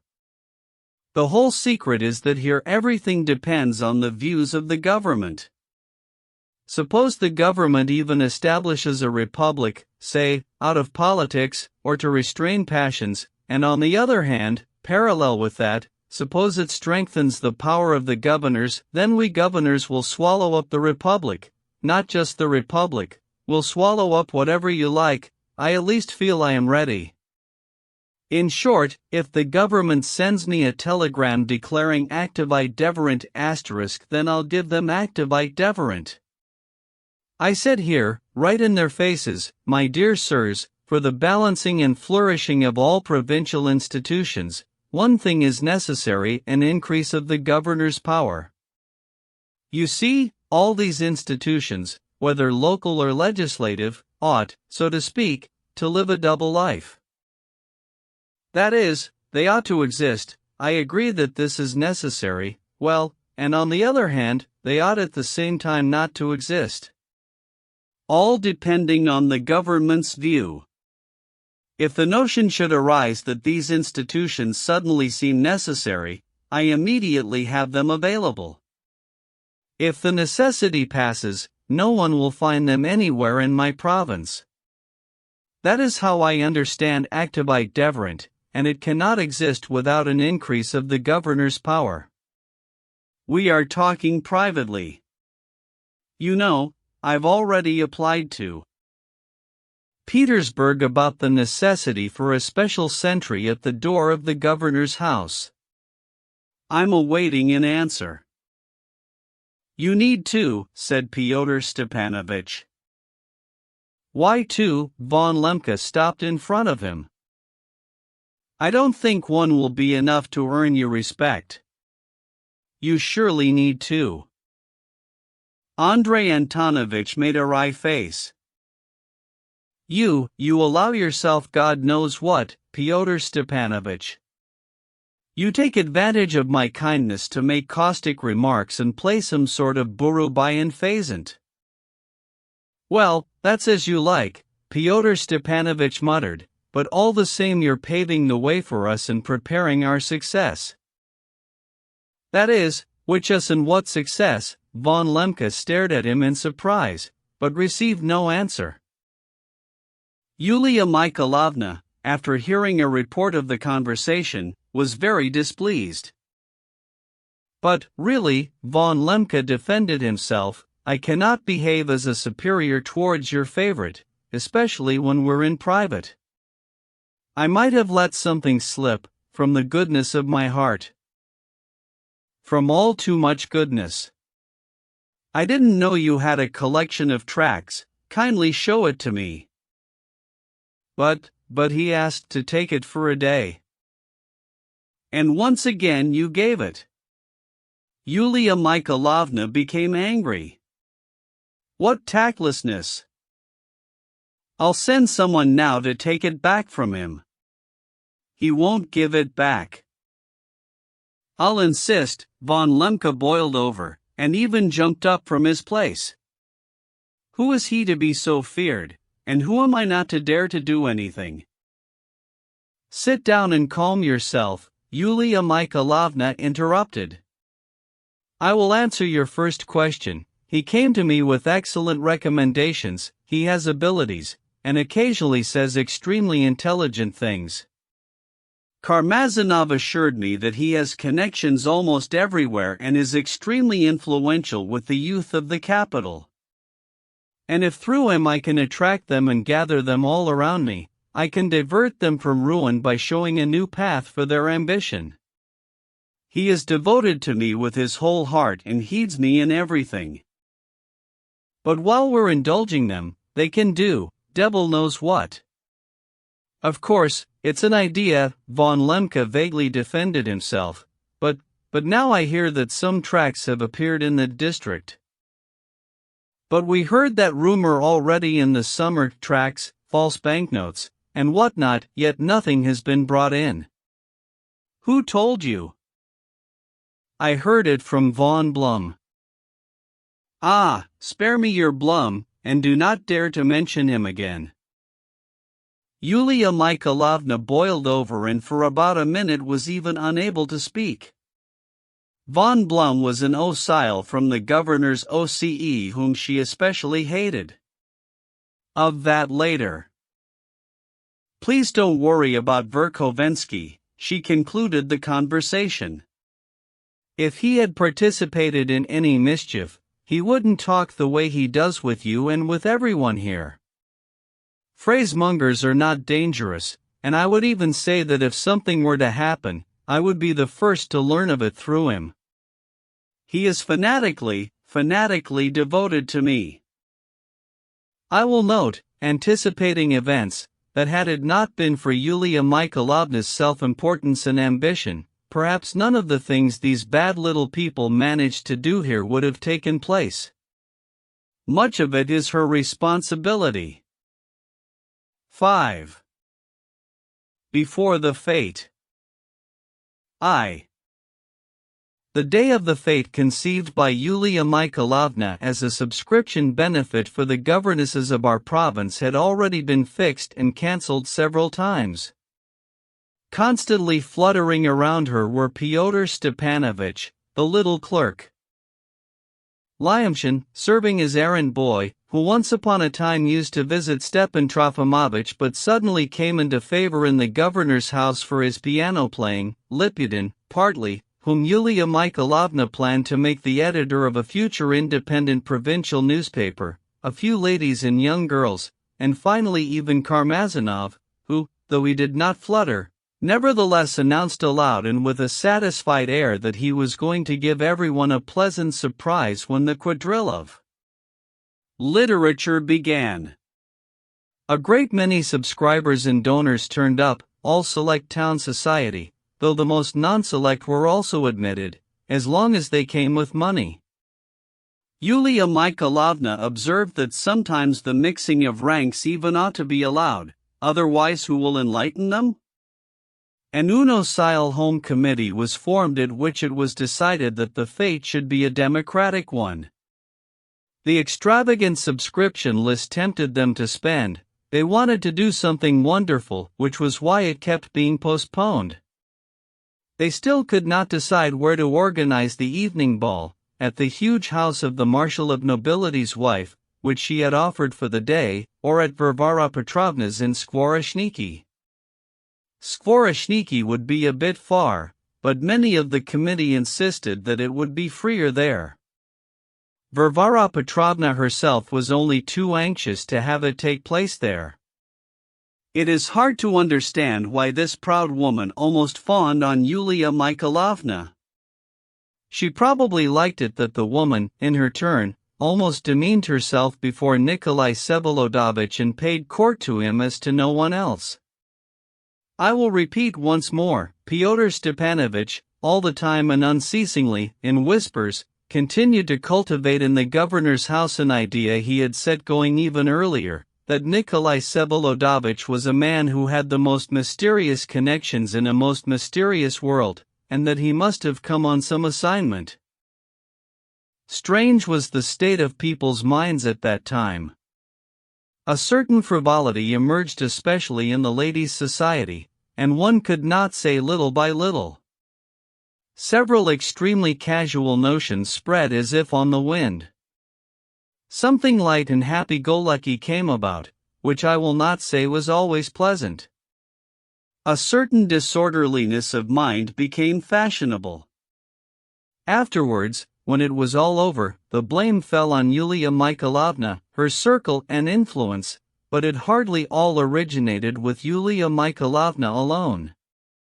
On the contrary, A great many vied with one another in praising the new governor's wife for knowing how to bring society together, and for making things suddenly more cheerful.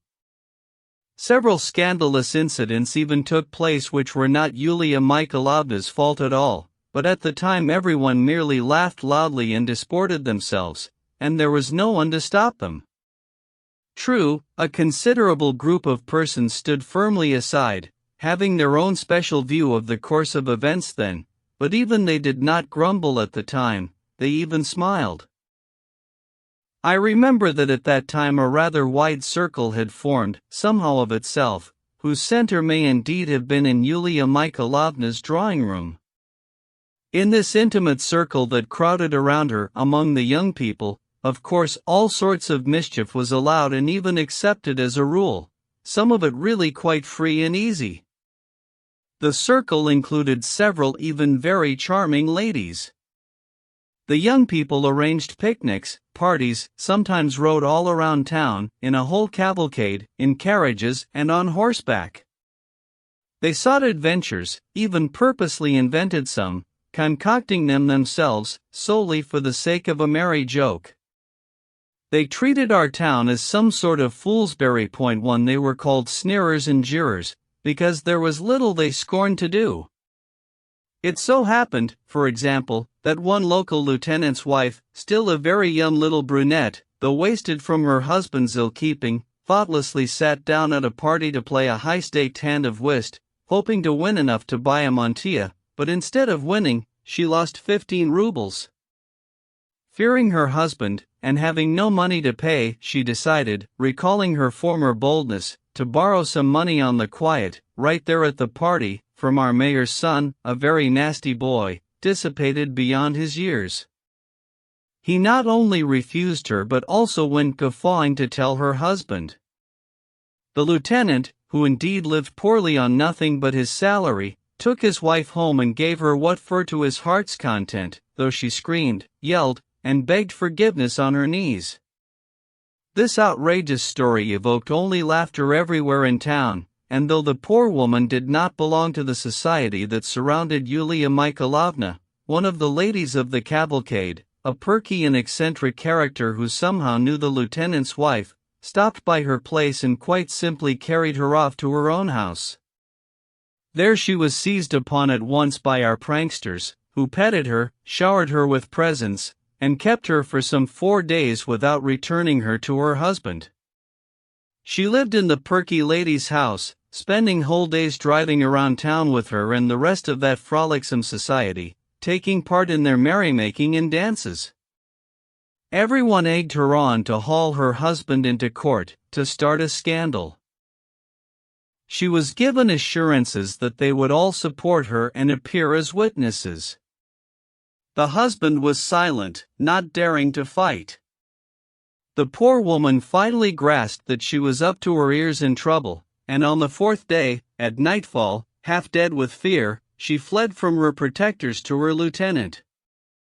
It is not known precisely what took place between the spouses, but the 2 shutters of the low wooden house in which the lieutenant rented his lodgings did not open for 2 weeks. Yulia Mikhailovna was a bit angry with the pranksters when she learned about it all, and was quite displeased with the perky lady's behavior, though the lady had introduced the lieutenant's wife to her on the first day of the abduction. However, it was soon forgotten.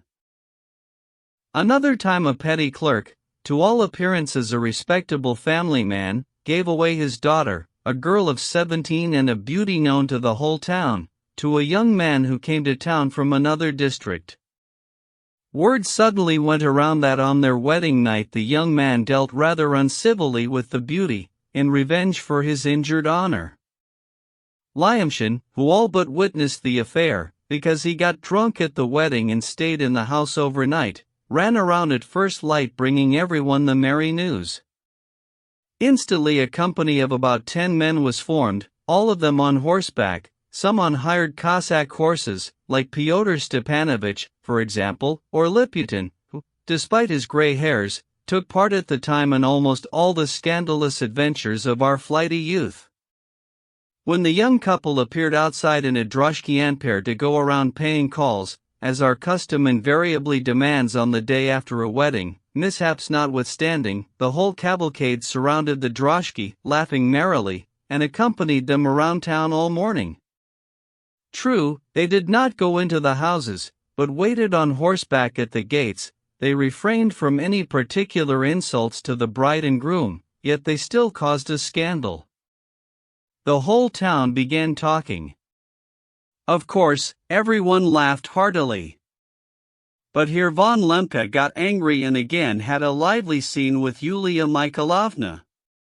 She, too, got extremely angry, and momentarily intended to deny her house to the pranksters. But the very next day she forgave everyone, after admonitions from Fyodor Stepanovich and a few words from Karmazinov. The latter found the joke quite witty. "These are local ways," he said. "Anyhow it's characteristic and bold, and, look, everyone's laughing, you alone are indignant." But there were some pranks that were intolerable, with a certain tinge. An itinerant bookhawker appeared in town selling Gospels, a respectable woman, though of tradesman's rank.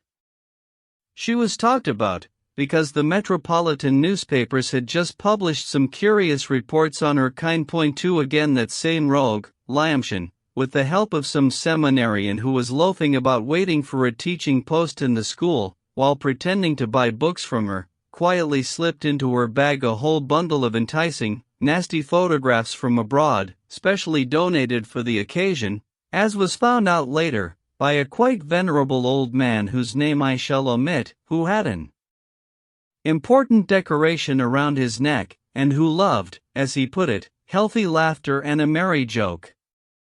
When the poor woman began taking out her sacred books in the shopping arcade, the photographs spilled out with them. There was laughter, murmuring, the crowd closed in, there was swearing. It would have gone as far as blows if the police had not come in time. The bookhawker was put in the lockup, and only that evening, through the efforts of Mavriky Nikolaevich, who had learned with indignation the intimate details of this vile story, was she freed and sent out of town. This time Yulia Mikhailovna decidedly chased Lyamshin out, but that same evening our entire company brought him to her with the news that he had invented a special new trick on the piano, and talked her into hearing it at least. The trick indeed turned out to be amusing, with the funny title of The Franco-Prussian War. It began with the fearsome sounds of the Marseillaise. 1501 pur abreuve nos sillons. A bombastic challenge was heard, the intoxication of future victories.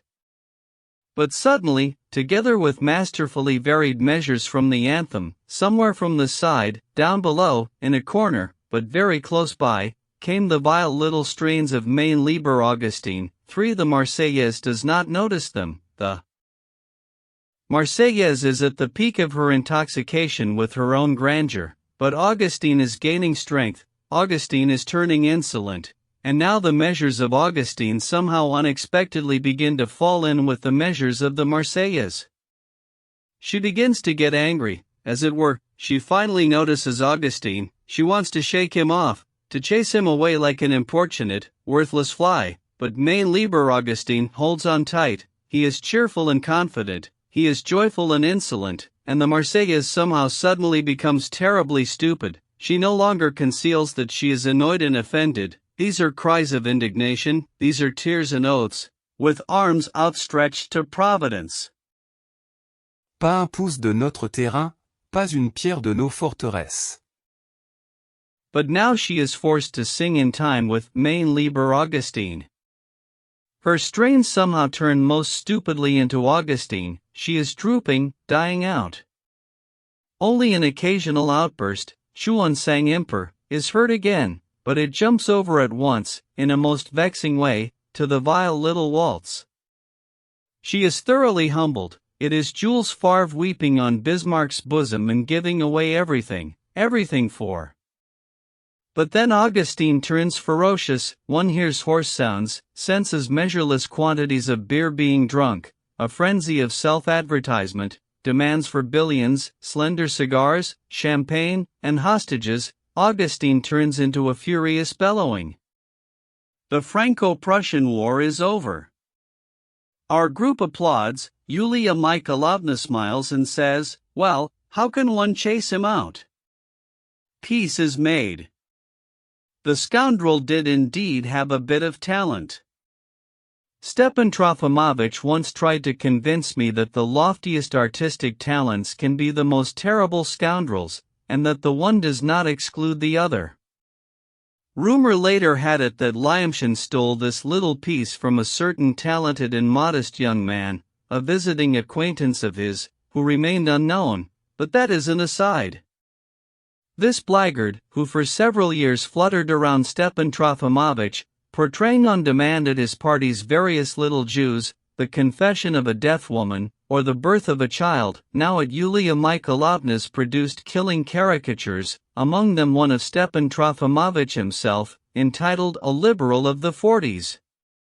Everyone rocked with laughter, so that by the end it was decidedly impossible to chase him out. He had become too necessary a person.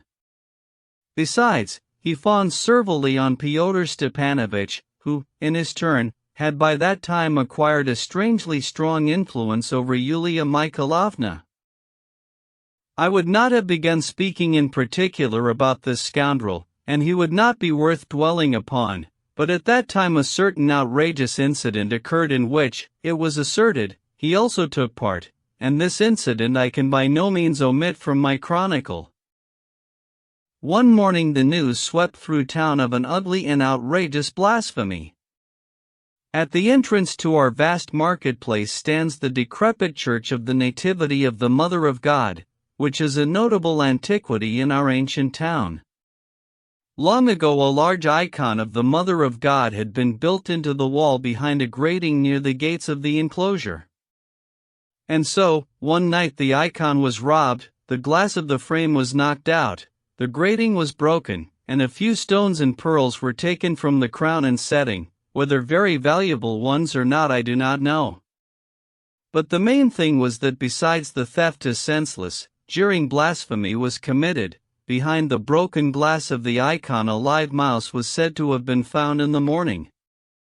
It is known positively now, 4 months later, that the crime was committed by the convict Fedka, but for some reason Lyamshin's participation has also been added to it. At the time no one mentioned Lyamshin and he was not suspected at all, but now everyone insists that it was he who let in the mouse. I remember all our authorities being somewhat at a loss. People had been crowding around the scene of the crime since morning. There was a constant crowd standing there, though not a very big one, but still about 100 people. Some came, others left. Those who came crossed themselves and kissed the icon. There were donations, a collection plate appeared, and a monk beside it, and it was 3 o'clock in the afternoon before the authorities realized that they could order people not to stand in a crowd, but to move on after praying, kissing, and donating. This unfortunate incident produced a very gloomy effect on von Lemke.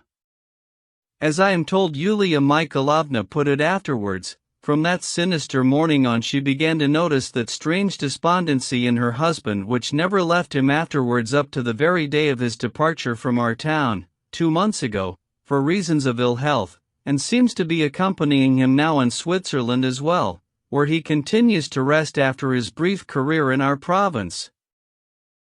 I remember stopping in the square then, at 1 o'clock in the afternoon. The crowd was silent, the faces significantly somber. A merchant, fat and sallow, drove up in a droshky, climbed out, bowed to the ground, planted a kiss, donated a ruble, clambered back, groaning, into the droshky, and drove off again. A carriage also drove up with 2 of our ladies, accompanied by 2 of our pranksters. The young men, one of whom was no longer so young, got out of the vehicle as well and forced their way through the crowd to the icon, rather negligently pushing people aside. Neither of them took his hat off, and one placed a pince-nez on his nose. There was murmuring among the people, dull but disagreeable. The fine fellow in the pince-nez took a brass kopeck from a purse chock full of bills and threw it into the dish. Laughing and talking loudly, they both went back to the carriage. At that moment Lizaveta Nikolaevna, accompanied by Mavriky Nikolaevich, suddenly rode up. She jumped from the horse, handed the bridle to her companion, who on her orders remained mounted, and went up to the icon precisely at the moment when the kopeck was thrown. A flush of indignation covered her cheeks. She took off her round hat, her gloves, fell on her knees before the icon, right on the dirty sidewalk, and reverently bowed 3 times to the ground. Then she took out her purse, but as there were only a few 10-kopeck pieces in it, she instantly removed her diamond earrings and put them on the plate. "May I? May I?" To ornament the setting, she asked the monk, all agitated. "It is permissible," the monk replied, "every gift is good." The people were silent, showing neither reproach nor approval. Lizaveta Nikolaevna mounted her horse in her soiled dress and rode off. 2. 2 days after the incident just described, I met her in a numerous company, setting out for somewhere in 3 carriages surrounded by men on horseback. She beckoned to me with her hand, stopped the carriage, and demanded insistently that I join their party.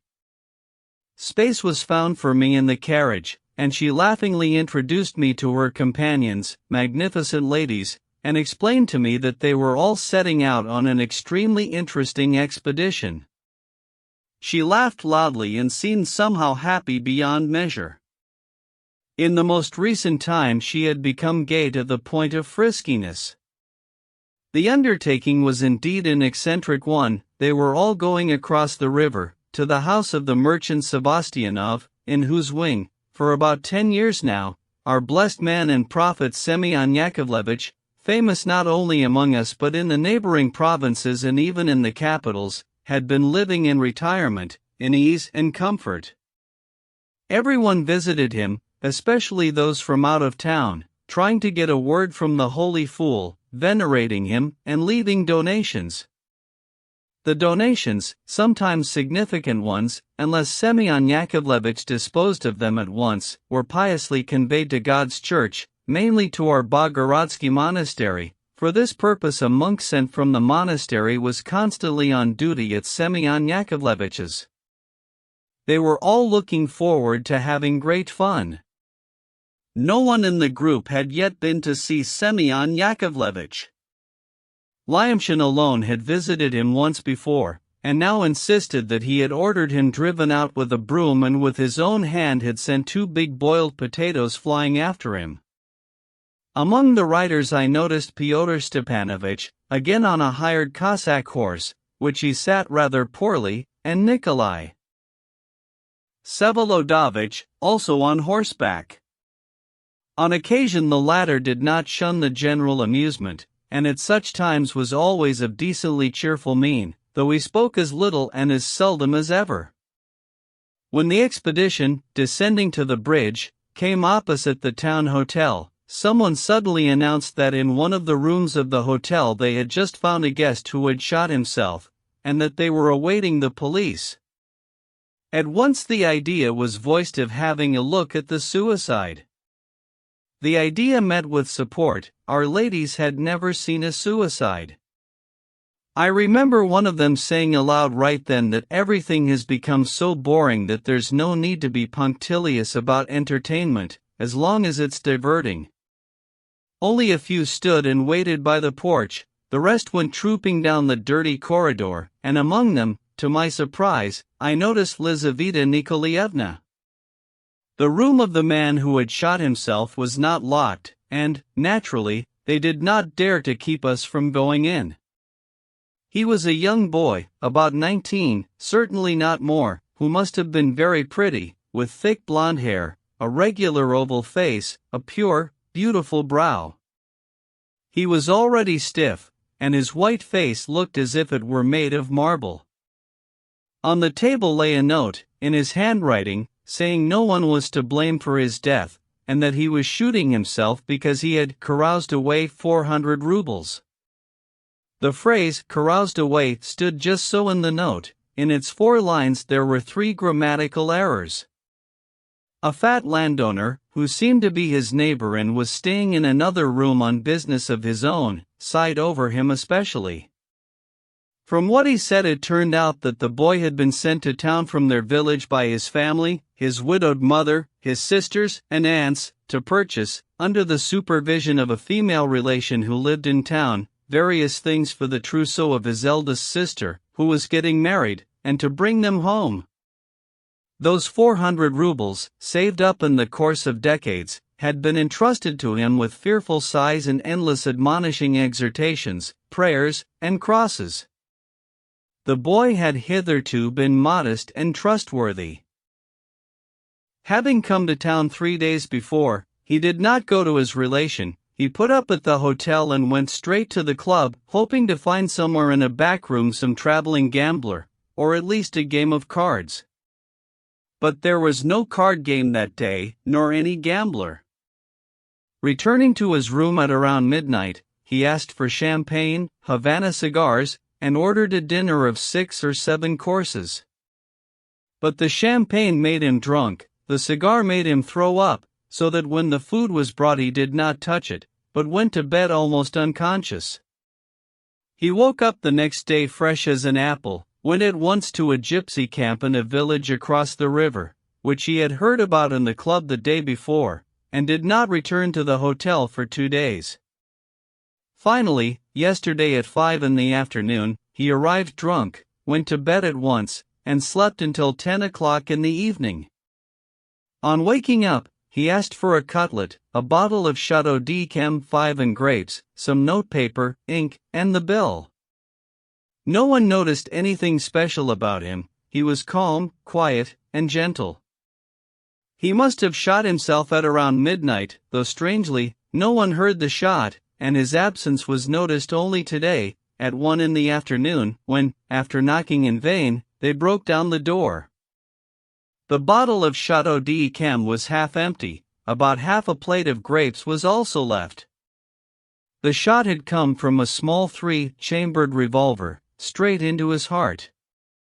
There was very little blood, the revolver had fallen from his hand onto the carpet. The youth himself was half reclined on a sofa in the corner. Death must have occurred instantly, no mortal agony showed on his face, his expression was calm, almost happy, he need only have lived. Our people all stared with greedy curiosity. Generally, in every misfortune of one's neighbor there is always something that gladdens the outsider's eye, and that even no matter who you are. Our ladies stared silently, their companions distinguished themselves by sharpness of wit and a supreme presence of mind. One of them observed that this was the best solution and that the boy even could not have come up with anything smarter. Another concluded that he had lived well, if only for a moment. A third suddenly blurted out, "Why have we got so many people hanging or shooting themselves, as if we'd jumped off our roots, as if the floor had slipped from under everyone's feet?" The raisonneur was given unfriendly looks. Then Lyamshin, who drew honor from his role of buffoon, filched a little bunch of grapes from the plate. Another, laughing, followed his example, and a third reached out for the Chateau d'Yquem as well. But he was stopped by the police chief, who arrived and even ordered them to clear the room. Since everyone had already had their fill of looking, they went out at once without argument, though Lyamshin did try to badger the police chief about something. For the remaining half of the way, the general merriment, laughter, and brisk chatter became almost twice as lively. We arrived at Semyon Yakovlevich's at exactly 1 o'clock in the afternoon. 6 The gates of the rather large merchant's house stood wide open, giving access to the wing. We learned at once that Semyon Yakovlevich was having his dinner, but was still receiving people. Our whole crowd went in together. The room in which the blessed man received and dined was quite spacious, with 3 windows, and was divided into 2 equal parts by a waist-high wooden railing from wall to wall. Ordinary visitors remained outside the railing, but the lucky ones were admitted, on the blessed man's instructions, through the gate of the railing into his part, and there he seated them, if he so desired, on his old leather chairs and sofa, while he invariably installed himself in an ancient, shabby Voltaire armchair. He was a rather big, puffy, sallow-faced man of about 55, blond and bald, with thin hair, a clean-shaven chin, a swollen right cheek, and a mouth somewhat twisted, as it were, with a big wart near his left nostril, narrow little eyes, and a calm, solid, sleepy expression on his face.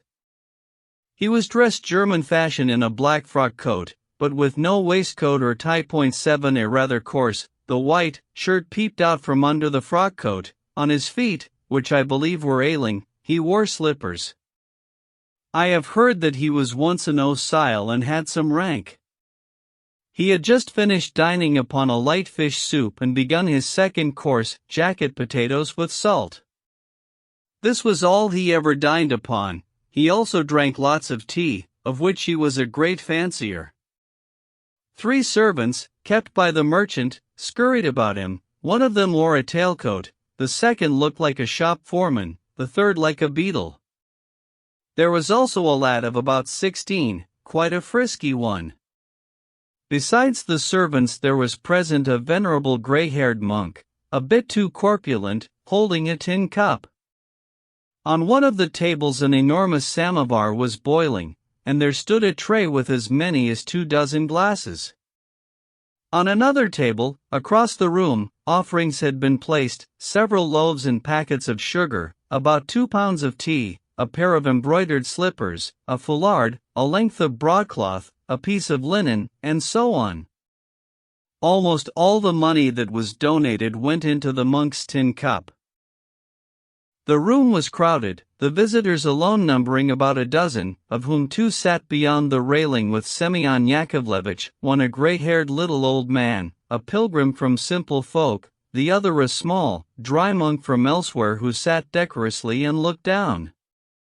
The rest of the visitors stood on this side of the railing, and they, too, were all mainly from simple folk, except for a fat merchant who came from a district town, a bearded fellow and dressed in Russian style, though he was known to be worth 100,000, an elderly and woebegone noblewoman, and 1 landowner.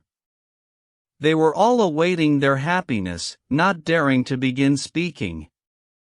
Some 4 of them were on their knees, but it was the landowner who attracted the most attention, a fat man of about 45, who knelt right up against the railing where everyone could see him, and waited reverently for a benevolent glance or word from Semyon Yakovlevitch.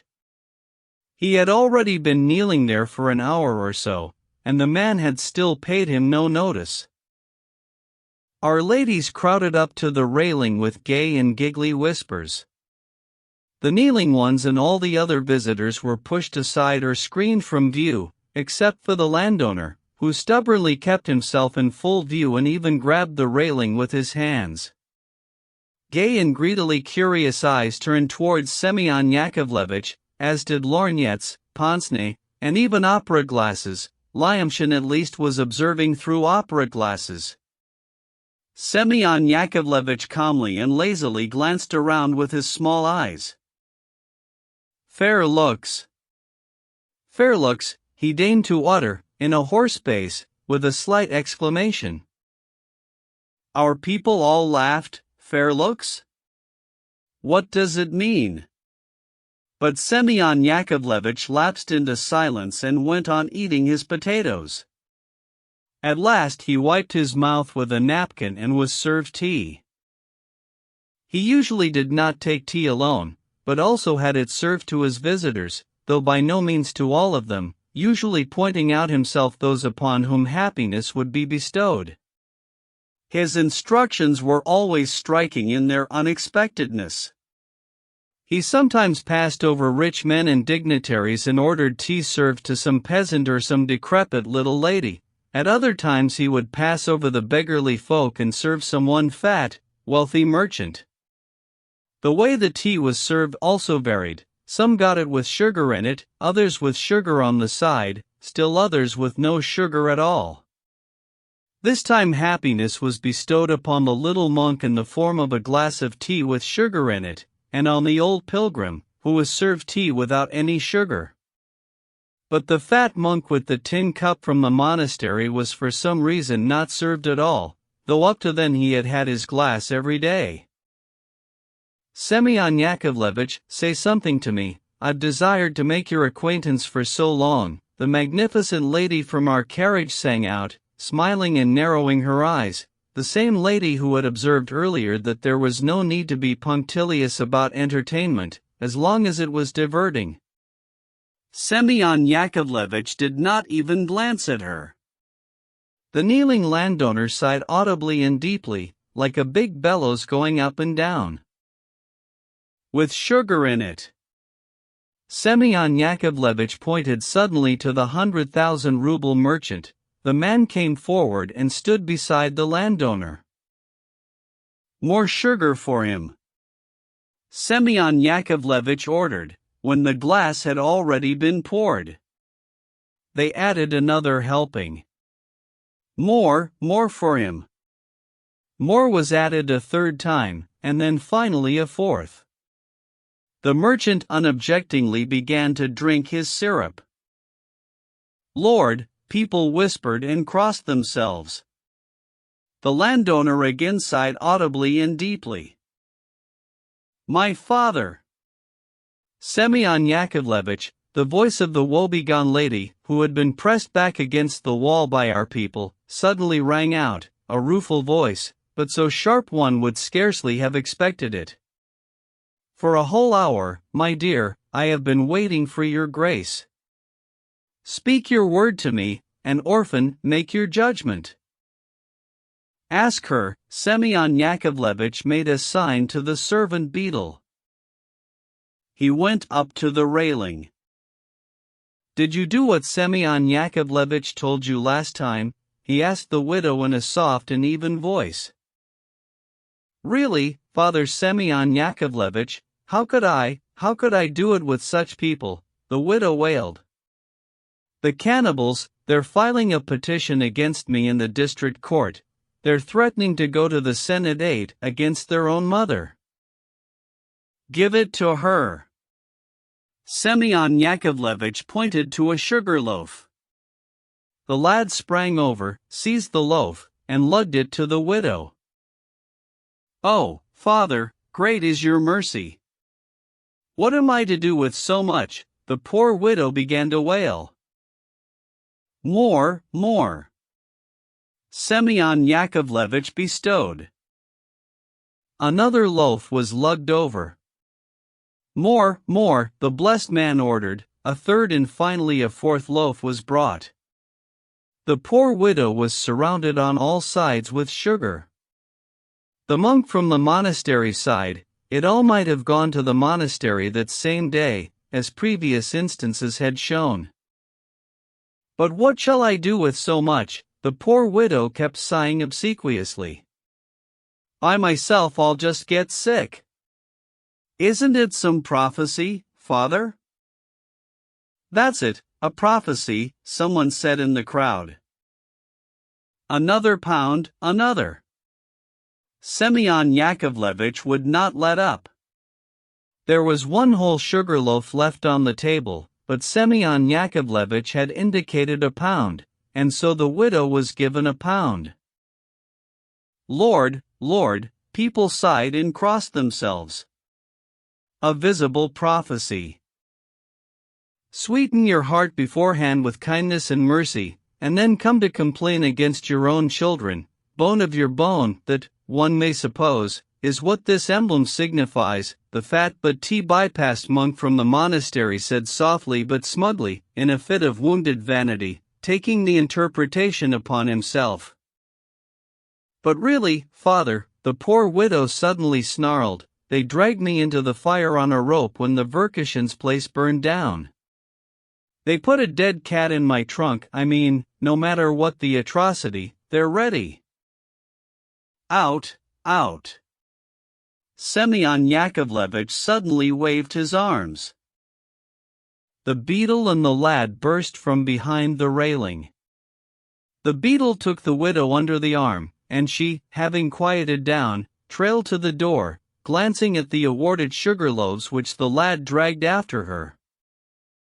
"One back, take one back," Semyon Yakovlevich ordered the shop foreman, who had stayed by him.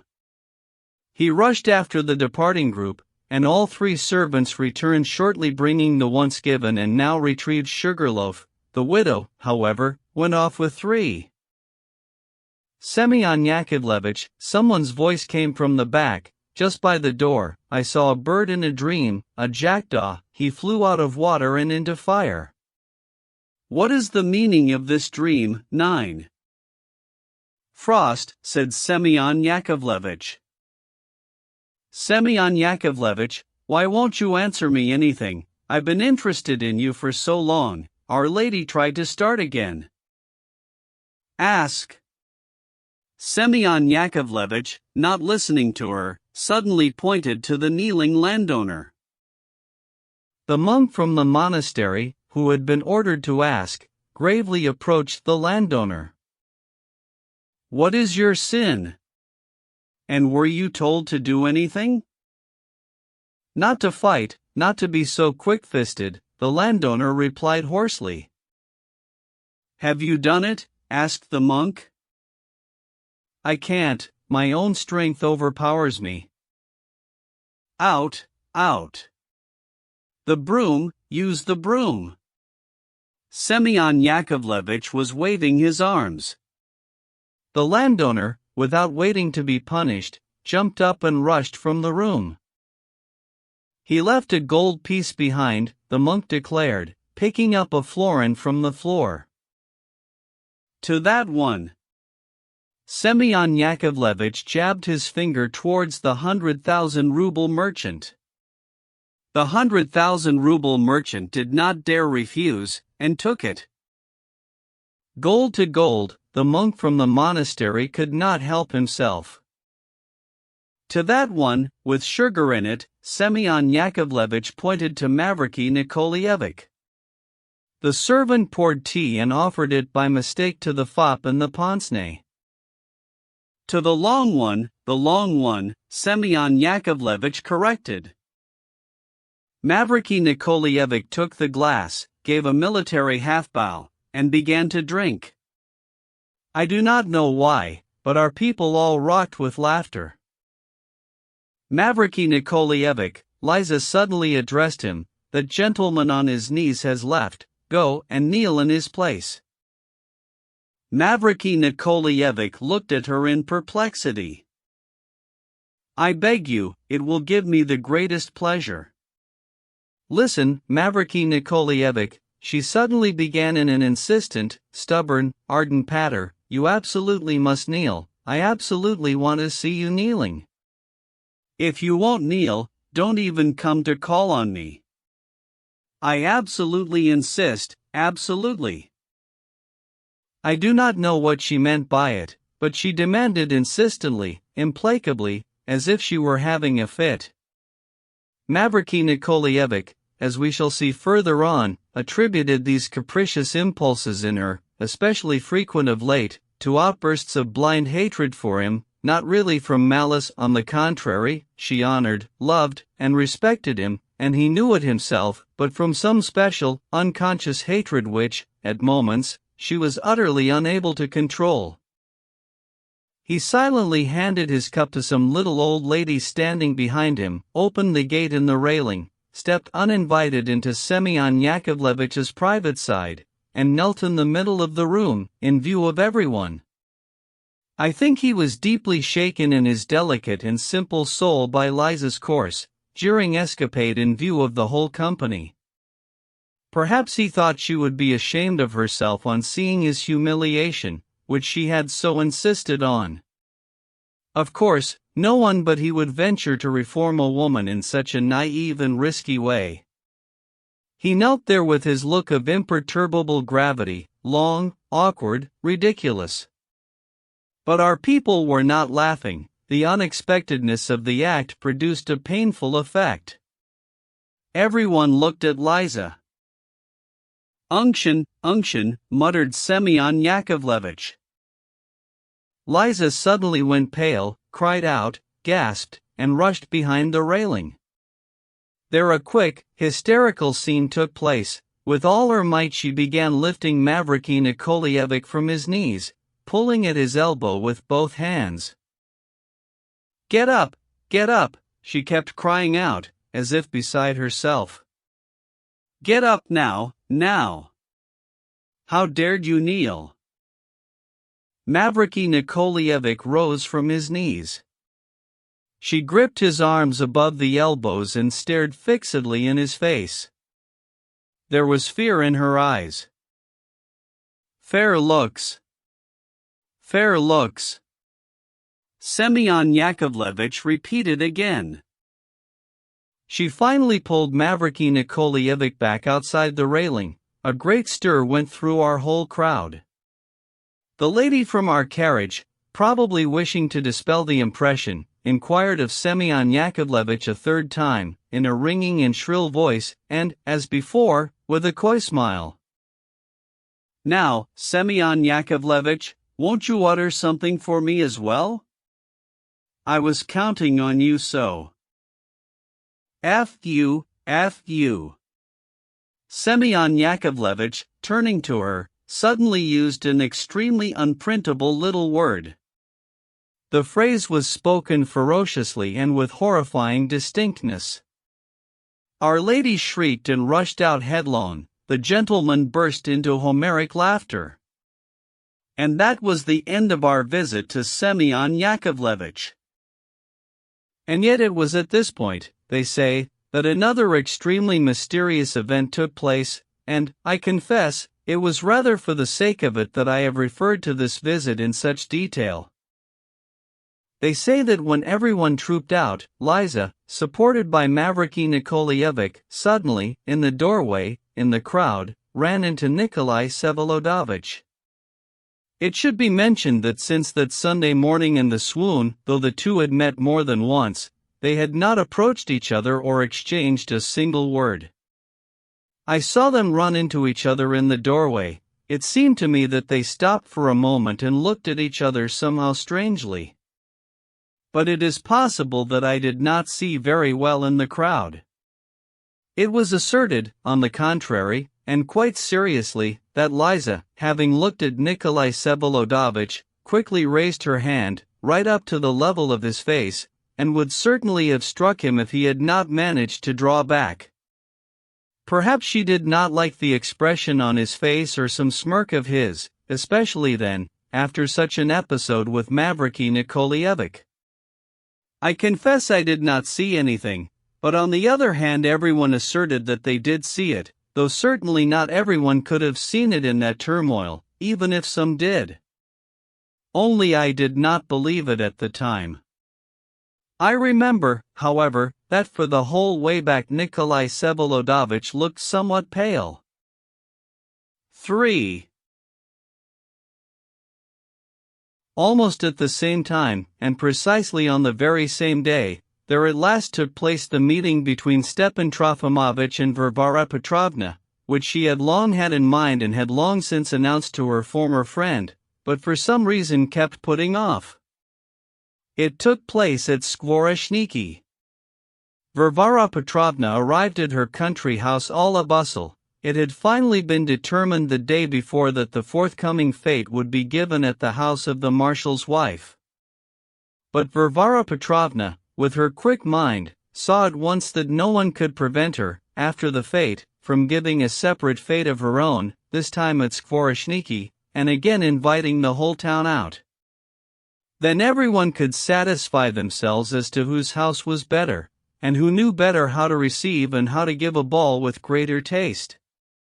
Generally, it was hard to recognize her. She seemed transformed and changed from the former inaccessible high lady, Stepan Trofimovich's expression, into a most ordinary fetter-brained society woman. However, it may only have seemed so. Having arrived at the empty house, she made the round of the rooms accompanied by the faithful and ancient Alexey Yegorovich and Fomushka, a man who had seen the world and was an expert in interior decoration. Counsels and considerations began: what furniture to transfer from the townhouse, what objects, paintings, where to put them, how best to manage with the conservatory and the flowers, where to hang new draperies, where to set up the buffet, one buffet or two, and so on and so forth. And then, in the heat of the bustle, she suddenly decided to send the carriage for Stepan Trofimovitch. The latter had long since been informed, and was prepared, and was every day expecting precisely such a sudden invitation. As he got into the carriage, he crossed himself. His fate was to be decided. He found his friend in the great hall, on a small settee in a niche, by a small marble table, with a pencil and paper in her hands. Fomushka was measuring the height of the galleries and windows, and Varvara Petrovna herself was writing down the numbers and making marginal notes. Without interrupting her work, she nodded her head in Stepan Trofimovitch's direction and, when he muttered some greeting, hastily gave him her hand and pointed, without looking, to the place beside her. I sat and waited for about 5 minutes, repressing my heart, he told me later. The woman I saw was not the one I had known for 20 years. The fullest conviction that all was over gave me a strength that amazed even her. I swear she was surprised by my steadfastness in that final hour. Varvara Petrovna suddenly put her pencil down on the table and quickly turned to Stepan Trofimovitch. "Stepan Trofimovitch, we must talk business. I'm sure you have prepared all your magnificent words in various little phrases, but it would be better if we got straight to business, right?"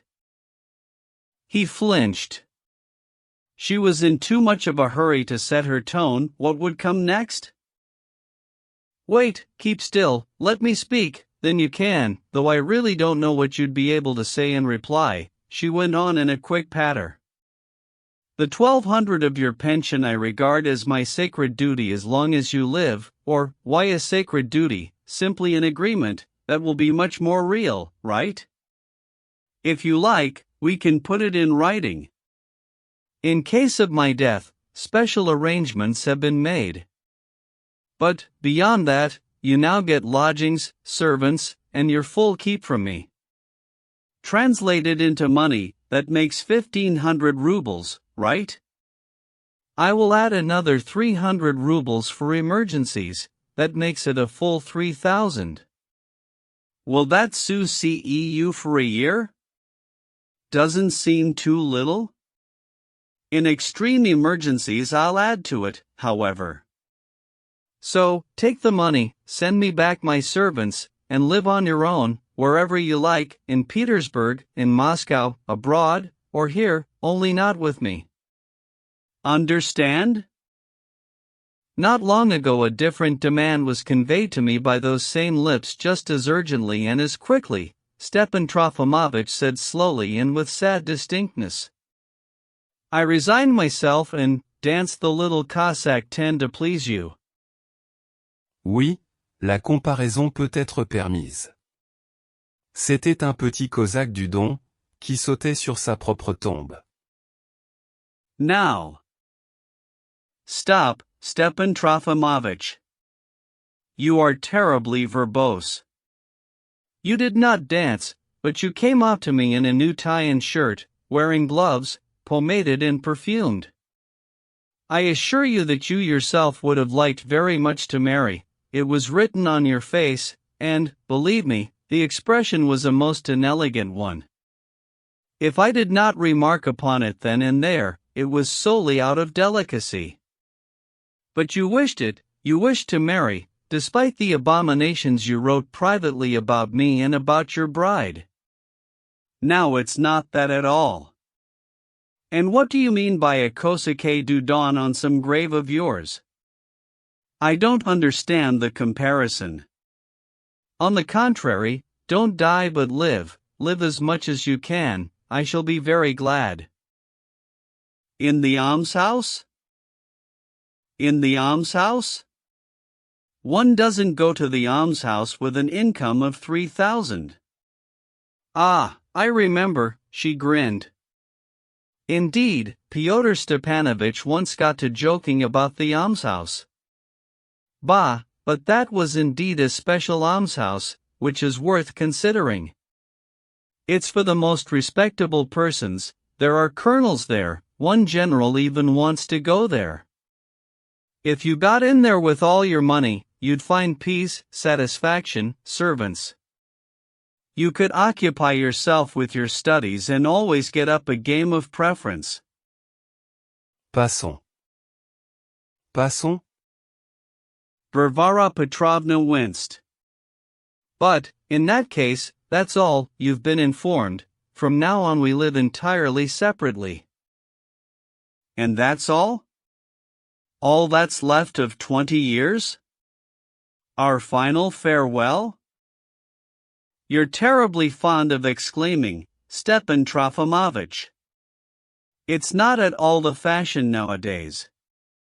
They talk crudely but plainly. You and these 20 years of ours. 20 years of reciprocal self-love, and nothing more.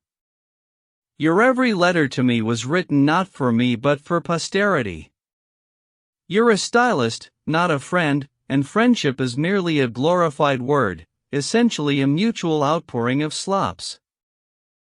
God, all in other people's words. Learned by rote. So they've already put their uniform on you, too. You, too, are in joy, you, too, are in the sun, share. For what mess of pottage 11 have you sold them your freedom? I am not a parrot to repeat other people's words, Varvara Petrovna boiled up. Rest assured that I've stored up enough words of my own. What did you do for me in these 20 years? You denied me even the books which I ordered for you and which, if it weren't for the binder, would have been left uncut. What did you give me to read when I asked you, in the first years, to be my guide? Kfig, nothing but Kfig. 12. You were even jealous of my development, and took measures. And meanwhile everyone laughs at you. I confess I've always regarded you as merely a critic. You are a literary critic, and that is all. When I announced, on the way to Petersburg, that I intended to publish a magazine and dedicate my whole life to it, you at once gave me an ironic look and suddenly became terribly haughty. It was not that, we were afraid of persecutions then. It was just that, and you could by no means have been afraid of persecutions in Petersburg.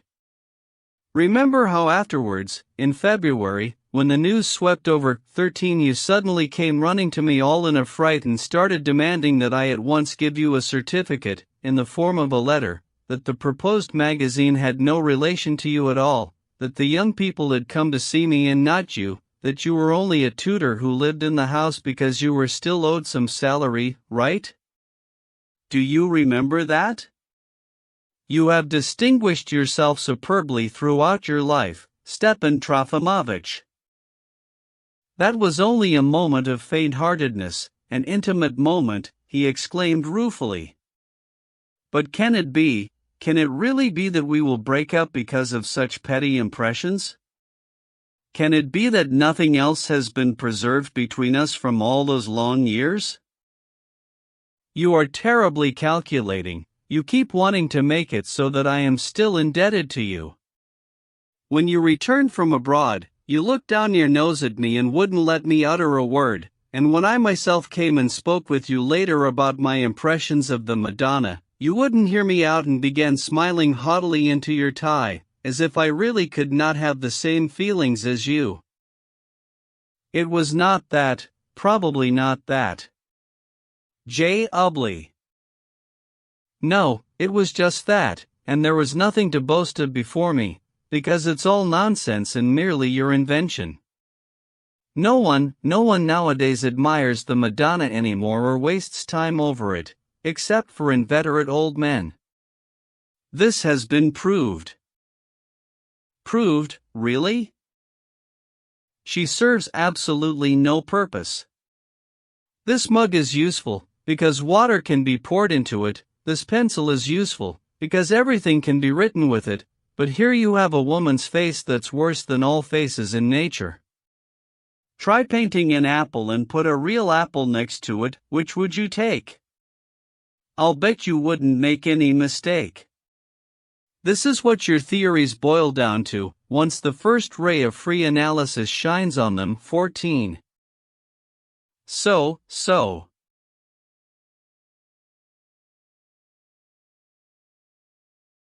You grin ironically. And what you said to me about charity, for example? And yet the pleasure of charity is an arrogant and immoral pleasure, a rich man's pleasure in his riches, his power, and in the comparison of his significance with the significance of a beggar. Charity corrupts both him who gives and him who takes, and, moreover, does not achieve its goal, because it only increases beggary. Sluggards who do not want to work crowd around those who give like gamblers around the gaming table, hoping to win. And yet the pitiful half-kopecks that are thrown to them are not even 100th part enough. How much have you given in your life? 80 kopecks, if that. Go on, use your memory. Try to remember when was the last time you gave anything. About 2 years ago, maybe all of 4. You shout and it only hinders the cause. Charity should be forbidden by law, even in our present society.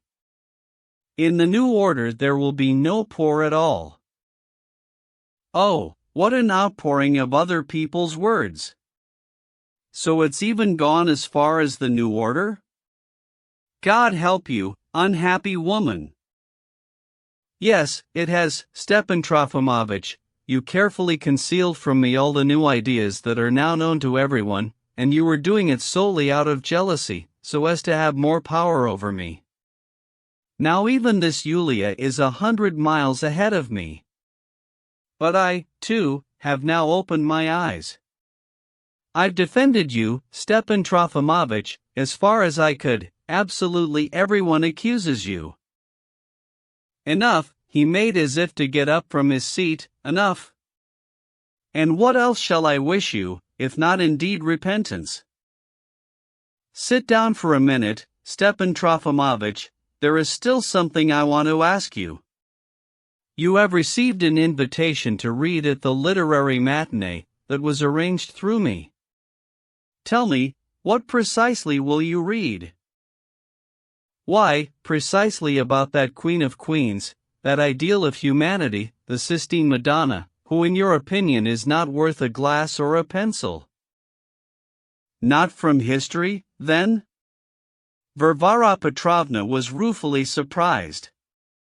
But they won't listen to you. You and your Madonna, really? Who wants it, if you just put everyone to sleep? I assure you, Stepan Trofimovich, I am speaking solely in your interest. How different if you take some brief but amusing little medieval court story from Spanish history, or, better, some anecdote, and pad it out with more anecdotes and witticisms of your own. They had magnificent courts there were such ladies, poisonings. Karmazinov says it would be strange if you couldn't at least find something amusing from Spanish history. Karmazinov, that written-out fool, hunts up a topic for me. Karmazinov, that all but statesmanly mind. You have too bold a tongue, Stepan Trofimovich. Your Karmazinov is a written-out, spiteful old woman. Cher, how long have you been so enslaved by them, oh, God? I still cannot stand him for his self-importance, but I do justice to his intelligence. I repeat, I've defended you with all my strength, as far as I could. And why must you so necessarily show yourself as ridiculous and dull? On the contrary, come out on the stage with a venerable smile, as the representative of a past age, and tell 3 anecdotes, with all your wittiness, as only you sometimes know how to do. So you're an old man, so you belong to a bygone age, so you've fallen behind them, finally, but you can confess all that with a smile in your preface, and everyone will see that you are a dear, kind, witty relic. In short, a man of the old stamp, and societally advanced to be able to set the right value on all the scandalousness of certain notions he used to follow. Do give me that pleasure, I beg you. Share, enough. Don't beg me, I cannot. I will read about the Madonna, but I will raise a storm that will either crush them all, or strike me alone.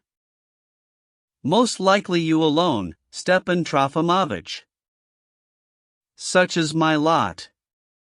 I will tell of that mean slave, that stinking and depraved lackey, who will be the first to clamber up a ladder with scissors in his hand and slash the divine face of the great ideal in the name of equality, envy, and digestion.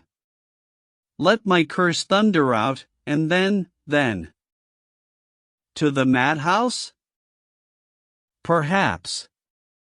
But in any case, whether I emerge defeated or victorious, that same evening I shall take my bag, my beggar's bag, leave all my belongings, all your presents, all pensions and promises of boons to come, and go off on foot to end my life as a merchant's tutor, or die of hunger somewhere in a ditch.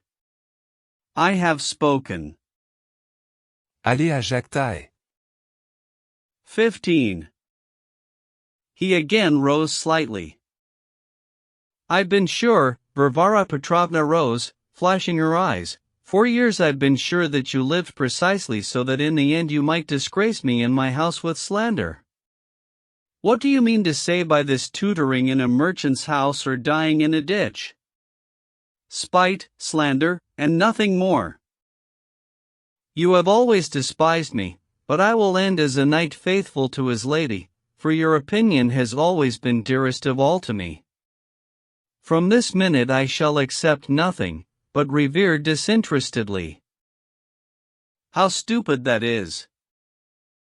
You have always not respected me. I may have had a myriad of weaknesses.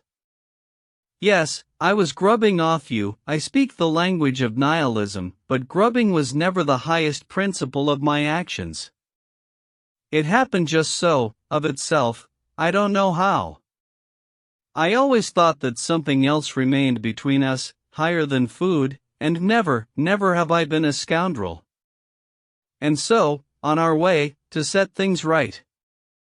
A late way, for it is late autumn outside, mist lies over the fields, the chill hoarfrost of old age covers my future path, and wind howls about the imminent grave.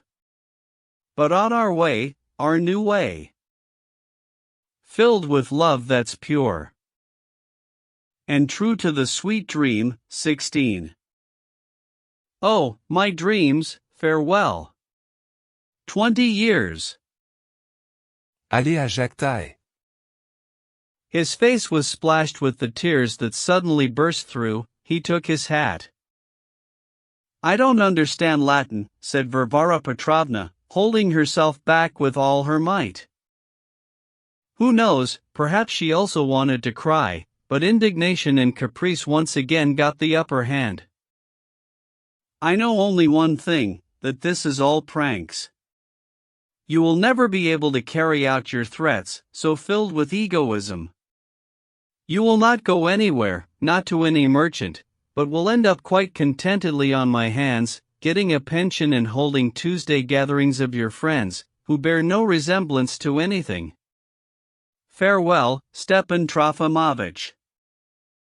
Allez à Jactae. He bowed deeply to her and returned home half dead with agitation. 6. Fyodor Stepanovich bustles about. The day of the fete had been finally fixed, yet von Lemke was growing more and more sad and pensive. He was full of strange and sinister forebodings, and this worried Yulia Mikhailovna greatly. True, all was not well. Our soft former governor had left the administration in some disorder. At the present moment cholera was approaching, there had been a great loss of cattle in some parts, fires had raged all summer in towns and villages, and among the people a foolish murmuring about arson was more and more taking root. Robbery had increased twice over the previous scale. All of this would, of course, have been more than ordinary had there not been other, weightier reasons which disrupted the peace of the hitherto happy Andrei Antonovich. What struck Yulia Mikhailovna most was that he was becoming taciturn and, strangely, more secretive every day. And what, she wondered, did he have to be secretive about? True, he rarely opposed her, and for the most part was perfectly obedient. On her insistence, for example, 2 or 3 highly risky and all but illegal measures were passed with a view to strengthening the governor's power. Several sinister connivances took place with the same aim. People deserving of the courts in Siberia, for example, were put up for awards solely at her insistence. It was decided to leave certain complaints and inquiries systematically unanswered. All this was found out afterwards. Lemka not only signed everything, but did not even discuss the question of the extent of his wife's participation in the fulfillment of his duties. Instead, at times he would suddenly bridle at perfect trifles, which surprised Yulia Mikhailovna. Naturally, he felt a need to reward himself for days of obedience with little moments of rebellion. Unfortunately, Yulia Mikhailovna, for all her perspicacity, was unable to understand this noble refinement of a noble character. Alas! She could not be bothered, and that was the cause of many misunderstandings. It is not for me to tell of certain things, nor would I be able to. To discuss administrative errors is not my business either, and so I shall also omit entirely the whole administrative side. In beginning this chronicle, I set myself other tasks. Besides, much will be uncovered by the investigation that has now been ordered in our province. One need only wait a bit. However, we still cannot avoid certain explanations. But to continue with Yulia Mikhailovna. The poor lady, I feel very sorry for her, might have attained all that so attracted and beckoned to her, fame and the rest, quite without such strong and eccentric moves as she set herself from the very first. But either from an excess of poetry, or from the long, sad failures of her early youth, she felt suddenly, with the change in her lot, that she was somehow even all too especially called, almost anointed, one o'er whom this tongue of flame blazed up, one, and it was in this tongue that the trouble consisted. After all, it is not a chignon that can go on any woman's head. But there is nothing more difficult than to convince a woman of this truth. On the contrary, anyone who chooses to yes her will succeed, and they all vied with one another in yesing her. The poor woman suddenly found herself the plaything of the most various influences, at the same time fully imagining herself to be original. Many artful dodgers feathered their own nests and took advantage of her simple-heartedness during the brief term of her governorship. And what a hash came of it, under the guise of independence. At the same time she liked large-scale landholding, and the aristocratic element, and the strengthening of the governor's power, and the democratic element, and the new institutions, and order, and freethinking, and little social ideas, and the strict tone of an aristocratic salon, and the all but pothouse casualness of the young people that surrounded her. She dreamed of giving happiness and reconciling the irreconcilable, or, more exactly, of uniting all and sundry in the adoration of her own person. She also had her favorites. She was very fond of Fyodor Stepanovich, who acted, incidentally, through the crudest flattery. But she also liked him for another reason, a most wondrous one and most characteristically revealing of the poor lady. She kept hoping he would point her to a whole state conspiracy. Difficult as it is to imagine, this was so. It seemed to her, for some reason, that there must be a state conspiracy lurking in the province. Fyodor Stepanovich, by his silence in some cases and his hints in others, contributed to the rooting of her strange idea. Whereas she imagined him to be connected with everything revolutionary in Russia, yet at the same time devoted to her to the point of adoration. Uncovering a conspiracy, earning the gratitude of Petersburg, furthering one's career, influencing the youth by indulgence so as to keep them on the brink, all this got along quite well in her fantastic head. After all, she had won over Fyodor Stepanovich, of this she was for some reason irrefutably certain, and so she would save others. Not a one of them would perish, she would save them all, she would sort them out, and thus she would report on them, she would act with a view to higher justice, and even history and all of Russian liberalism would perhaps bless her name, and the conspiracy would be uncovered even so. All profits at once. But, even so, it was necessary that Andrei Antonovich be a bit brighter for the fate. He absolutely had to be cheered up and reassured. She sent Fyodor Stepanovich to him on this mission, in hopes that he might influence his despondency in some reassuring way known only to himself. Perhaps even with some information delivered, so to speak, at first mouth. She trusted entirely to his adroitness. It was long since Fyodor Stepanovich had been in Mr. von Lemke's study. He flew in precisely at a moment when the patient was in a particularly tense mood. 2. A certain combination had occurred which Mr. von Lemke was simply unable to resolve. In one district, the same one in which Fyodor Stepanovich had recently been feasting, a certain sub-lieutenant had been subjected to a verbal reprimand by his immediate commander. This had happened in front of the whole company. The sub-lieutenant was still a young man, recently come from Petersburg, always sullen and taciturn, with an air of importance, but at the same time short, fat, red-cheeked. He could not endure the reprimand and suddenly charged at his commander with some sort of unexpected shriek that astonished the whole company. His head somehow savagely lowered, struck him and bit him on the shoulder as hard as he could. They were barely able to pull him away. There was no doubt that he had lost his mind. In any case, it was discovered that he had been noted lately for the most impossible oddities. For example, he had thrown 2 icons belonging to his landlord out of his apartment, and chopped one of them up with an axe, and in his room he had placed the works of Voigt, Molschott, and Buchner 2 on stands like 3 lecterns, and before each lectern kept wax church candles burning.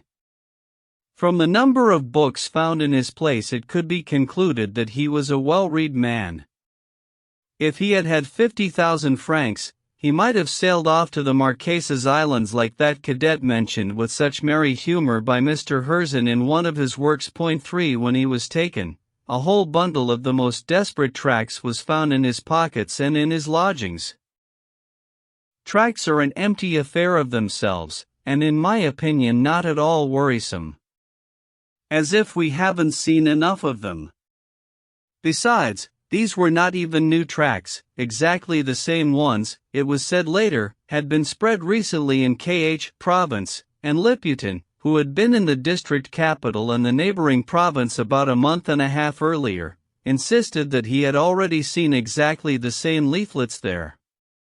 But what chiefly struck Andrei Antonovich was that just at the same time the manager of the Spigulin factory turned in to the police 2 or 3 bundles of exactly the same leaflets as the sub-lieutenant's, which had been left at the factory during the night.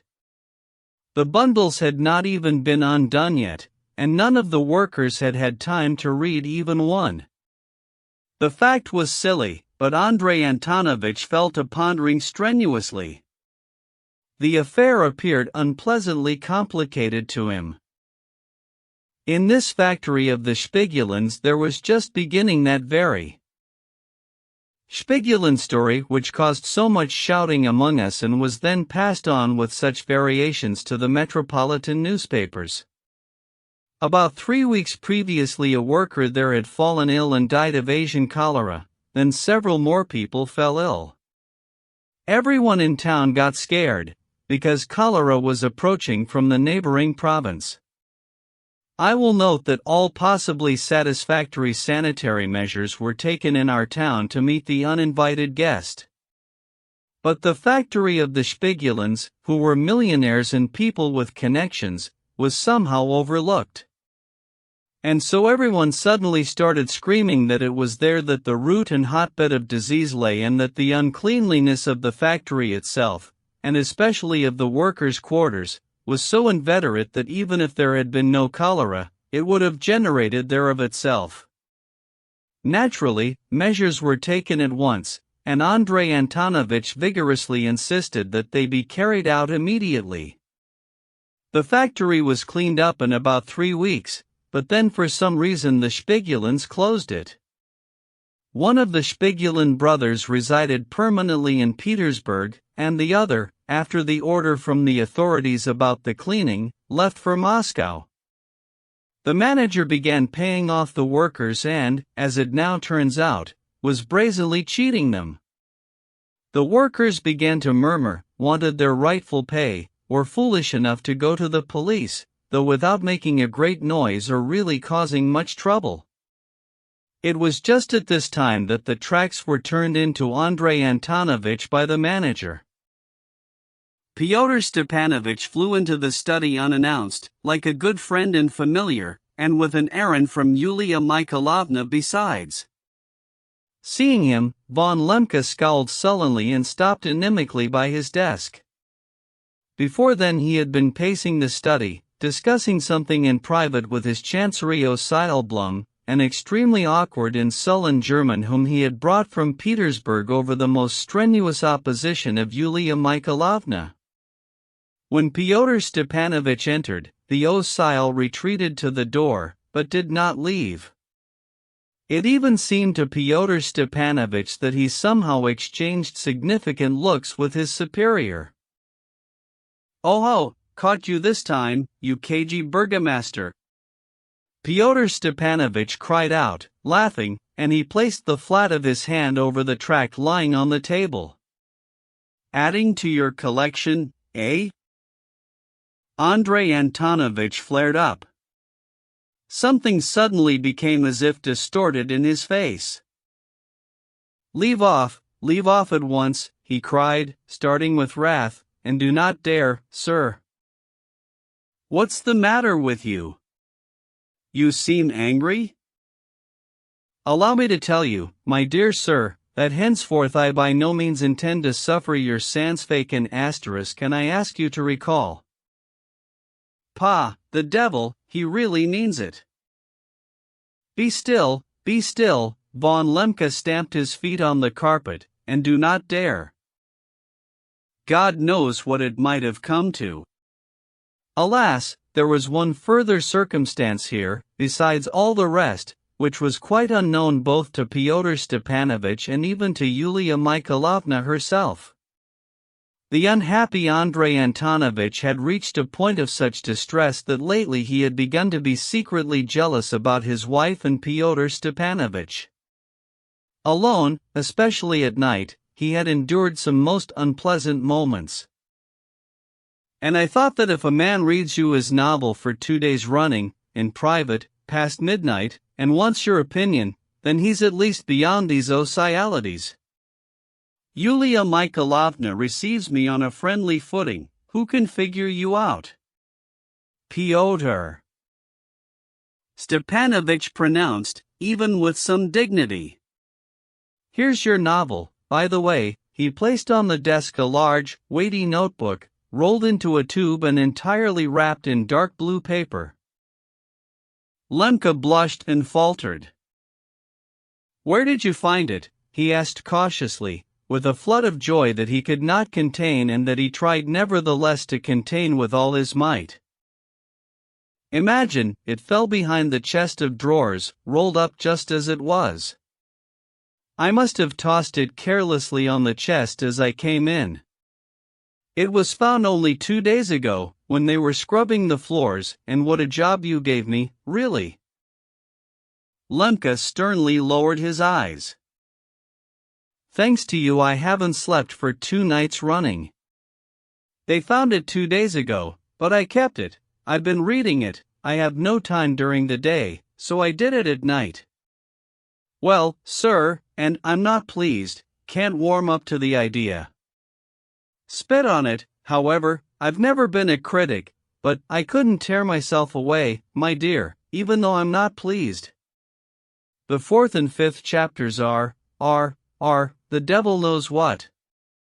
And so crammed with humor, I laughed out loud. No, you really know how to poke fun sans que c'est la Paris. Well, but the 9th, the 10th, it's all about love, not my thing, makes an effect, however, and I almost started blubbering over Igranev's letter, though you present him so subtly.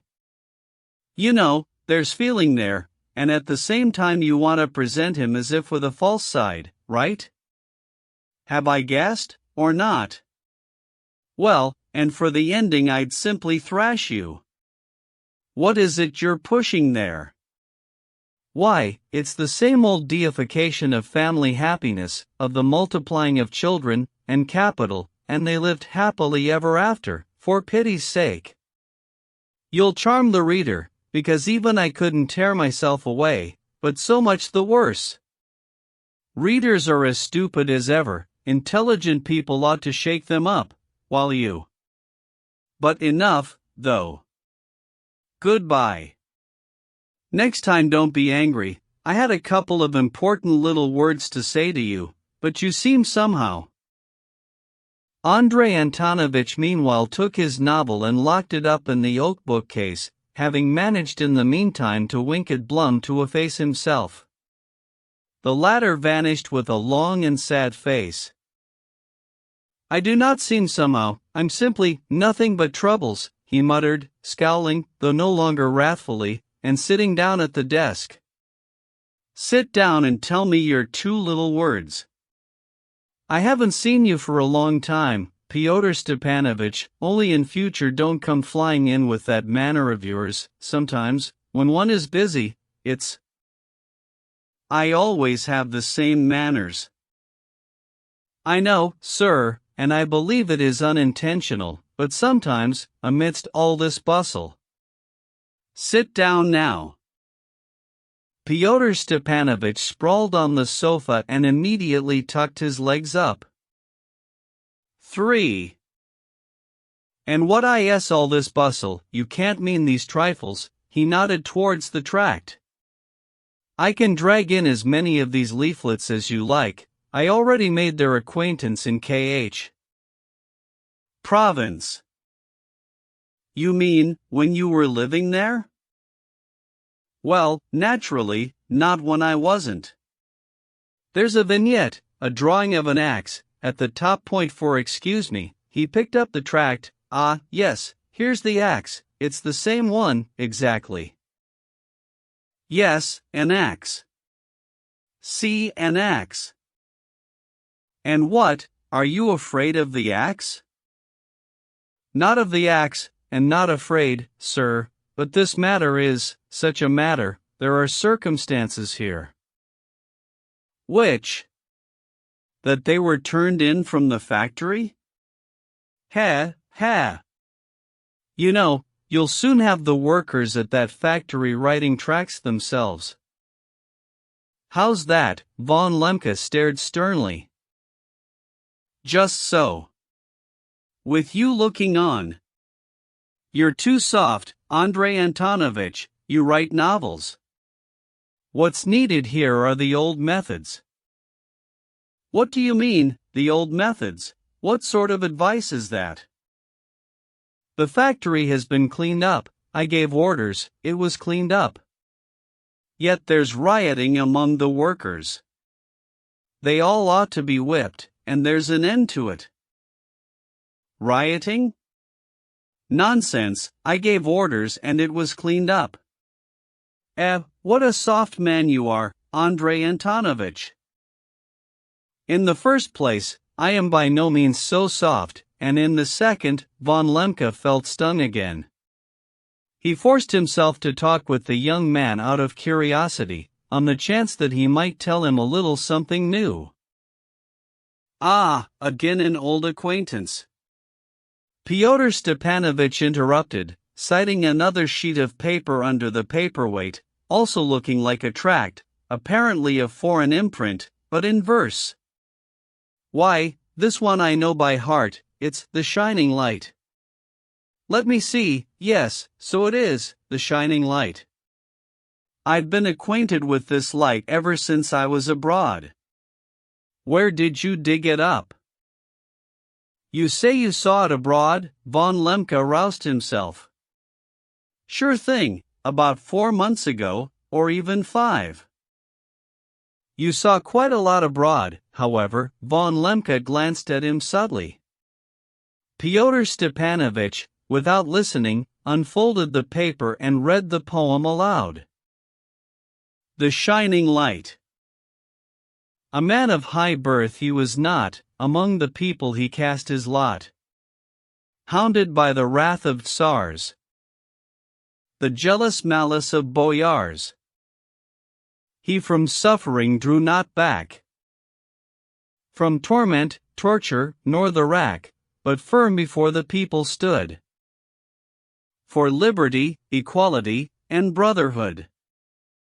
And when rebellion once was sparked, he then for foreign lands embarked, escaping thus the Tsar's redoubt, the tongs, the hangman, and the knout, while the people, cursing empty skies, against harsh fate prepared to rise. And from Smolensk to far Tashkent awaited only the student. All were awaiting his return, so they could go without concern to rid themselves of cruel boyars, to rid themselves of greedy Tsars, to hold all property as one, and take their just revenge upon marriage, church, and family ties, evils in which the old world lies. 5. You must have taken it from that Auxerre, eh? Pyotr Stepanovich asked. So you have the honor of knowing that Auxerre as well? Sure thing. I feasted with them there for 2 days. He was bound to lose his mind. Perhaps he never did lose his mind. You mean since he started biting? But, I beg your pardon, if you saw this poem abroad, and then, it turns out, here at this Auxerre's. What, intricate! I see, so you're examining me, Andrei Antonovich? You see, sir, he began suddenly, with unusual importance, of what I saw abroad I already gave my explanations to certain persons on my return, and my explanations were found satisfactory, otherwise I would not have bestowed the happiness of my presence upon this town. I think that my affairs in that sense are done with, and that I do not owe any reports. Done with, not because I am an informer, but because I was unable to act otherwise. Those who wrote to Yulia Mikhailovna, knowing this situation, said I was an honest man. Well, and that's all, devil take it, because I came to tell you something serious, and it's a good thing you sent that chimney sweep of yours away. The matter is important for me, Andrei Antonovich. I have an extraordinary request to make of you. A request? Isham, please do, I'm waiting, and, I confess, with curiosity. And generally I will add that you rather surprise me, Pyotr Stepanovich. Von Lemke was in some agitation. Pyotr Stepanovich crossed his legs. In Petersburg, he began, I spoke candidly about many things, but certain other things, this, for instance, he tapped the shining light with his finger, I passed over in silence, first, because it wasn't worth speaking about, and second, because I answered only what I was asked. I don't like getting ahead of myself in that sense. Here I see the difference between a scoundrel and an honest man, who quite simply was overtaken by circumstances. Well, in short, let's set that aside. Well, sir, and now that these fools, now that this has come out and is in your hands and, I see, will not be concealed from you, because you are a man with eyes, and you can't be second-guessed, whereas these fools are still going on with it. Well, yes, in short, I've come to ask you to save one man, one more fool, a madman perhaps, in the name of his youth, his misfortunes, in the name of your own humaneness. It can't be that you're so humane only in novels of your own fabrication. He suddenly broke off his speech impatiently and with rude sarcasm. In short, one beheld a direct man, but an awkward and impolitic one, owing to an excess of humane feeling and a perhaps unnecessary ticklishness, above all, a none too bright man, as von Lemke judged at once with extreme subtlety, and as he had long supposed him to be, especially during the last week, alone in his study, especially at night, when he privately cursed him with all his might for his inexplicable successes with Yulia Mikhailovna. "For whom do you make this request, and what does it all signify?" he inquired imposingly, trying to conceal his curiosity. It's the devil. Am I to blame for believing in you? Am I really to blame for considering you a most noble man and, above all, a sensible one, that is, capable of understanding, the devil? The poor fellow was apparently unable to control himself. "Do finally understand," he went on, "do understand that by giving you his name, I'm really betraying him to you. I'm betraying him, right? Right? But how am I to guess, however, if you can't bring yourself to say it? That's just it. You always chop it down with that logic of yours. The devil, so, the devil, the shining light, the student, it's Shatov, so, there it is." Shatov? That is, how is it Shatov? Shatov, he's the student, the one that's mentioned. He lives here, the former serf, well, the one who gave that slap. I know. Lemke narrowed his eyes. But, excuse me, what in fact is he accused of, and, most chiefly, what are you interceding for? I'm asking you to save him, do you understand? I've known him since 8 years ago, you might say we used to be friends. Fyodor Stepanovich was turning himself inside out. Well, I really don't owe you any reports on my former life, he waved his hand. It's all insignificant, all just 3 men and a half, and with the ones abroad it wouldn't even make 10, and the main thing is that I was counting on your humaneness, your intelligence. You'll understand and you yourself will show the matter in the right way, not as God knows what, but as the foolish dream of a madcap, from misfortunes, mind you, from long misfortunes, and not as devil knows what sort of unprecedented state conspiracy. He was almost breathless.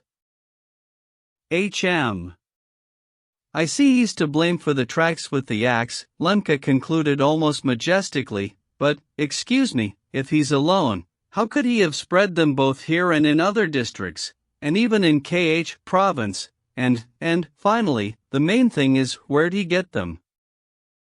But I'm telling you there are apparently 5 of them in all, or maybe 10, how should I know? You don't know? But how should I know, devil take it? You did know, however, that Shatov was one of the accomplices? Fyodor Stepanovich waved his arm, as if warding off the overwhelming perspicacity of the inquirer. Well, listen, I'll tell you the whole truth. I know nothing about the tracks, I mean nothing whatsoever, devil take it. Do you understand what nothing means? Well, of course, that sub-lieutenant, and someone else besides, and someone else here, well, and maybe Shatov, well, and someone else besides, well, that's all, trash and measliness, but I came to plead for Shatov, he must be saved, because this poem is his, he wrote it, and it was published abroad through him, that much I know for sure, but I know nothing whatsoever about the tracks. If the verses are his, then most likely the tracks are, too. On what grounds, however, do you suspect Mr. Shatov? Fyodor Stepanovich, with the air of a man who has finally lost all patience, snatched his wallet from his pocket, and from it took a note. "Here are the grounds," he cried, throwing it on the desk. Lemke unfolded it. The note, as it turned out, had been written about half a year before, from here to somewhere abroad. It was a short note, a couple of words. "I am unable to print the shining light here, that or anything else, printed abroad. IV Shatov." Lemke stared fixedly at Fyodor Stepanovich. Varvara Petrovna correctly referred to as having something of a sheep's gaze, especially at times. "I mean, this is what it is," Fyodor Stepanovich lurched ahead. "That he wrote these verses here, half a year ago, but couldn't print them here, well, on some secret press, and so he asks for them to be printed abroad. That seems clear?" "Yes, it's clear, sir, but whom is he asking? That still isn't clear," Lemke remarked, with the most cunning irony. "But, Kirillov, finally, the note was written to Kirillov abroad. Didn't you know? What's annoying is that you may only be pretending with me, and knew about these verses a long, long time ago. That's the thing. How else would they turn up on your desk? They did get there somehow.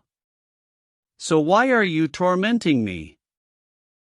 He convulsively wiped the sweat from his brow with a handkerchief. "I am perhaps informed about certain things," Lemke dodged adroitly, "but who is this Kirillov?"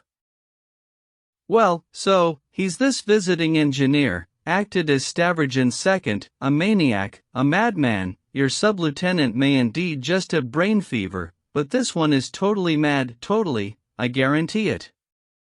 Andrei Antonovich, if the government only knew what sort of people they are, the lot of them, they wouldn't raise a hand against them. They're all right for bedlam as it is. I saw enough of them in Switzerland and at congresses." "From where they direct the movement here?" "Yes, and who is directing it? 3 men and another half. One just gets bored looking at them. And what is this movement here? These tracks, or what? And look who they've recruited, brain-sick sub-lieutenants and 2 or 3 students. You're an intelligent man, here's a question for you. Why don't they recruit more significant people? Why is it always students and 22-year-old dunces? And how many are there? They must have 1 million bloodhounds out searching, and how many have they found in all? 7 men. I'm telling you, one gets bored." Lemke listened attentively, but with an air that seemed to say, "You can't catch an old bird with chaff." "Excuse me, however, you were pleased to insist just now that the note was addressed abroad, but there's no address here. How is it known to you that the note was addressed to Mr. Kirillov, and, finally, abroad, and that it was in fact written by Mr. Shatov?" "But just get Shatov's handwriting in check.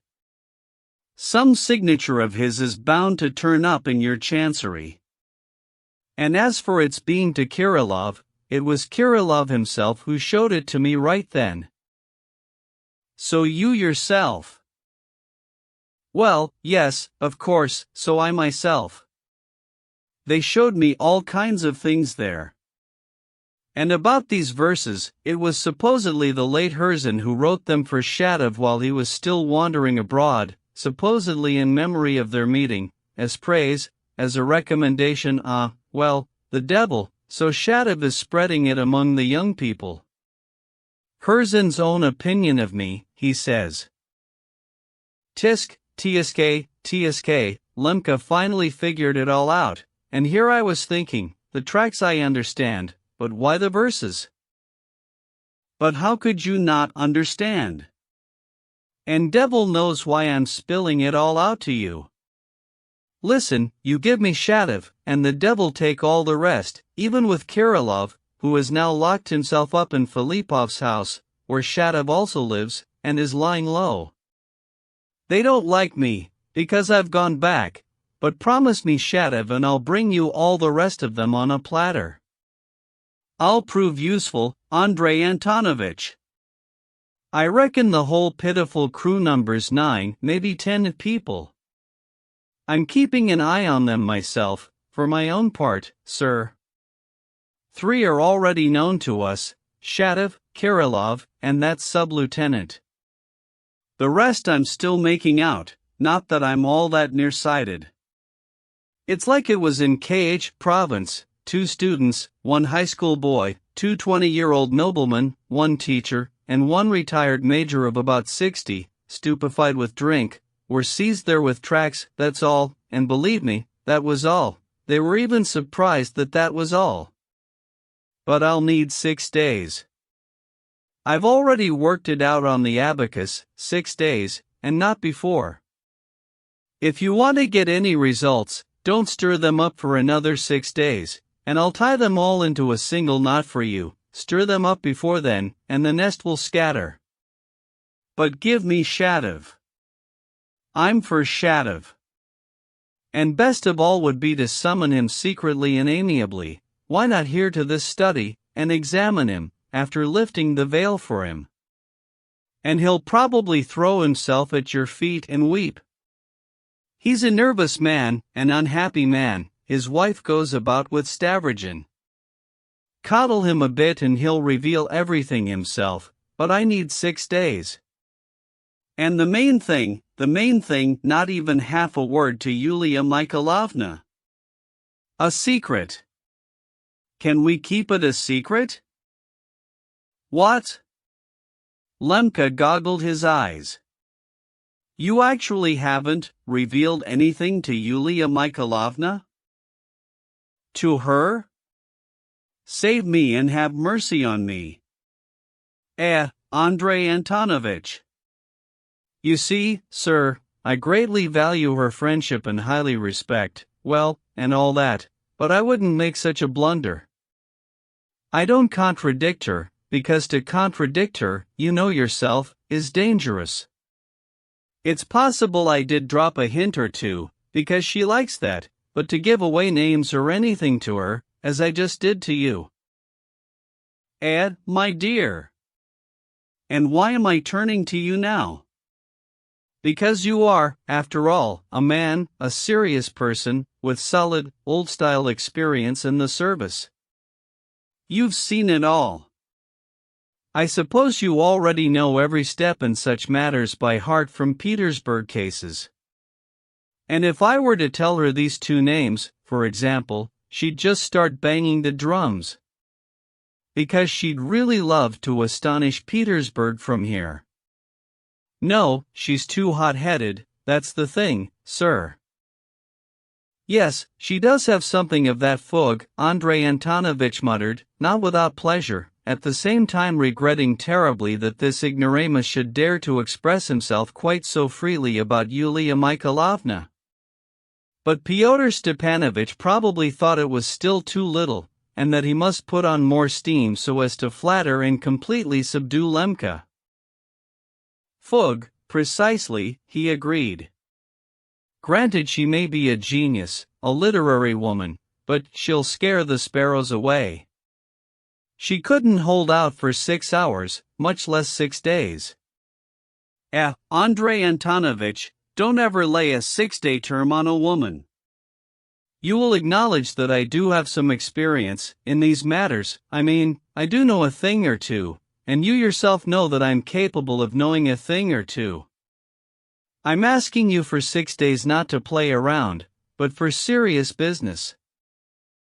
I've heard, Lemka hesitated to voice his thought, I've heard that on your return from abroad you expressed something like repentance, in the proper quarters? Well, or whatever it was. And I, naturally, have no wish to go into, but I kept thinking that up to now you've talked in quite a different style here, about the Christian faith, for example, about social structures, and, finally, about the government. I've said all kinds of things. I say the same things now, too, only these ideas shouldn't be pursued the way those fools do it, that's the point. What's this biting the shoulder? You agreed with me yourself, only you were saying it was too early. I was not, in fact, speaking about that when I agreed but said it was too early. You just hang every word on a hook, though, you cautious man.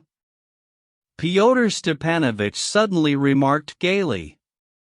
Listen, dear heart, I did have to get acquainted with you, after all, that's why I've been speaking to you in this style of mine. It's not only you, I make many acquaintances this way. Maybe I had to figure out your character. And what would you need my character for? Well, how should I know what for? He laughed again. You see, my dear and much respected Andrei Antonovich, you are cunning, but it hasn't come to that yet, and most likely it won't, understand? You understand, perhaps? Though I did give explanations in the proper quarters on my return from abroad, and I really don't see why a person of certain convictions shouldn't act for the benefit of his genuine convictions, but no one there has ordered your character yet, and I have not yet taken upon myself any such orders from there. Try to realize, it was quite possible for me not to disclose these two names to you first, but to shoot straight over there, where I gave my original explanations, and if I were exerting myself on account of finances, or for some profit, then, of course, it would be a miscalculation on my part, because now they'll be grateful to you and not to me. It's solely for the sake of Shatov, Fyodor Stepanovich added, with a noble air, for Shatov alone, out of past friendship, well, and maybe when you take up your pen to write there, well, you can praise me, if you wish. I won't object, Adieu, however, I've stayed too long and babbled more than I should have, he added, not without affability, and got up from the sofa. On the contrary, I'm very glad things are beginning to take shape, so to speak. Von Lemke got up, too, also with an affable air, apparently influenced by the last words. I accept your services with gratitude, and, rest assured, everything, for my part, concerning references to your zeal. 6 days, that's the main thing, give me 6 days, and make no move for those 6 days, that's what I need. Very well. Naturally, I'm not tying your hands, and wouldn't dare to. You can't really not keep an eye out, only don't frighten the nest ahead of time, this is where I'm counting on your intelligence and experience. And I bet you must have all sorts of hounds and bloodhounds of your own ready, Fyodor Stepanovich blurted out gaily and thoughtlessly, like a young man. Not quite, Lemke dodged affably. It's a prejudice of youth that there's so much ready. But, incidentally, allow me one word, if this Kirillov was Stavrogin's second, then Mr. Stavrogin, too, in that case. What about Stavrogin? If they're such friends? No. You're way off the mark, though you are cunning. And you even surprise me. I thought you were not uninformed with regard to that. Stavrogin is something totally the opposite, totally. Avis o lecteur. Indeed. But, can it be? Lemke uttered mistrustfully. Yulia Mikhailovna told me that, according to her information from Petersburg, he is a man with certain, so to speak, instructions. I know nothing at all. Adieu. Avis au lecteur. Fyodor Stepanovich suddenly and obviously dodged. He flew to the door. Allow me, Fyodor Stepanovich, allow me, cried Lemke, one other tiny matter, I won't keep you. He pulled an envelope from his desk drawer. Here's one little specimen of the same category, and with this I prove that I trust you in the highest degree. Here, sir, what is your opinion? There was a letter in the envelope, a strange letter, anonymous, addressed to Lemka, and received only the day before. To his great vexation, Fyodor Stepanovich read the following.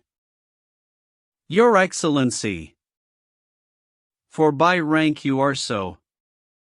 I herewith announce an attempt on the life of the persons of generals in the fatherland, for it leads straight to that. I myself have constantly been spreading them for a multitude of years. And godlessness, too. A rebellion is in preparation, there being several thousand tracks, and 100 men will run after each one with their tongues hanging out, if not taken away by the authorities beforehand, for a multitude is promised as a reward, and the simple people are stupid, and also vodka. People considering the culprit are destroying one and another, and, fearing both sides, I repented of what I did not participate in, for such are my circumstances. If you want a denunciation to save the fatherland, and also the churches and icons, I alone can. But, with that, a pardon by telegraph from the 3rd Department, 6 immediately, to me alone out of all of them, and the rest to be held responsible. As a signal, every evening at 7 o'clock put a candle in the doorkeeper's window. Seeing it, I will believe and come to kiss the merciful hand from the capital, but, with that, a pension, otherwise what will I live on? And you will not regret it, because you will get a star. It has to be on the quiet, or else there will be a neck wrung. Your Excellency's desperate man. At your feet falls the repentant freethinker, incognito. Von Lemke explained that the letter had turned up a day ago in the doorkeeper's room, while no one was there. So what do you think? Fyodor Stepanovich asked almost rudely. I should suppose that this is an anonymous lampoon, a mockery. Most likely that's what it is. You're not to be hoodwinked. Mainly because it's so stupid. And have you received other lampoons here? I have, twice, anonymously. Well, naturally they're not going to sign them. In different styles? Different hands? Different styles in different hands. And clownish, like this one? Yes, clownish, and you know, extremely vile. Well, since there have been some already, it's probably the same now. And mainly because it's so stupid. Because those people are educated and probably wouldn't write so stupidly. Ah, yes, yes. But what if someone indeed wants to make a denunciation? Impossible, Fyodor Stepanovich cut off dryly. What's this telegram from the 3rd Department? And the pension? An obvious lampoon. Yes, yes, Lemke felt ashamed. You know what, why don't you let me keep it? I'll find out definitely for you. Even before I find out the others. Take it, von Lemke agreed, though with a certain hesitation. Have you shown it to anyone? No, how would I, not to anyone?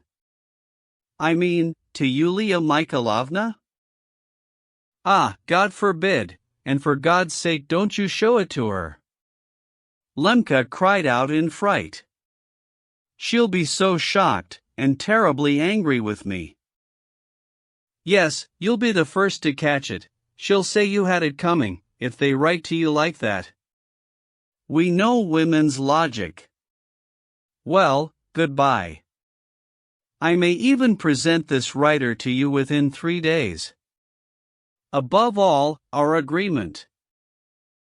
4. Fyodor Stepanovich was perhaps not a stupid man, but Fedka the convict rightly said of him that he invents a man and then lives with him. He went away from von Lemke quite certain that he had set him at ease for at least 6 days, and he needed the time badly. But this notion was a false one, and it all rested on his having invented Andrei Antonovich as a perfect simpleton, from the very start, once and for all. Like every morbidly insecure man, Andrei Antonovich, each time he emerged from uncertainty, was for the first moment extremely and joyfully trustful. The new turn of affairs presented itself to him at first in a rather agreeable way, despite certain newly emerging, troublesome complications. The old doubts, at least, were reduced to dust. Besides, he had grown so tired in the last few days, felt himself so worn out and helpless, that his soul involuntarily longed for peace. But, alas, once again he was not at peace. Long life in Petersburg had left indelible traces on his soul. He was rather well informed of the docile and even the secret history of the new generation. He was a curious man and collected tracts, but he never understood the first word of it. And now he was as if in a forest. All his instincts told him that there was something utterly incongruous in Fyodor Stepanovich's words, something outside all forms and conventions, though devil knows what may go on in this new generation, and devil knows how things are done among them, he pondered, losing himself in reflections. And here, as if by design, Blum again stuck his head into the room. Throughout Fyodor Stepanovich's visit, he had bided his time not far away. This Blum was even a relation of Andrei Antonovich's, but a distant one, carefully and timorously concealed all his life. I ask the reader's pardon for granting at least a few words here to this insignificant person. Blum belonged to the strange breed of unfortunate Germans, not at all owing to his extreme giftlessness, but precisely for no known reason. Unfortunate Germans are not a myth, they really exist, even in Russia, and have their own type. All his life Andrei Antonovich had nursed a most touching sympathy for him, and wherever he could, as he himself succeeded in the service, kept promoting him to subordinate positions within his jurisdiction, but the man had no luck anywhere. Either the position would be abolished, or the superior would be replaced, or else he was once almost put on trial along with some others. He was precise, but somehow excessively, needlessly, and to his own detriment, gloomy, red-haired, tall, stooping, doleful, even sentimental, yet, for all his downtroddenness, stubborn and persistent as an ox, though always at the wrong time. He and his wife, with their numerous children, nursed a long-standing and reverential affection for Andrei Antonovich. Except for Andrei Antonovich, no one had ever loved him. Yulia Mikhailovna discarded him at once, but proved unable to overcome her husband's tenacity. This was their first family quarrel, and it took place just after their wedding, in the very first honey days, when Blum suddenly came to light, after having been carefully hidden from her, along with the offensive secret of his being her relation.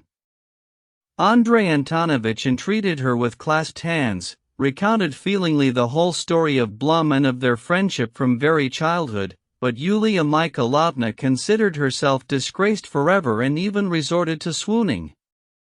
Von Lemke did not yield an inch to her and declared that he would not abandon Blum for anything in the world, nor distance him from himself, so that she was finally surprised and was forced to permit Blum. Only it was decided that their relation must be concealed still more carefully than before, if that were possible, and that Blum's name and patronymic would be changed, because for some reason he, too, was named Andrei Antonovich. Among us Blum made no acquaintances, except with the German pharmacist, paid no calls, and, as was his wont, lived his niggardly and solitary life. He had long known, too, about Andrei Antonovich's literary peccadillos. He was mainly summoned to listen to his novels in secret, intimate readings, would sit it out like a post for 6 hours on end, sweated, exerted all his strength to smile and not fall asleep, on coming home would lament, together with his long-legged and lean-fleshed wife, over their benefactor's unfortunate weakness for Russian literature. Andrei Antonovich looked with suffering at the entering Blum.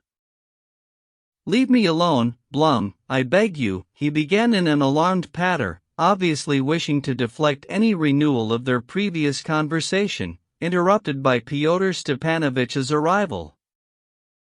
"And yet it could be arranged in the most delicate way, quite privately. You do have full authority," Blum respectfully but stubbornly insisted on something, hunching his shoulders and approaching Andrei Antonovich more and more closely on small steps. "Blum, you are devoted to me and obliging to such a degree that I get beside myself with fear each time I look at you. You always say sharp things and sleep peacefully feeling pleased with what you've said, but you do yourself harm that way. Blum, I've just become convinced that it's not that at all." "Is it from the words of this false, depraved young man whom you yourself suspect?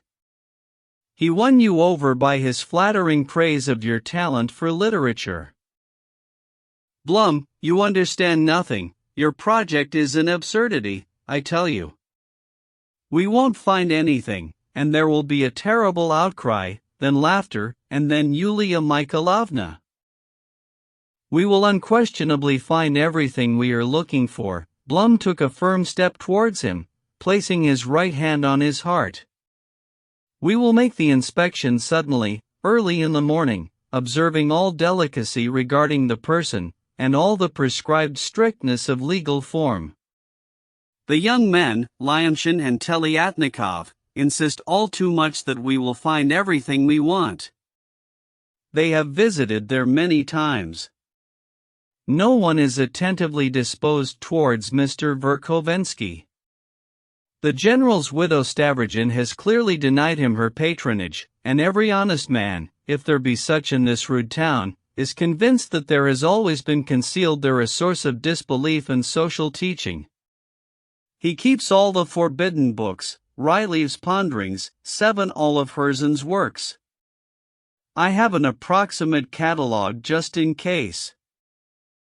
Oh, God, everyone has those books. How simple you are, my poor Blum." "And many tracts," Blum went on without heeding the reproof. "We will certainly finish by finding the trail of actual local tracts. This young Verkhovensky I find quite suspicious." "But you're mixing up the father and the son." "They're not on good terms. The son laughs openly at the father." "That is just a mask." "Blum, you're sworn to be the death of me. Think, he's a notable person here, after all. He used to be a professor, he's a well-known man, he'll make an outcry, and there will be jeering all over town, and the whole thing will go amiss, and think what will happen with Yulia Mikhailovna." Blum barged ahead without listening.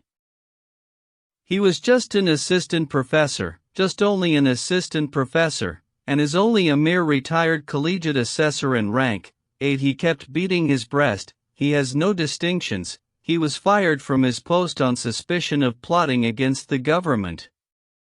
He was under secret surveillance, and no doubt still is. And in view of the newly discovered disorders, your duty no doubt obliges you. And yet you, on the contrary, are letting your distinction slip, by conniving with the real culprit." "Yulia Mikhailovna."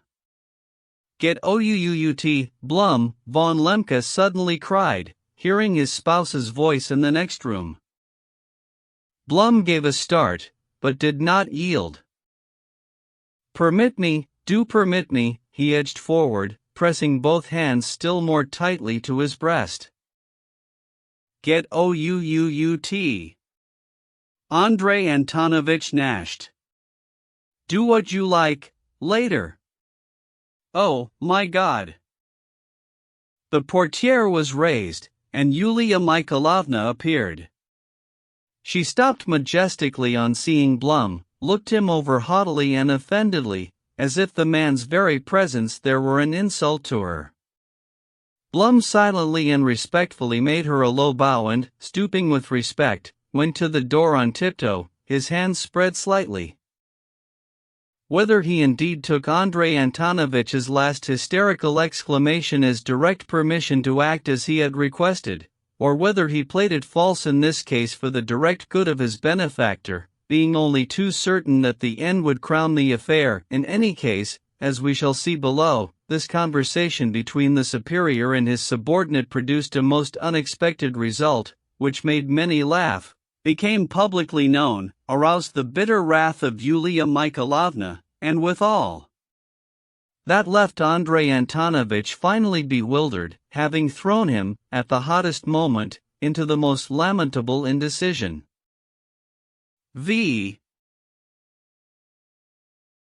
For Fyodor Stepanovich the day proved a bustling one. From Von Lemke he quickly ran over to Bogoyavlensky Street, but going down Bykov Street, past the house where Karmazinov was lodging, he suddenly halted, grinned, and went into the house. "You are expected, sir," he was told, which highly intrigued him, because he had given no notice of his coming. But the great writer was indeed expecting him, and had been even yesterday, and the day before. 3 days earlier he had handed him the manuscript of his Merci, which he wanted to read at the literary matinee on the day of Yulia Mikhailovna's fete, and had done so as a favor, quite certain that he would pleasantly flatter the man's vanity by letting him acquaint himself with the great work beforehand. Fyodor Stepanovich had long ago noticed that this gentleman, conceited, spoiled, and insultingly unapproachable for the non-elect, this all but statesmanly mind, was quite simply fawning on him, even eagerly so. I believe the young man finally realized that the older one considered him, if not the ringleader of everything covertly revolutionary in the whole of Russia, at least one of those most deeply initiated into the secrets of the Russian Revolution and with an unquestionable influence on the young. The state of mind of the most intelligent man in Russia interested Fyodor Stepanovich, but up to now, for certain reasons, he had avoided any explanations. The great writer lodged in the house of his sister, a court chamberlain's wife and a landowner. The two of them, husband and wife, stood in awe of their famous relation, but, to their great regret, during his present visit they were both in Moscow, so that the honor of receiving him went to a little old lady, a very distant and poor relation of the chamberlains, who lived in their house and had long looked after all the housekeeping. With the arrival of Mr. Karmazinov, the household all began to go around on tiptoe. The little old lady notified Moscow almost daily of how he had reposed and upon what he had been pleased to dine, and once sent a telegram with the news that he had been obliged, after a formal dinner at the mayor's, to take a spoonful of a certain medication. She rarely ventured into his room, though he treated her politely, if dryly, and spoke with her only if there was some need. When Fyodor Stepanovich entered, he was eating his little morning cutlet with half a glass of red wine. Fyodor Stepanovich had visited him before and always found him over this little morning cutlet, which he went on eating in his presence without ever offering him anything. After the little cutlet, a small cup of coffee was served. The valet who brought the food wore a tailcoat, soft inaudible boots, and gloves. Karmazinov rose from the sofa, wiping his mouth with a napkin, and with an air of the purest joy came at him with his kisses. A habit characteristic of Russians if they are indeed so famous. But Fyodor Stepanovich recalled from previous experience that while he would come at you with his kisses, he would then let you have his cheek, and so this time he did the same. The two cheeks met. 9 Karmazinov, without showing that he had noticed it, sat down on the sofa and affably pointed Fyodor Stepanovich to the armchair facing him, in which the latter proceeded to sprawl. "You wouldn't. Would you care for some lunch?" the host asked, abandoning his habit this time, but, of course, with an air that clearly prompted a polite refusal. Pyotr Stepanovich at once did care to have lunch. A shadow of hurt amazement darkened his host's face, but only for a moment. He nervously rang for the servant and, in spite of all his good breeding, raised his voice squeamishly as he ordered a second lunch to be served. "What will you have, a cutlet or coffee?" he inquired once more. "A cutlet and coffee, and have them bring more wine, I'm hungry," Pyotr Stepanovich replied, studying his host's attire with calm attention. Mr. Karmazinov was wearing a little quilted jerkin, a sort of jacket, with little mother-of-pearl buttons, but much too short, and which was not at all becoming to his rather well-fed tummy and the solidly rounded beginnings of his legs, but tastes vary. The checkered woolen plaid on his knees unfolded to the floor, though the room was warm. "Are you sick or something?" Pyotr Stepanovich remarked. "No, not sick, but afraid of becoming sick in this climate," the writer replied in his sharp voice, though with a pleasantly aristocratic lisp, lovingly scanning each word. "I expected you yesterday." "But why?" "I didn't promise." "No, but you do have my manuscript." "Have you read it?" "Manuscript? What manuscript?" Karmazinov was terribly surprised. "But, anyhow, you did bring it with you." He suddenly grew so alarmed that he even left off eating and looked at Pyotr Stepanovich with frightened eyes. "Ah, this bonjour you mean." "Merci." "Well, all right. I completely forgot, and I haven't read it. I have no time. I don't know, really, it's not in my pockets, must be on my desk." "Don't worry, it'll turn up." "No, better if I send to your place for it now." "It may disappear, or get stolen, finally." "But, who needs it? And why are you so frightened?" Yulia Mikhailovna says you always have several copies stashed away, one abroad with a notary, another in Petersburg, a third in Moscow, then you send one to the bank, or whatever. But Moscow can also burn down, and my manuscript with it." "No, I'd better send right now." "Wait, here it is." Pyotr Stepanovich took a bundle of writing paper from his back pocket. It got a bit crumpled. "Imagine, it's been there in my back pocket all this time, along with my handkerchief, just as I took it from you then. I forgot." Karmazinov greedily snatched the manuscript, carefully looked it over, counted the pages, and placed it respectfully beside him for the time being, on a special little table, but so as to keep it in view at all times. "It seems you don't read so much," he hissed, unable to restrain himself. "No, not so much." "And in the line of Russian belles lettres, nothing?" "In the line of Russian belles lettres? Let me see, I did read something. On the way, or make way, or by the wayside 10 possibly, I don't remember. I read it long ago, 5 years or so." "I have no time." Some silence ensued. "I assured them all, as soon as I arrived, that you are a great mind, and now it seems they've all lost their minds over you." "Thank you," Pyotr Stepanovich replied calmly. Lunch was brought. Pyotr Stepanovich fell upon the little cutlet with great appetite, ate it instantly, drank the wine, and gulped down the coffee. This ignoramus, Karmazinov studied him pensively out of the corner of his eye as he finished the last little morsel and drank the last little sip. This ignoramus probably understood all the sharpness of my phrase just now, and he certainly read the manuscript eagerly and is just lying with something in mind. Yet it may also be that he's not lying, but is quite genuinely stupid. I like it when a man of genius is somewhat stupid. Isn't he really some sort of genius hereabouts? Devil take him, anyway. He got up from the sofa and began pacing the room slowly, from corner to corner, for exercise, something he performed every day after lunch. Leaving soon?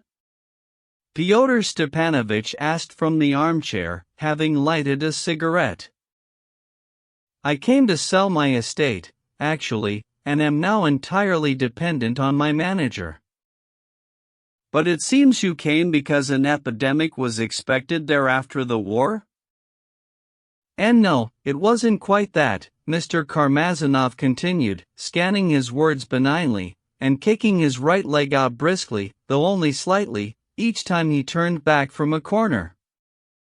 Indeed, he grinned, not without venom, I intend to live as long as possible. There is something in the Russian gentry that very quickly wears out, in all respects. But I want to wear out as late as possible, and am now moving abroad for good. The climate is better there, and they build in stone, and everything is stronger. Europe will last my lifetime, I think. What do you think? How should I know? HM. If their Babylon is indeed going to collapse, and great will be its fall 11, in which I fully agree with you, though I do think it will last my lifetime, here in Russia there is nothing to collapse, comparatively speaking. We won't have stones tumbling down, everything will dissolve into mud. Holy Russia is least capable in all the world of resisting anything. Simple people still hang on somehow by the Russian God, but the Russian God, according to the latest reports, is rather unreliable and even barely managed to withstand the peasant reform. Anyway, he tottered badly. And what with the railroads, and what with no, I don't believe in the Russian God at all. And in the European one?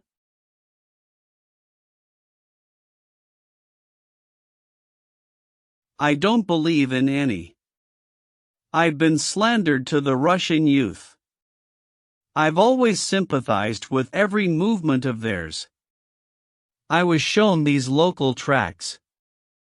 They're regarded with perplexity because everyone is frightened by the form, but everyone is nonetheless certain of their power, though they may not be aware of it. Everyone has long been falling, and everyone has long known that there is nothing to cling to. I'm convinced of the success of this mysterious propaganda even owing to this alone, that Russia now is preeminently the place in the whole world where anything you like can happen without the least resistance. I understand only too well why the moneyed Russians have all been pouring abroad, more and more of them every year. It's simple instinct. If a ship is about to sink, the rats are the first to leave it. Holy Russia is a wooden country, a beggarly and dangerous one, a country of vainglorious beggars in its upper strata, while the vast majority live in huts on chicken legs. 12 She'll be glad of any way out, once it has been explained to her. The government alone still wants to resist, but it brandishes its cudgel in the dark and strikes its own. Everything is doomed and sentenced here. Russia as she is has no future. I become a German and count it an honor. No, but you began about the tracts. Tell me everything. How do you look at them? Everyone is afraid of them, which means they're powerful. They openly expose deceit and prove that we have nothing to cling to and nothing to lean on. They speak out, while everyone is silent. The most winning thing about them, despite the form, is this hitherto unheard of boldness in looking truth straight in the face. This ability to look truth straight in the face belongs only to the Russian generation. No, in Europe they are still not so bold. Theirs is a kingdom of stone, they still have something to lean on. As far as I can see and am able to judge, the whole essence of the Russian revolutionary idea consists in a denial of honor. I like the way it is so boldly and fearlessly expressed. No, in Europe they still won't understand it, but here it is precisely what they will fall upon.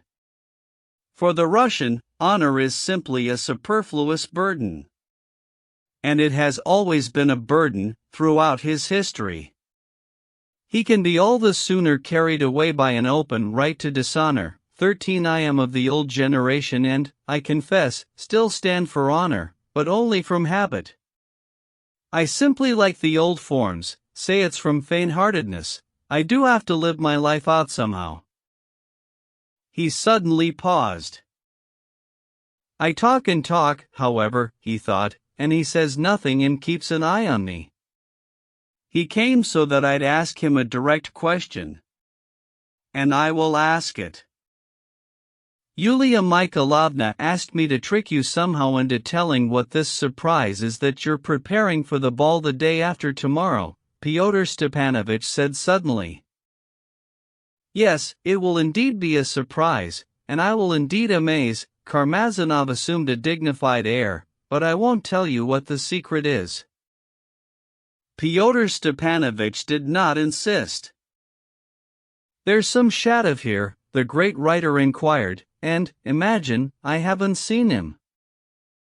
A very nice person. So? That's all. He's talking about something. Was he the one who slapped Stavrogin in the face? Yes. And what do you think of Stavrogin? I don't know, some sort of philanderer. Karmazinov had come to hate Stavrogin, because he made a habit of taking no notice of him. This philanderer, he said, tittering, will probably be the first to be hung from a limb, if what's preached in those tracts ever gets carried out. Maybe even sooner, Fyodor Stepanovich said suddenly. And so it should be, Karmazinov echoed, not laughing now, but somehow all too serious. You already said that once, and, I told him so. What, you really told him? Karmazinov laughed again. He said if it was hanging from a limb for him, a whipping would be enough for you, only not an honorary one, but painful, the way they whip a peasant. Fyodor Stepanovich took his hat and got up from his place. Karmazinov held out both hands to him in farewell. And what, he peeped suddenly, in a honeyed little voice and with some special intonation, still holding his hands in his own, what if all that's being planned were set to be carried out, then when might it happen? How should I know? Fyodor Stepanovich replied, somewhat rudely. They gazed intently into each other's eyes. Roughly? Approximately? Karmazinov peeped still more sweetly. You'll have time to sell the estate, and time to clear out as well, Fyodor Stepanovich muttered, still more rudely. They both gazed at each other still more intently. There was a minute of silence. It will begin by the beginning of next May, and be all over by the protection, 14 Fyodor Stepanovich said suddenly. I sincerely thank you, Karmazinov said in a heartfelt voice, squeezing his hands. You'll have time, rat, to leave the ship. Fyodor Stepanovich thought as he came outside. Well, if even this all but statesmanly mind is inquiring so confidently about the day and the hour, and thanks one so respectfully for the information received, we cannot doubt ourselves after that. He grinned. And he's really not stupid, and, just a migratory rat, that kind won't inform. He ran to Bogoyavlensky Street, to Filipov's house. 6. Fyodor Stepanovich went first to Kirilov. He was alone, as usual, and this time was doing exercises in the middle of the room, that is, he was standing with his legs apart, whirling his arms above his head in some special way. A ball was lying on the floor. The morning tea, already cold, had not been cleared from the table. Fyodor Stepanovich paused on the threshold for a minute. "You take good care of your health, though," he said loudly and gaily, stepping into the room. "What a nice ball, though, look how it bounces. Is this also for exercise?" Kirillov put his jacket on. "Yes, also for health," he muttered dryly. "Sit down." "It's just for a minute." "Still, I'll sit down." "Health is health, but I've come to remind you of our agreement. Our time, sir, is in a certain sense approaching," he concluded with an awkward twist. "What agreement?" "You ask, what agreement?" Fyodor Stepanovich got fluttered up, even frightened. "It's not an agreement, or a duty. I'm bound by nothing. There's a mistake on your part." "Listen, what is this you're doing?" Fyodor Stepanovich jumped all the way up. "My will." "Which is?"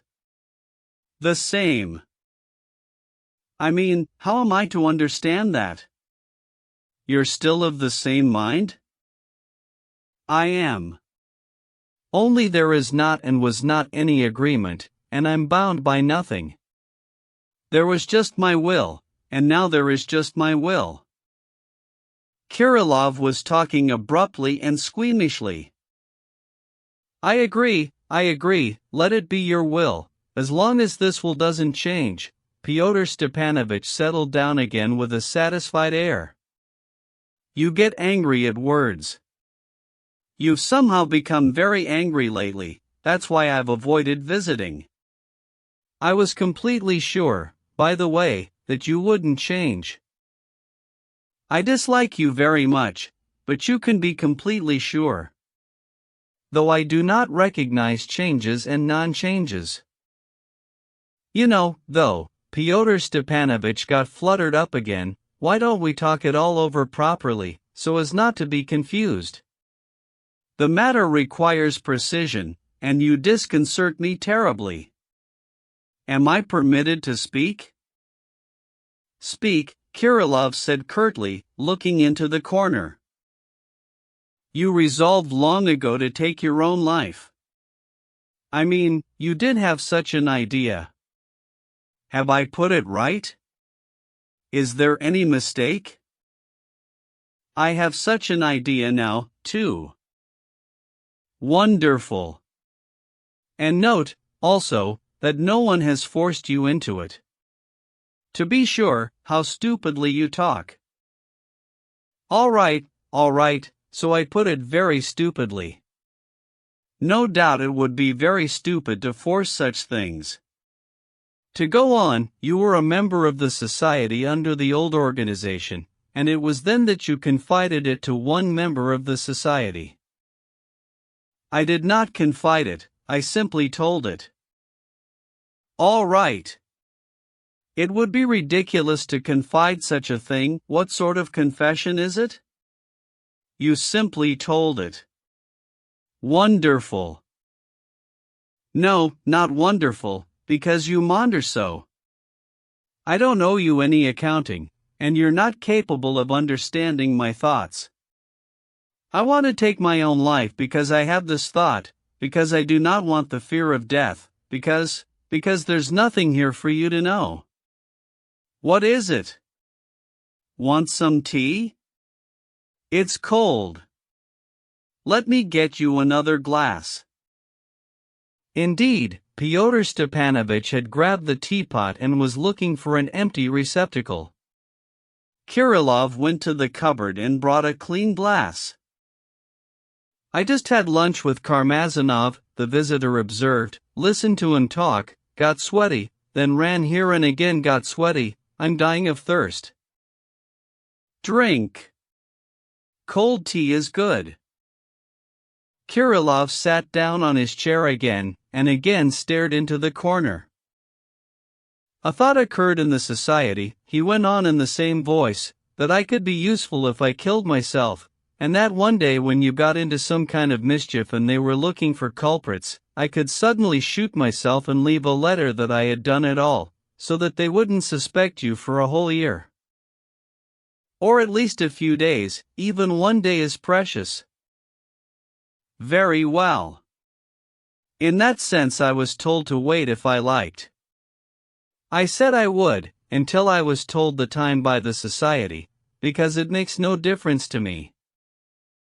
Yes, but remember you pledged that when you wrote the dying letter it would not be without me, and that on my arrival in Russia you would be at my, well, in short, at my disposal, that is, for this occasion alone, of course, and in all others you were certainly free, Fyodor Stepanovich added, almost courteously.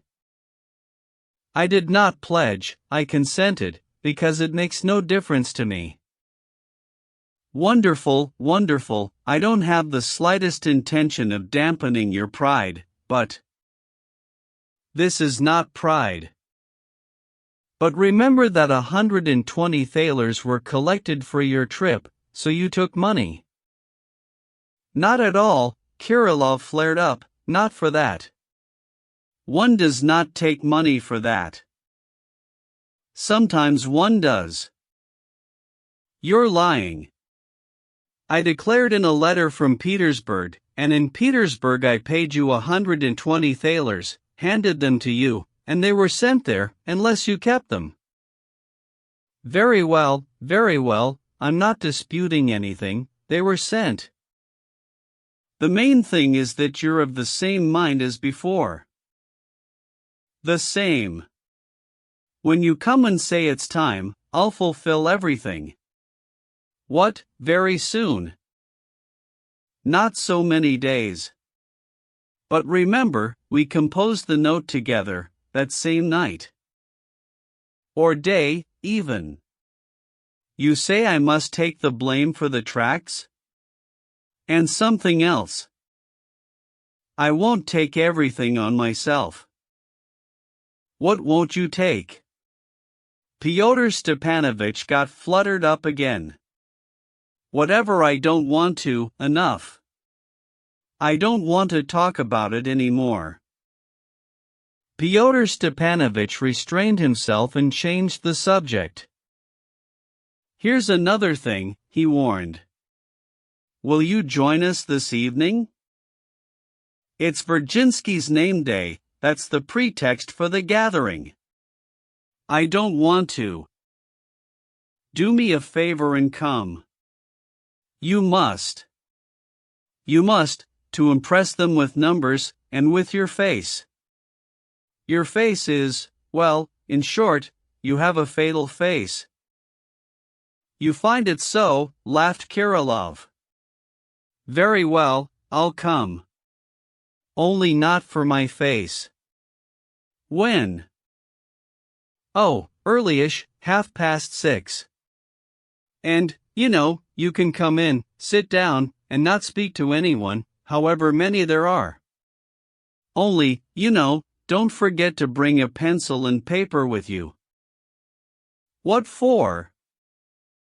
It makes no difference to you anyway, and it's my special request. You'll just sit without speaking to anyone at all, listen, and from time to time make as if you're taking notes. Well, you can draw something. Nonsense, what for? Since it makes no difference to you, you do keep saying that it makes no difference to you. No, but what for? Because that member of our society, the inspector, got stuck in Moscow, and I announced to someone or other here that the inspector might visit us, so they'll think the inspector is you, and since you've been here for 3 weeks already, they'll be all the more surprised. Flim-flam. You have no inspector in Moscow. Well, suppose I haven't, devil take him, is that any business of yours? And why is it so hard for you to do it? You are a member of the society. Tell them I'm the inspector, I'll sit and be silent, but the pencil and paper I don't want. But why? I don't want it. Pyotr Stepanovich became angry, even turned green, but again restrained himself, got up, and took his hat. "Is he here?" he suddenly said in a half-whisper. "Yes." "Good. "I'll have him out soon, don't worry." "I don't worry. He just spends nights here."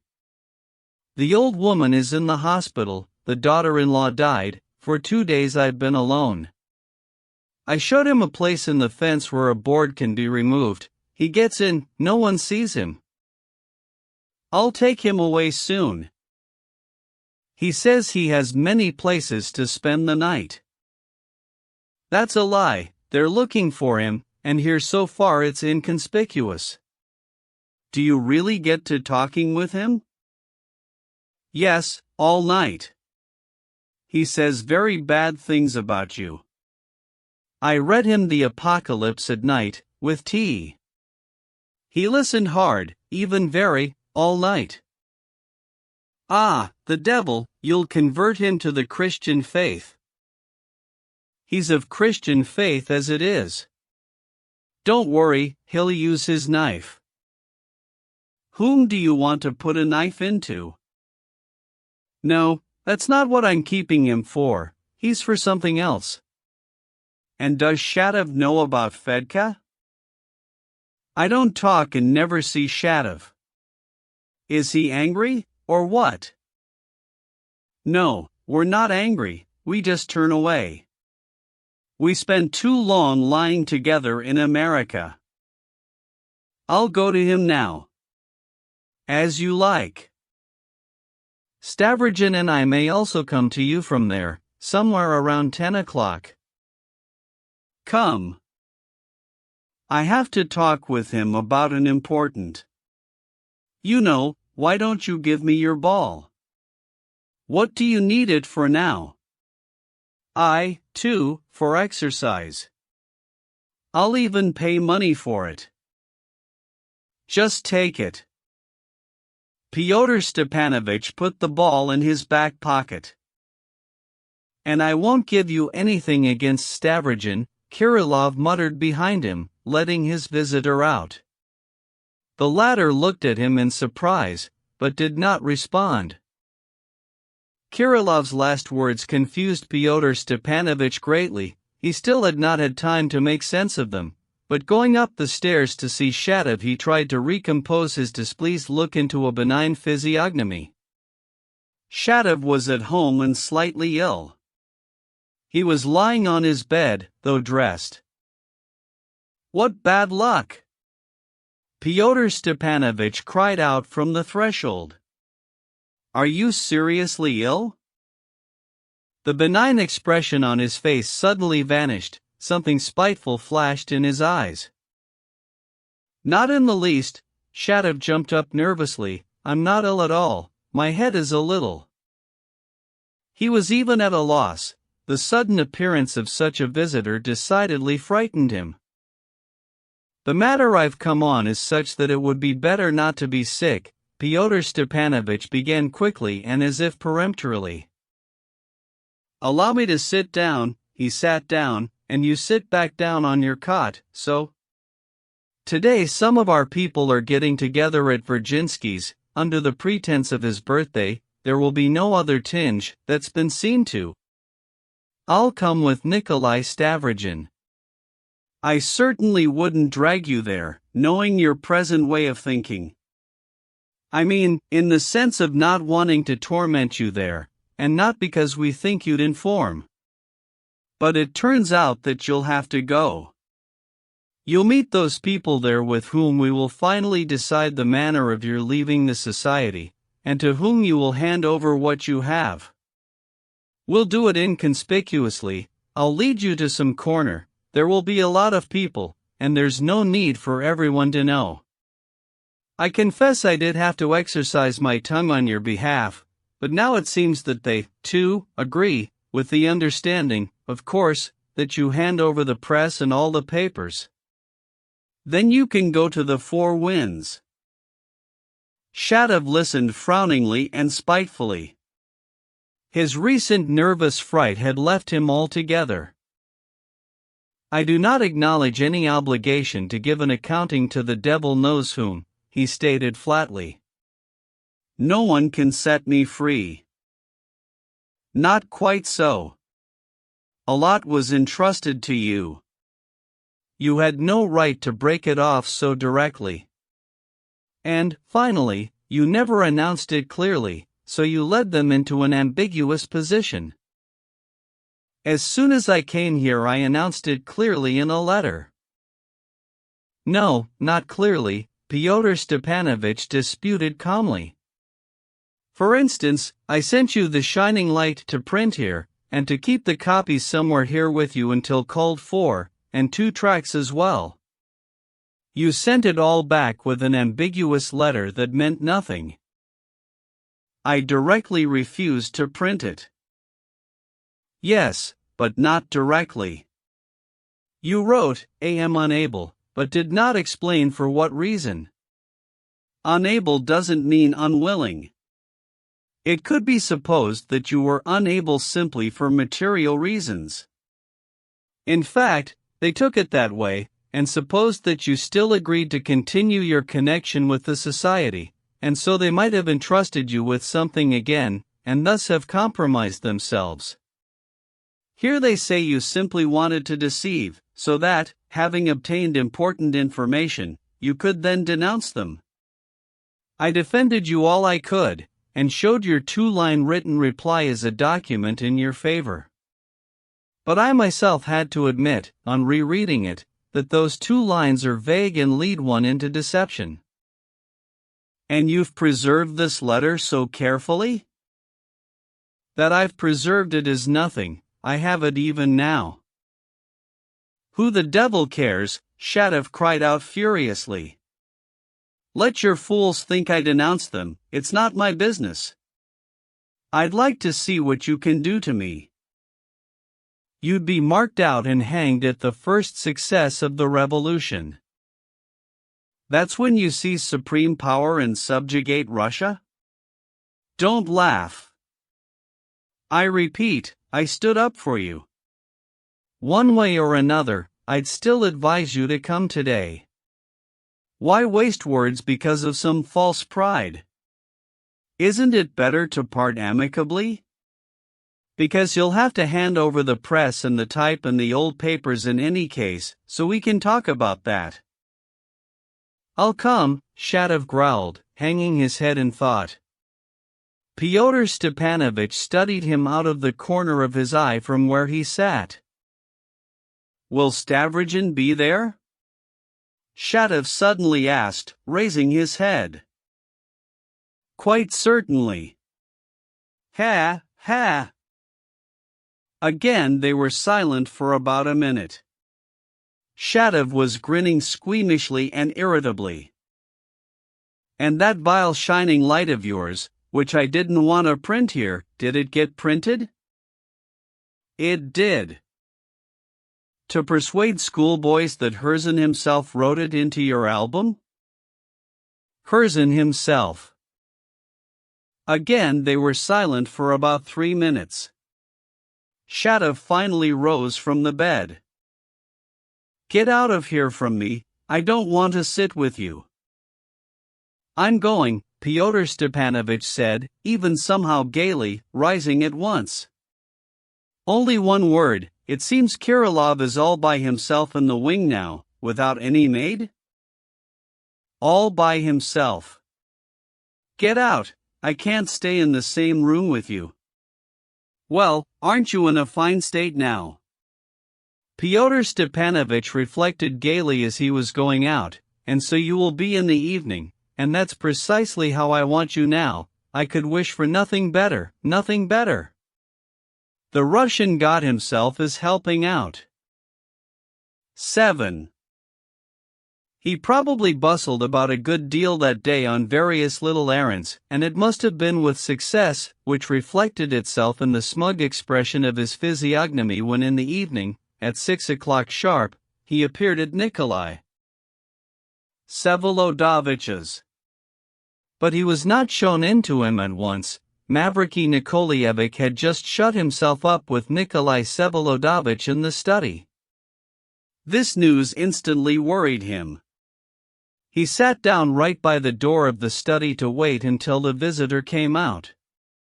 The conversation could be heard, but he was unable to catch the words. The visit did not last long. Soon there was noise, an unexpectedly loud and sharp voice was heard, then the door opened and out came Mavriky Nikolaevich with a completely pale face. He did not notice Fyodor Stepanovich and quickly walked past. Fyodor Stepanovich at once ran into the study. I cannot avoid a detailed account of this extremely brief meeting of the two rivals, a meeting seemingly impossible under the circumstances, but which nonetheless took place.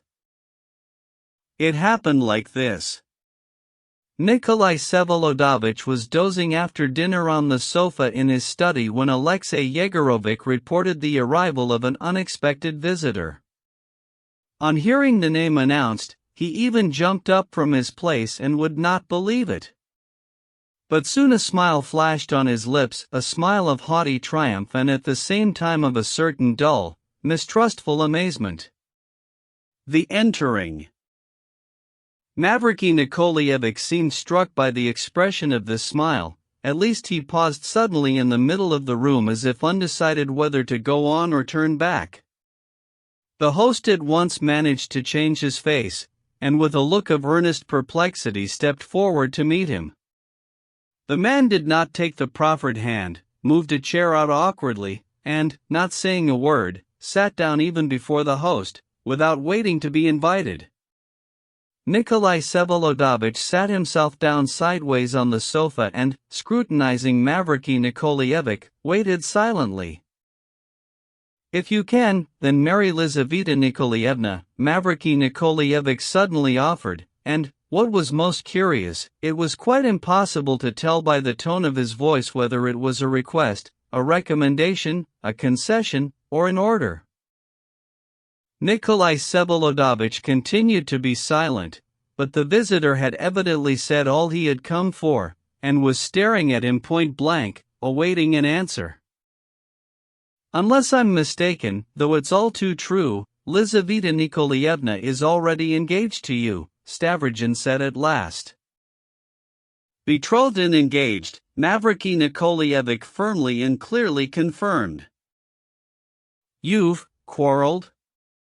"Excuse me, Mavriky Nikolaevich." "No, she loves and respects me, the words are hers." "Her words are more precious than anything."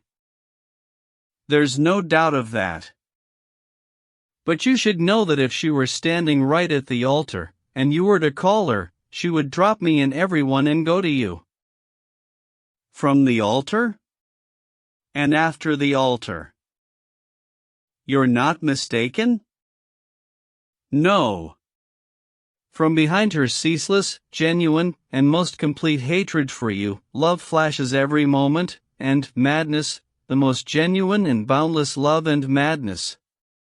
"On the contrary, from behind the love she feels for me, also genuinely, hatred flashes every moment, the greatest hatred." "I could never have imagined all these metamorphoses before. But still it surprises me. How could you come and dispose of Lizaveta Nikolaevna's hand? Do you have the right to do that? Or did she authorize you?" Mavriky Nikolaevich frowned and cast down his head for a moment. "These are only just words on your part," he said suddenly, vengeful and triumphant words. "I'm sure you understand what's been left unspoken between the lines, and is there any place here for petty vanity? Aren't you satisfied enough? Is there really any need to smear it around, to dot all the I's?" "As you wish, I will dot them. If you need my humiliation so much, I have no right, no authorization is possible. Lizaveta Nikolaevna doesn't know about anything, and her fiancé has lost his last wits and is fit for the madhouse, and to crown it all he comes himself to report it to you. You alone in the whole world can make her happy, and I alone unhappy. You contend for her, you pursue her, but, I don't know why, you will not marry her. If it's some lover's quarrel that happened abroad, and I must be sacrificed to end it, sacrifice me. She is too unhappy, and I cannot bear it. My words are not a permission, not a prescription, and so there is no insult to your pride. If you wanted to take my place at the altar, you could do it without any permission on my part, and there was certainly no point in my coming to you with my madness. Especially as our marriage is no longer possible at all after this step of mine. I can't lead her to the altar when I'm a scoundrel. What I am doing here in my handing her over to you, perhaps her most implacable enemy, is in my view the act of a scoundrel, which I, of course, will never be able to endure. Will you shoot yourself as we're getting married? No, much later. Why stain her wedding garment with my blood? Maybe I won't shoot myself at all, either now or later. You probably wish to set me at ease by saying so? You? What could one more splash of blood mean to you? He turned pale and his eyes flashed. A minute of silence followed. Excuse me for the questions I've put to you, Stavrogen began again. Some of them I had no right to put, but to one of them it seems to me I have every right. Tell me what facts led you to conclude about my feelings for Lizaveta Nikolaevna? I mean with regard to the degree of those feelings, the certainty of which allowed you to come to me and risk such a suggestion. What? Mavriky Nikolaevich even gave a slight start. But haven't you been seeking after her? You were not seeking and do not want to seek after her? In general, I cannot speak aloud about my feelings for this or that woman to a third person, or to anyone at all except that one woman. Excuse me, it's an oddity of my organism. But instead of that I'll tell you the whole rest of the truth. I am married, and it is no longer possible for me to marry or to seek after. Mavriky Nikolaevich was so amazed that he recoiled against the back of his armchair, and for a while stared fixedly at Stavrogen's face. Imagine, I somehow didn't think of that, he muttered. You said then, that morning, that you weren't married, and so I believed you weren't married. He was growing terribly pale. Suddenly he banged his fist on the table with all his might. If after such a confession you do not leave Lizaveta Nikolaevna alone, and keep making her unhappy, I'll kill you with a stick like a dog in a ditch. He jumped up and quickly walked out of the room. Fyodor Stepanovich, running in, found the host in a most unexpected frame of mind.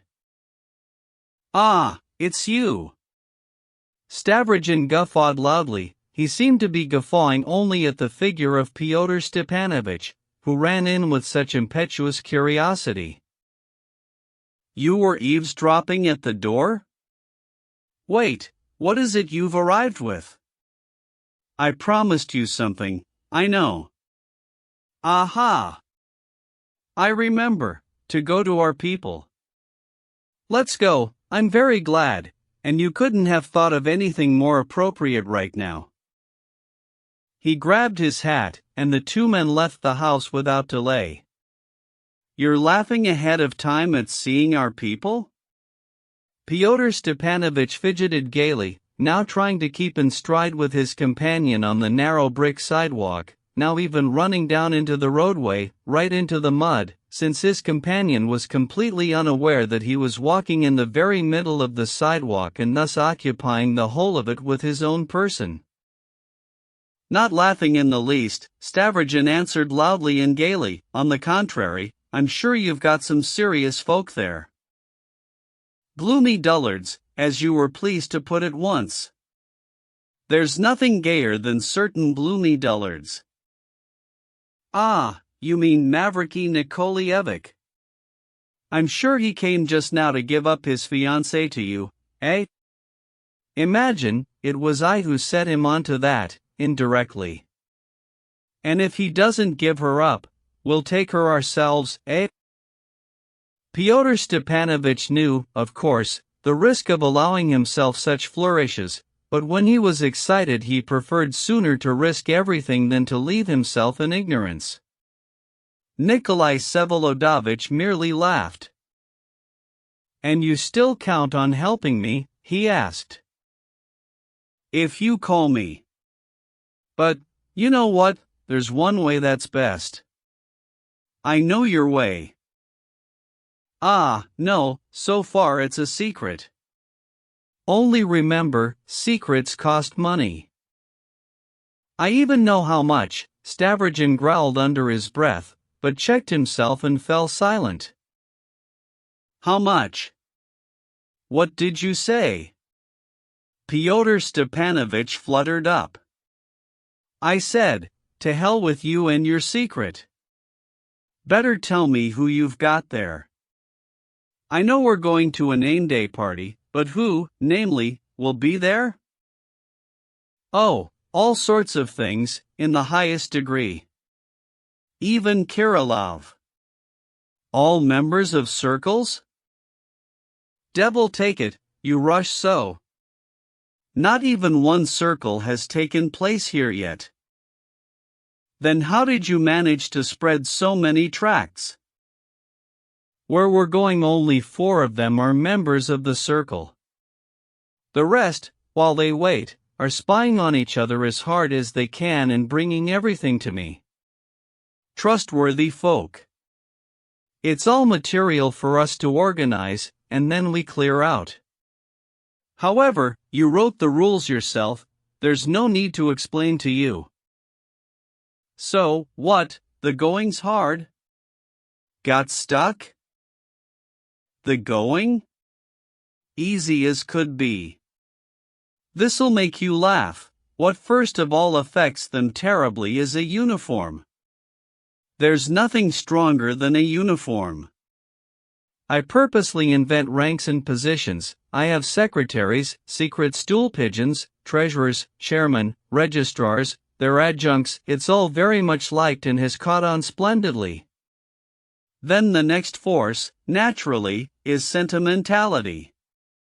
You know, with us socialism spreads mostly through sentimentality. But the trouble here is with these biting lieutenants, you get burned every so often. Then come the out-and-out crooks. Well, they can be nice folk, very profitable on occasion, but they take up a lot of time, require constant surveillance. Well, and finally the main force, the cement that bonds it all, is shame at one's own opinion. There is a real force. And who was it that worked? Who was the sweetie 15 that labored so that there isn't a single idea of one's own left in anyone's head? They consider it shameful. But if so, why are you bustling about like this? But if it's just lying there gaping at everybody, how can one help filching it? As if you don't seriously believe success is possible? The belief is there, it's the wanting that's needed. Yes, precisely with their sort success is possible. I tell you, I can get them to go through fire, if I just yell at them that they're not liberal enough. Fools reproach me for having hoodwinked everyone here with my central committee and numerous branches. You yourself once reproached me with that, but where is there any hoodwinking? The central committee is you and me, and there can be as many branches as they like. And all with these dregs. It's material. They, too, will come in useful. And you're still counting on me? You are the chief, you are the force, I'll just be at your side, a secretary. You know, we shall board our bark, and her oars will be of maple, and her sails of silk, and in the stern there sits a beautiful maiden, the fair Lizaveta Nikolaevna, or how the devil does the song go, 16. Muffed it. Stavrogin burst out laughing. No, I'd better give you the refrain. Here you're counting off on your fingers what forces make up a circle. All this oscillum and sentimentality, it's good glue, but there's one thing better still: get 4 members of a circle to bump off a fifth on the pretense of his being an informer, and with this shed blood you'll immediately tie them together in a single knot. 17 They'll become your slaves, they won't dare rebel or call you to accounts. You, though, you're going to pay for those words, my friend, Fyodor Stepanovich thought to himself, and even this very night. You allow yourself too much. Thus, or almost thus, Fyodor Stepanovich must have reflected. However, they were already coming up to Virginsky's house. You've no doubt presented me there as some sort of member from abroad, connected with the Internationale, maybe an inspector? Stavrogin suddenly asked. No, not an inspector. The inspector won't be you. You are a founding member from abroad who knows the most important secrets. That's your role. You are, of course, going to speak? What gives you that idea? You're obliged to speak now. Stavrogin even stopped in surprise in the middle of the street, not far from a street lamp. Fyodor Stepanovich met his gaze boldly and calmly. Stavrogin spat and walked on. And are you going to speak? He suddenly asked Fyodor Stepanovich. No, I'd rather listen to you. Devil take you. In fact, you're giving me an idea. What idea? Fyodor Stepanovich popped up. Maybe I will speak there, in fact, but then I'm going to give you a beating, and a good one, you know. By the way, I told Karmazinov about you this morning, that you supposedly said about him that he ought to get a whipping, and not just an honorary one, but painful, the way they whip a peasant. But I never said that, ha, ha. Never mind. Se non è vero, 18. Well, thanks, I'm sincerely grateful. You know what else Karmazinov says? That essentially our teaching is a denial of honor, and that it's easiest of all to carry the Russian man with us by an open right to dishonor. Excellent words. Golden words. Stavrogin cried. He's put his finger on it. The right to dishonor, and everyone will come running to us, no one will stay there. Listen, Verkhovensky, you're not from the higher police, eh? Whoever has such questions in his mind doesn't voice them. I understand, but we're among ourselves. No, so far I'm not from the higher police. Enough, we're here. Concoct your physiognomy, Stavrogin, I always do when I come to them.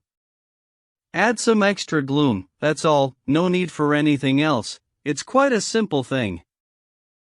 7. With our people. Virginsky lived in his own house, that is, in his wife's house, on Muraviany Street. It was a one-story wooden house, and there were no other lodgers in it. Under the pretense of the host's birthday, about 15 guests had gathered, but the party in no way resembled an ordinary provincial name-day party. From the very beginning of their cohabitation, the Virginsky spouses mutually resolved once and for all that to invite guests for one's name-day was perfectly stupid, and besides, there's nothing at all to be glad about. In a few years they had somehow managed to distance themselves completely from society. He, though a man of ability, and by no means a poor sort, for some reason seemed to everyone an odd man who loved solitude and, moreover, spoke arrogantly. While Madame Virginsky herself, who practiced the profession of midwife, by that alone stood lowest of all on the social ladder, even lower than the priest's wife, despite her husband's rank as an Auxerre. As for the humility befitting her station, this could not be observed in her at all.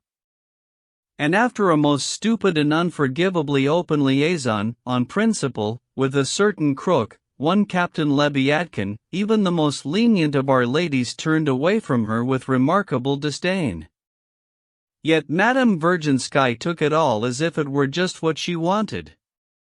Remarkably, the very same severe ladies, should they happen to be in an interesting condition, turned if possible to Arina Prokhorovna Virginsky, that is, bypassing the other three Acusiuses of our town. She was summoned even by country landowners' wives, so great was everyone's belief in her knowledge, luck, and adroitness in critical cases. The end was that she began to practice solely in the wealthiest houses, and she loved money to the point of greed.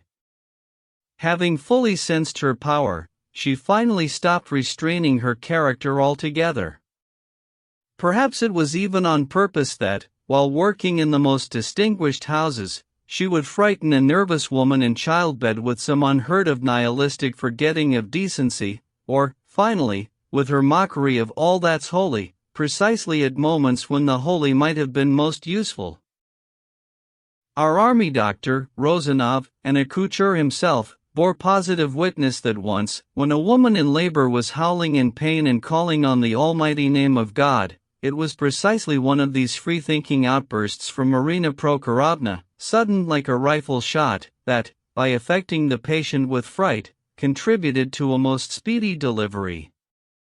But, though a nihilist, in case of necessity Arina Prokhorovna would not shrink at all, not only from social, but even from age-old, most prejudiced customs, if they could be of use to her.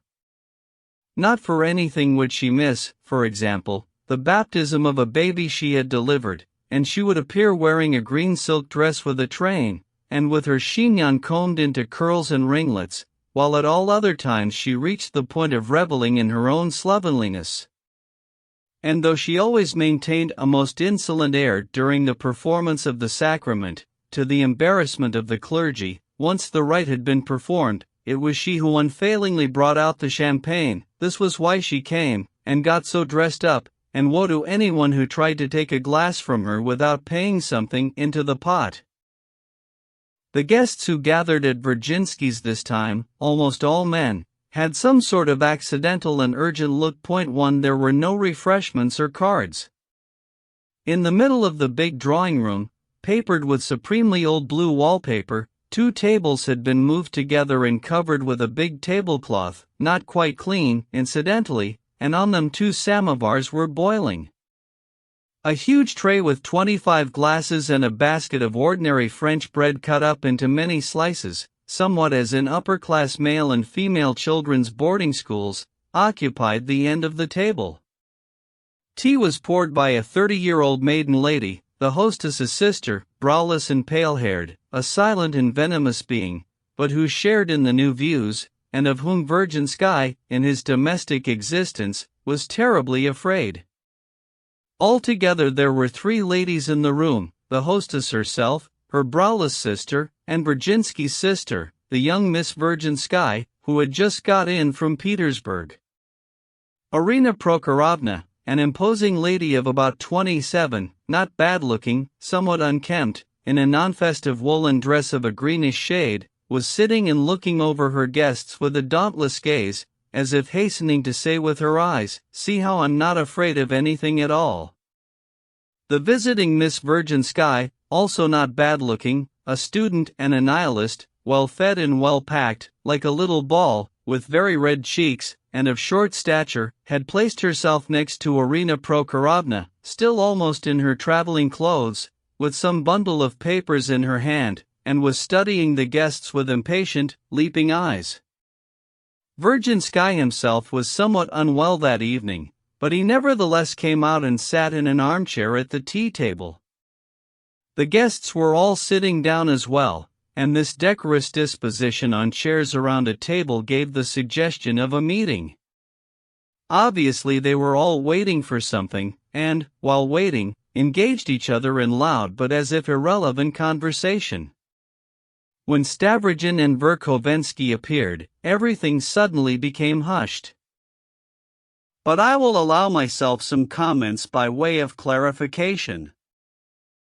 I believe that all these gentlemen had indeed gathered then in the pleasant hope of hearing something especially curious, and had been so informed before they gathered. They represented the flower of the most bright red liberalism in our ancient town and had been quite carefully selected by Virgin Sky for this meeting. I will also note that some among them, though very few, had never visited him before. Of course, the majority of the guests had no clear notion of why they had been so informed. True, at that time they all took Fyodor Stepanovich for a visiting foreign emissary with plenary powers. This idea had somehow immediately taken root and, naturally, was flattering. And yet in this bunch of citizens gathered under the pretense of a name-day celebration, there were some to whom certain proposals had already been made. Fyodor Verkovensky had managed to slap up a fivesome in our town, similar to the one he already had going in Moscow and also, as it now turns out, among the Ossers in our district. They say he had one in KH province as well. These five elect were now sitting at the general table and managed to feign quite skillfully the look of the most ordinary people, so that no one could recognize them.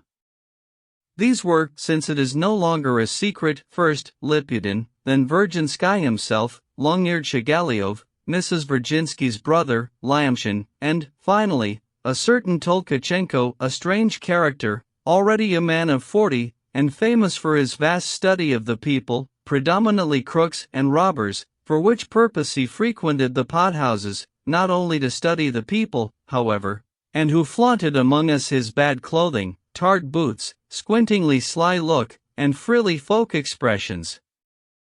Lyamshin had already brought him once or twice to Stepan Trofimovitch's evenings, where, however, he had produced no special effect. He would appear in town every so often, mostly when he was out of a job, and he used to work for the railroad.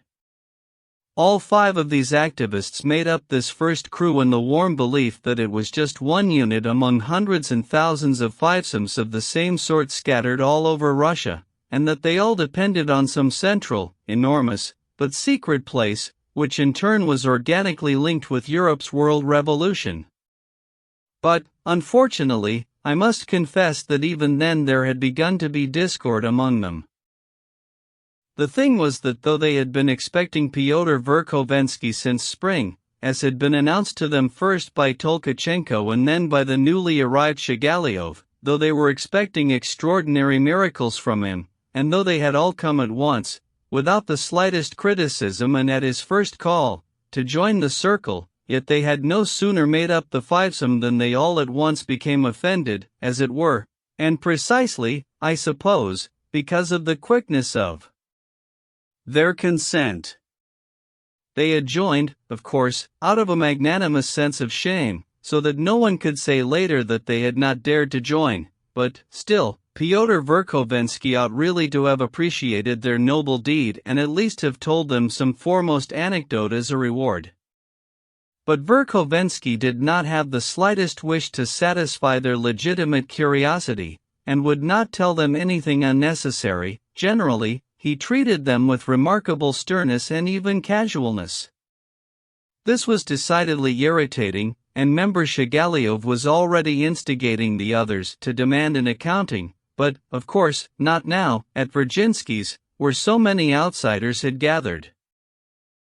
Speaking of outsiders, I also have an idea that the above-named members of the first fivesome were inclined to suspect that among Virginsky's guests that evening there were members of other groups unknown to them, also started in town from the same secret organization, and by the selfsame Verkovensky, so that in the end all of those gathered suspected each other, and assumed various postures in front of each other, which indeed lent the whole gathering a rather incoherent and even partly romantic appearance. However, there were also people there who were beyond any suspicion. Such, for example, was one active army major, Virginsky's close relative, a completely innocent man, who had not even been invited, but had come on his own to celebrate the name day, so that it was simply impossible not to receive him. But anyhow, Virgin Sky was not worried, because the Major simply could not denounce them, for, despite all his stupidity, he had been fond throughout his life of scurrying around all those places where extreme liberals are to be found, did not sympathize himself, but liked very much to listen. Moreover, he had even been compromised once. It so happened that in his youth whole warehouses of the Bell II and various tracts had passed through his hands, and though he had been afraid even to unfold them, he would still have regarded the refusal to disseminate them as perfect baseness, and there are some Russians of his sort even to this day. The remainder of the guests represented either the type of noble amour propre crushed to the point of bile, or the type of the first and noblest impulse of fervent youth. These were 2 or 3 teachers, one of whom was lame, already about 45, an instructor in the high school, an extremely venomous and remarkably vain man, and 2 or 3 Auxerres. Of the latter, one was a very young artillerist who had arrived just the other day from some military school, a silent boy who had not yet had time to make acquaintances, and who now suddenly turned up at Virginsky's with a pencil in his hand and, almost without taking part in the conversation, kept jotting things down in his notebook. Everyone saw this, but for some reason everyone tried to make it seem as if they had not noticed.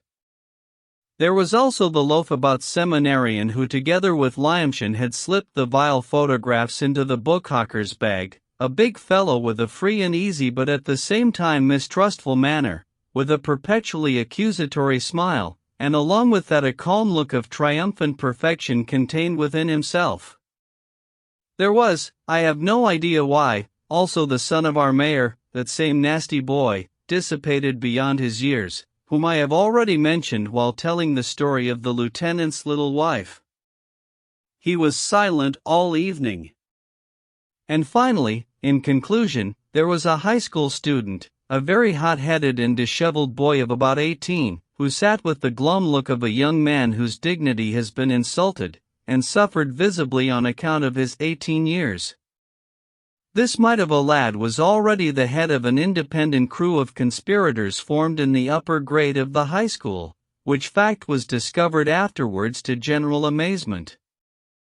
I have not mentioned Shadov. He was sitting right there at the far corner of the table, his chair moved slightly out of line, he looked down, was gloomily silent, refused tea and bread, and would not let go of his peaked cap all the while, as if wishing thereby to declare that he was not a guest but had come on business, and could get up and leave whenever he liked.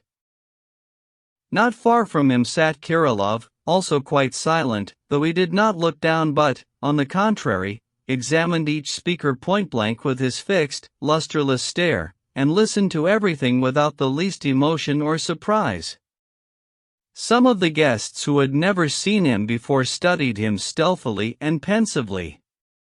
It is not known whether Madame Virginsky herself knew anything about the existence of the fivesome. I suppose she knew everything, and precisely from her husband. The girl student, of course, did not participate in any way, but she had her own concern.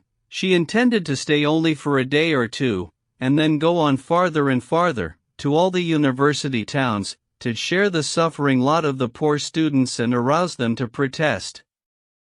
She was bringing with her several hundred lithographed copies of an appeal of her own composition, it would seem.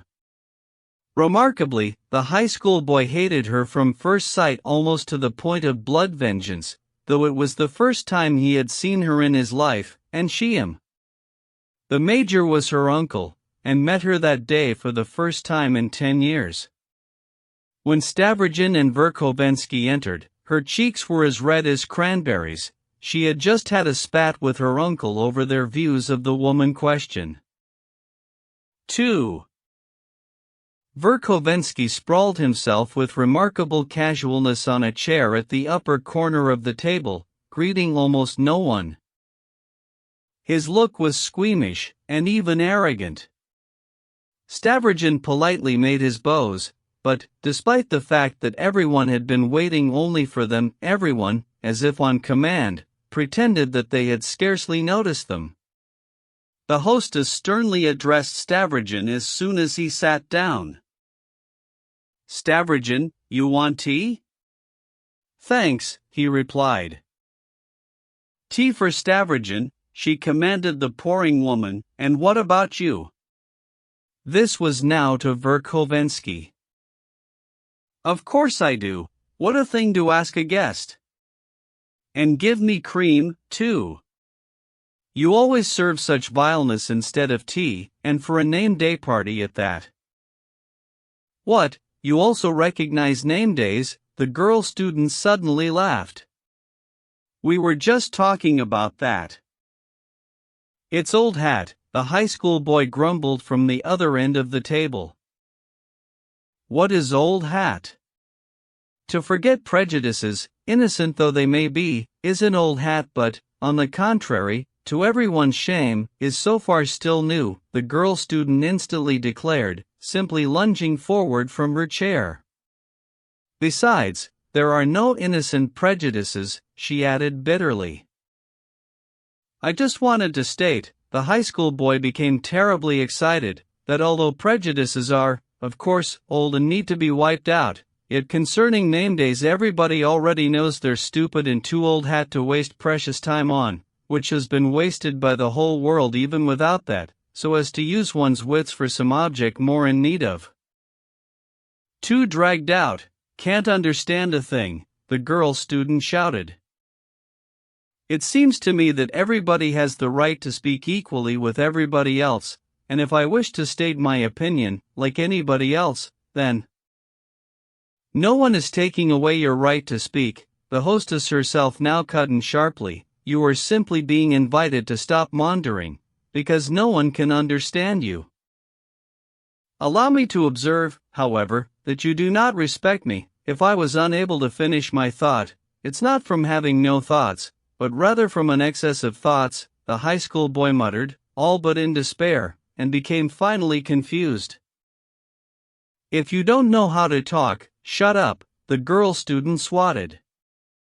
The high school boy even jumped on his chair. "I just wish to state," he shouted, all burning with shame, and afraid to look around, "that you just wanted to pop up with your cleverness because Mr. Stavrogin came in, that's what.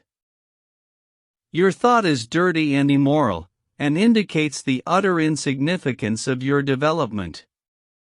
I beg you not to advert to me again," the girl student rattled out. "Stavrogin," the hostess began, "they were shouting about family rights just before you came, this Oser here," she nodded at her relative, the major. "And I'm most certainly not going to be the one to bother you with such old, long-disposed-of nonsense. All the same, where on earth could family rights and duties have come from, in the sense of the prejudice in which they now appear? That's the question. Your opinion?" "What do you mean, where on earth?" Stavrogin asked in turn. "That is, we know, for instance, that the prejudice about God originated in thunder and lightning," the girl student suddenly ripped out again, all but leaping on Stavrogin with her eyes. "It is known only too well that original mankind, being scared of thunder and lightning, deified the invisible enemy, feeling their weakness before him. But how did the prejudice about the family arise? Where on earth could the family itself have come from?" "That is not quite the same," the hostess tried to stop her. "I suppose the answer to such a question would be immodest," Stavrogin answered. "How's that?" the girl student lunged forward. But a tittering came from the teachers' group, echoed at once from the other end by Lyamshin and the high school boy, and followed by the husky guffaw of the major relative. "You should write vaudevilles," the hostess remarked to Stavrogin. "That adverts all too little to your honor, whatever your name is," the girl student cut off in decided indignation. "And you shouldn't pop up," the major blurted out. "You are a young lady, you should behave modestly, and it's as if you're sitting on pins. Kindly keep still, and do not dare to address me familiarly with your nasty comparisons. It's the first time I've seen you and I care nothing about our family connection. But I'm your uncle. I used to tote you around in my arms when you were still an infant. What do I care what you used to tote around? I didn't ask you to tote me around, which means, Mr. Impolite Sir, that you got pleasure from it. And allow me to remark that you dare not use a familiar tone with me, unless it's from civic feeling, and that I forbid it once and for all. They're all like that. The Major banged his fist on the table, addressing Stavrogin, who was sitting opposite him. No, sir, excuse me, I like liberalism and modernity, and I like listening to intelligent conversation, but, mind you, from men. From women, from these modern dithery things, no, sir, it pains me. Don't you fidget, he cried to the girl student, who was hopping up and down on her chair. No, I demand to speak, too. I have been offended, sirs. You only hinder others, and can't say anything yourself, the hostess grumbled indignantly. No, I will have my say, the excited Major addressed Stavrogin. I'm counting on you, Mr. Stavrogin, as one who has only just arrived, though I do not have the honor of knowing you. Without men they'll perish like flies, that is my opinion. This whole woman question of theirs is just merely a lack of originality. I assure you that this whole woman question was invented for them by men, out of foolishness, and it has blown up in their faces. Thank God I'm not married. Not the least diversity, sir, they cannot even invent a simple pattern, men even invent their patterns for them.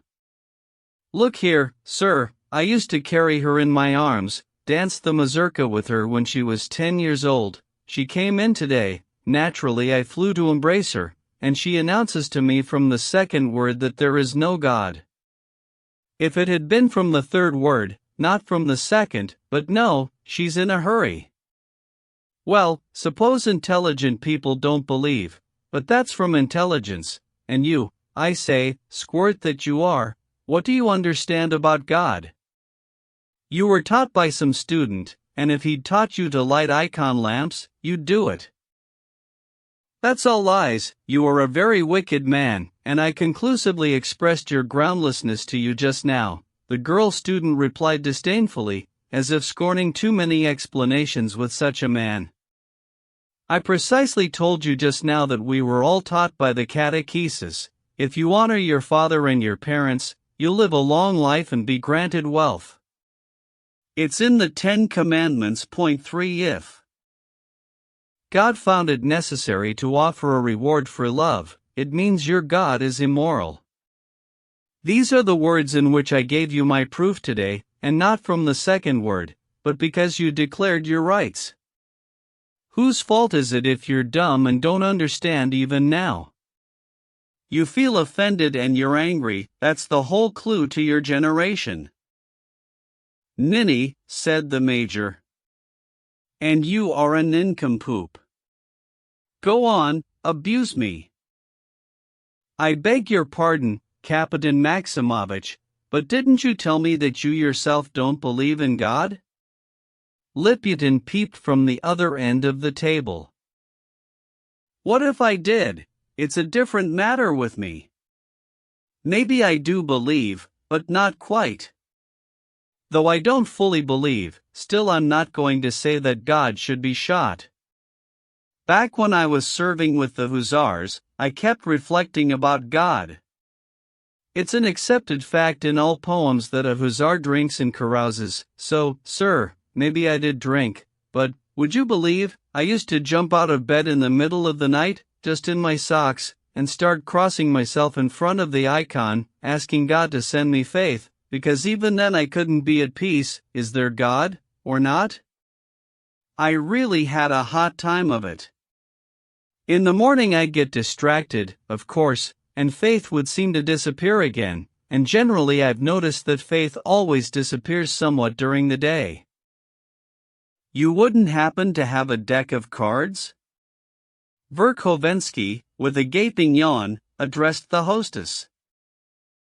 I am altogether in sympathy with your question, the girl student ripped out, aglow with indignation at the major's words. Precious time is being wasted listening to stupid talk, the hostess cut off, looking demandingly at her husband. The girl student drew herself up.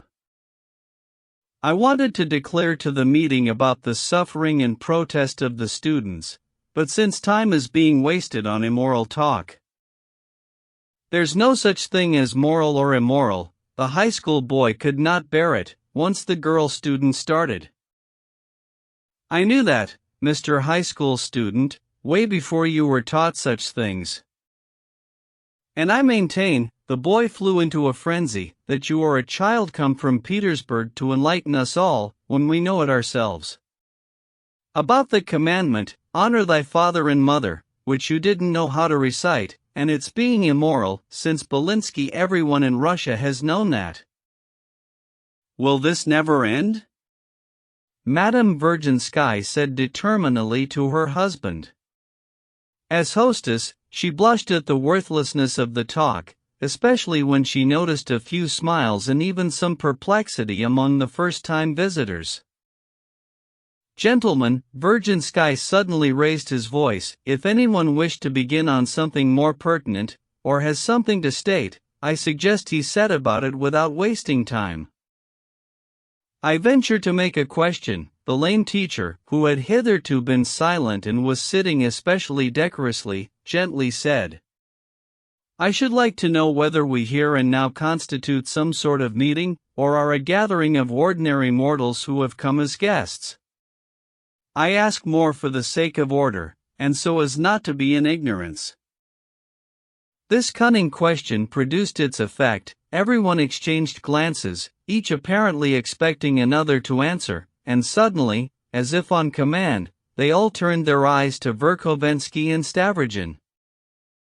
I simply suggest we vote on how to answer the question, are we a meeting, or not, said Madame Virginsky. I join fully in the suggestion, echoed Liputin, though it is somewhat vague. I join, too. So do I, came other voices. And it seems to me there would indeed be more order, Virginsky clinched. So, then, let's vote, the hostess announced. Lyamshin, I ask that you sit down at the piano, you can give your vote from there, when the voting starts.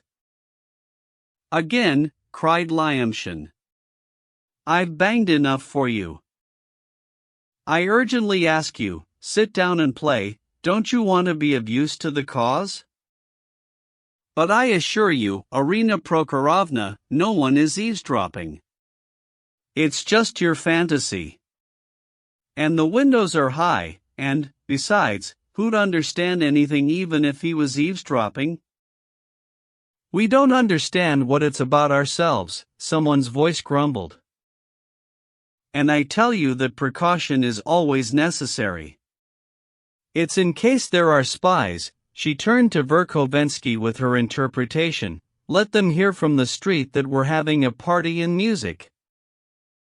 The devil! Lyamshin swore, sat down at the piano, and started banging out a waltz, striking the keys randomly and all but with his fists.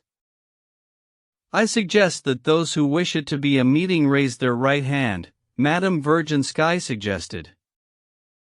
Some raised their hand, others did not. There were some who raised it and then took it back.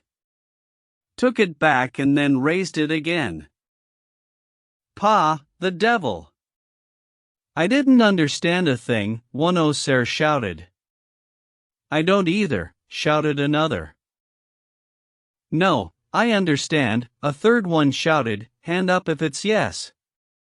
Yes, but what does yes mean? It means a meeting. No, not a meeting. I voted a meeting, the high school boy shouted, addressing Madame Virginsky. Then why didn't you raise your hand? I kept looking at you, you didn't raise yours, so I didn't either. How stupid, it's because I made the suggestion, that's why I didn't raise mine. Gentlemen, I suggest we do it again the other way round. Whoever wants a meeting can sit and not raise his hand, and whoever doesn't, raise his right hand. Whoever doesn't, the high school boy repeated. Are you doing it on purpose, or what? Madame Virginsky shouted wrathfully. No, excuse me, is it whoever wants or whoever doesn't, because it needs to be defined more precisely, came 2 or 3 voices. Whoever does not, does not. Very well, but what should one do, raise it or not raise it, if one does not want, shouted an Osair. We're not really used to a constitution yet, the major observed. Mr. Lyonshin, if you don't mind, you're pounding so that no one can hear anything, observed the lame teacher. But, by God, Irina Prokhorovna, nobody's eavesdropping, Lyonshin jumped up.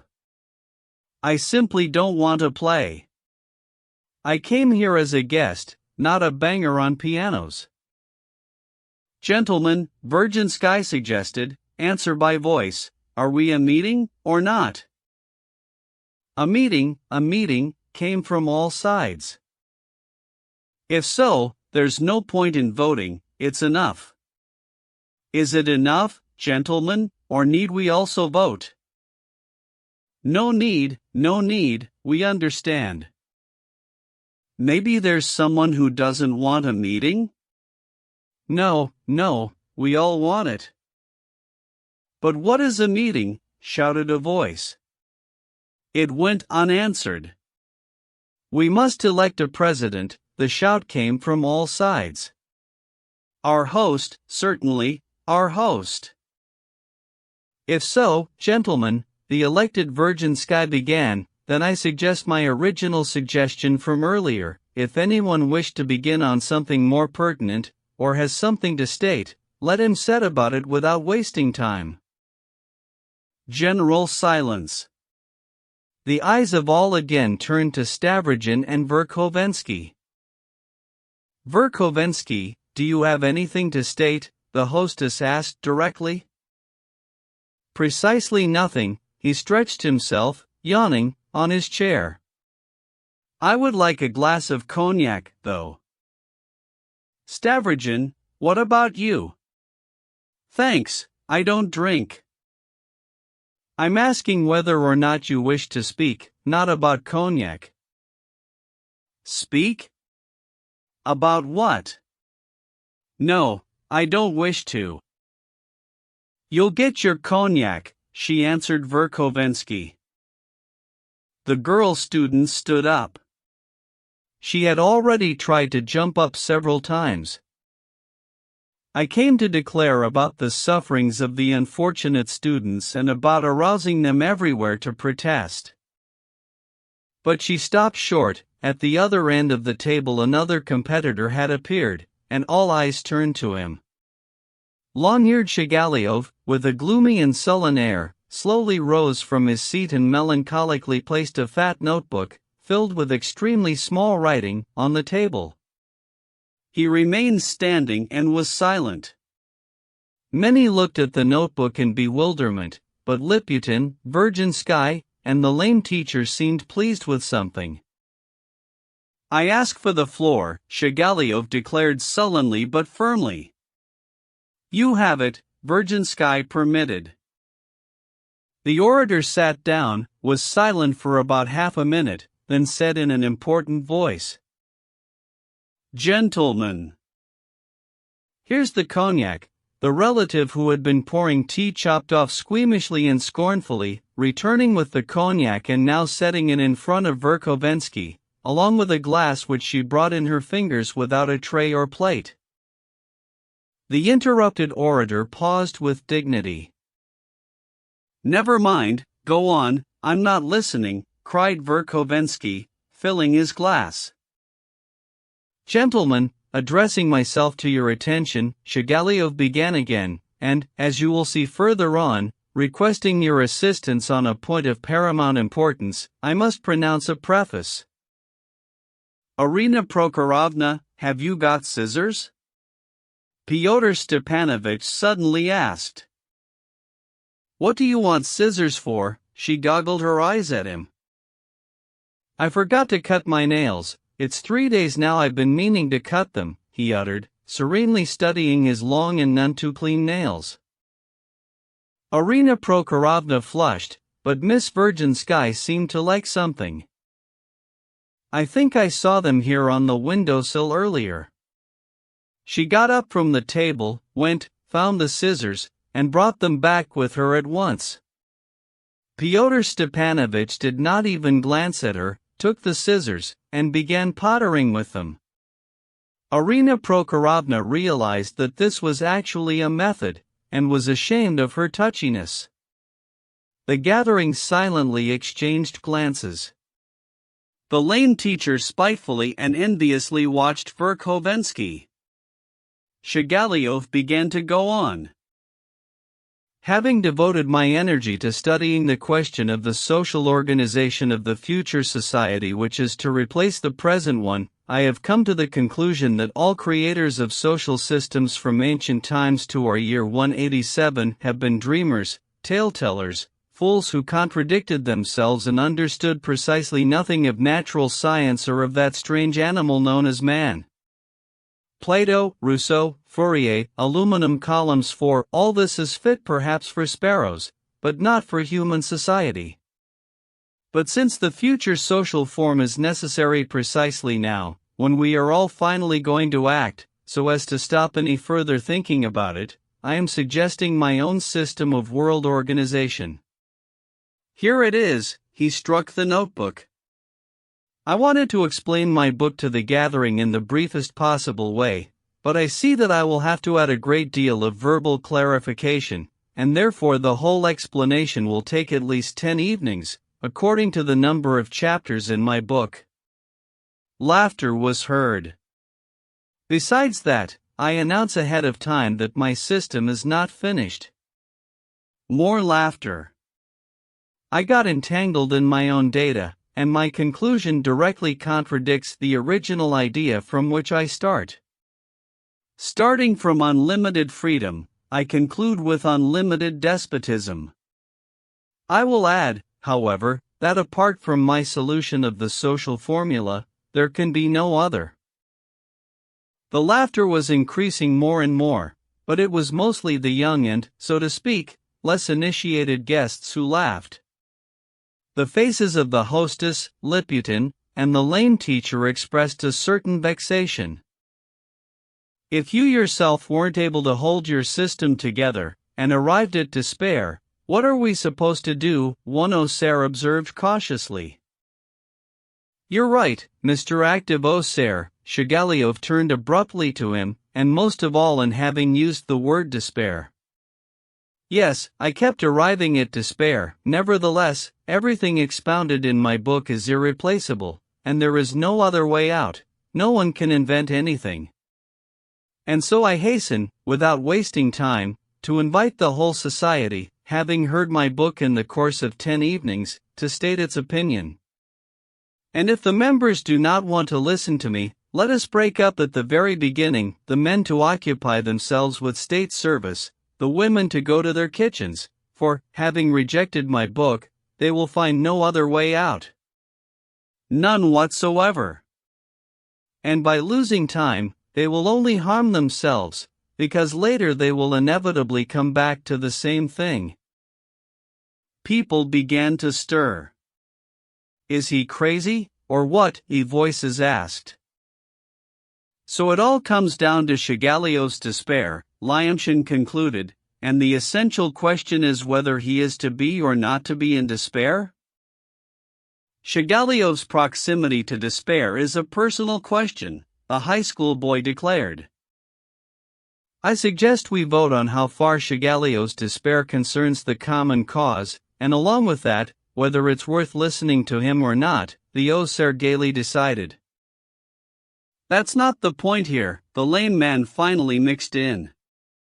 Generally, he spoke with a certain mocking smile, as it were, so that it might have been difficult to tell whether he was speaking sincerely or joking.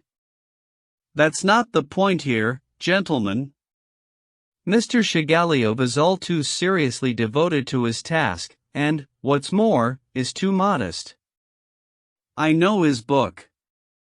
He suggests, as a final solution of the question, the division of mankind into two unequal parts.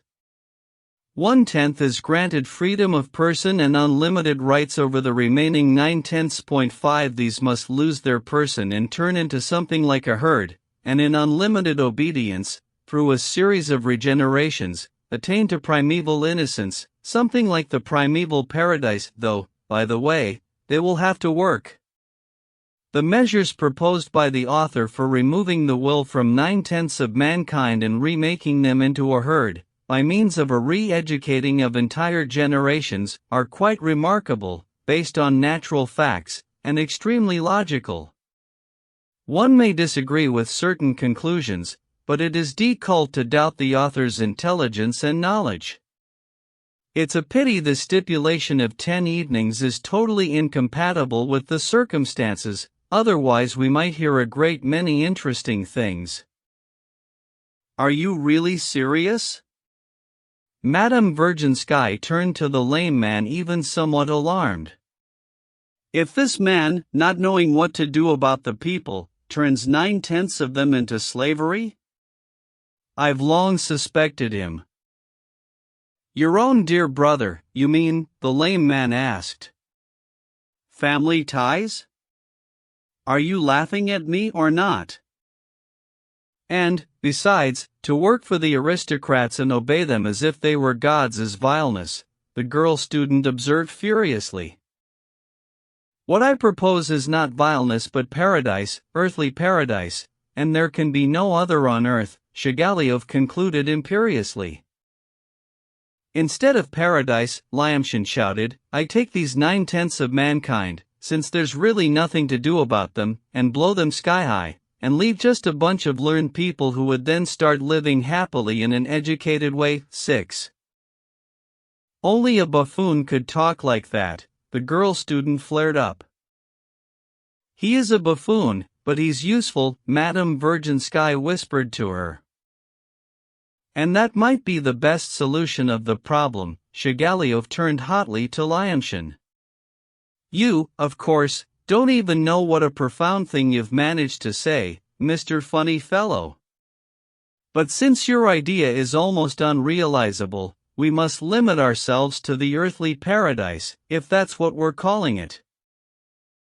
That's a lot of nonsense, however, escaped, as it were, from Verkhovensky. Nevertheless, he went on cutting his nails with complete indifference and without raising his eyes. Why nonsense, sir? The lame man picked up at once, as if he had just been waiting for his first word in order to seize upon it. Why nonsense precisely? Mr. Shigaliov is somewhat of a fanatic in his love of mankind, but remember that in Fourier, in Cabot, and even in Proudhon himself, 7 there are many quite despotic and fantastic pre-resolutions of the problem. Mr. Shigaliov perhaps resolves the matter even far more soberly than they do. I assure you that after reading his book, it is almost impossible to disagree with some things. He is perhaps least distant of all from realism, and his earthly paradise is almost the real one, the very one mankind sighs for the loss of, if indeed it ever existed. Well, I just knew I was letting myself in for it, Verkhovensky muttered again. Excuse me, sir, the lame man was ceding more and more. Conversations and judgments about the future social organization are an almost imperative necessity of all modern thinking people. Curzon spent his whole life worrying about just that. Belinsky, as I know for certain, passed whole evenings with his friends debating and pre-resolving beforehand even the pettiest kitchen details, so to speak, in the future social arrangement. some even lose their minds, the Major suddenly remarked. Still, it's possible to agree on something at least, rather than sit looking like dictators and say nothing, Liputin hissed, as if finally daring to begin an attack. When I said it was nonsense, I didn't mean Shigaliov, mumbled Verkhovensky. You see, gentlemen, he raised his eyes a bit, I think all these books, these Fouriers, Cabots, all these rights to work, Shigaliovism 8, it's all like novels, of which 100,000 can be written. An aesthetic pastime.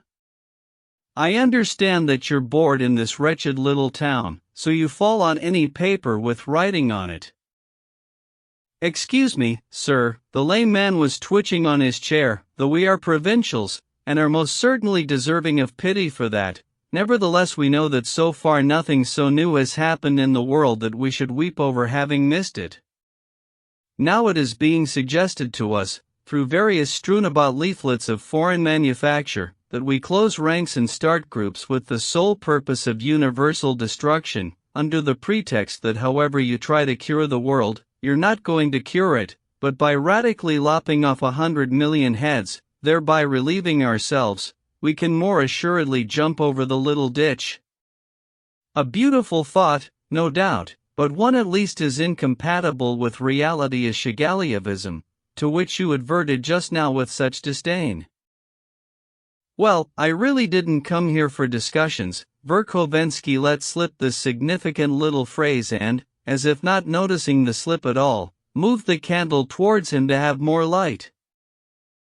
It's a pity, sir, a great pity, that you didn't come here for discussions, and a great pity that you're so occupied now with your toilette. And what is my toilette to you? 100 million heads are as hard to realize as remaking the world by propaganda. Maybe even harder, especially if it's in Russia, Liputin ventured again. It's Russia they've now set their hopes on, an osair said. We've heard about those hopes, too, the lame man picked up. It is known to us that the mysterious index is pointed at our beautiful fatherland as the country most capable of fulfilling the great task. Only here's the thing, sir, in the event of a gradual resolution of the task by propaganda, I at least gain something personally, well, even if it's just pleasant chit-chat, and I might indeed get a promotion from the authorities for services to the social cause. But in the other event, that is, this quick resolution by means of 100 million heads, what in fact will be my reward? Once you start propagandizing, you may well have your tongue cut off. Yours will certainly be cut off, said Verkhovensky. You see, sir. And since under the most favorable circumstances it would take 50, or, say, 30 years to finish such a slaughter, because they're not sheep, they may not just let themselves be slaughtered. Isn't it better to pack bag and baggage and move somewhere beyond the peaceful seas to some peaceful islands and there serenely close your eyes? Believe me, sir, he tapped the table significantly with his finger,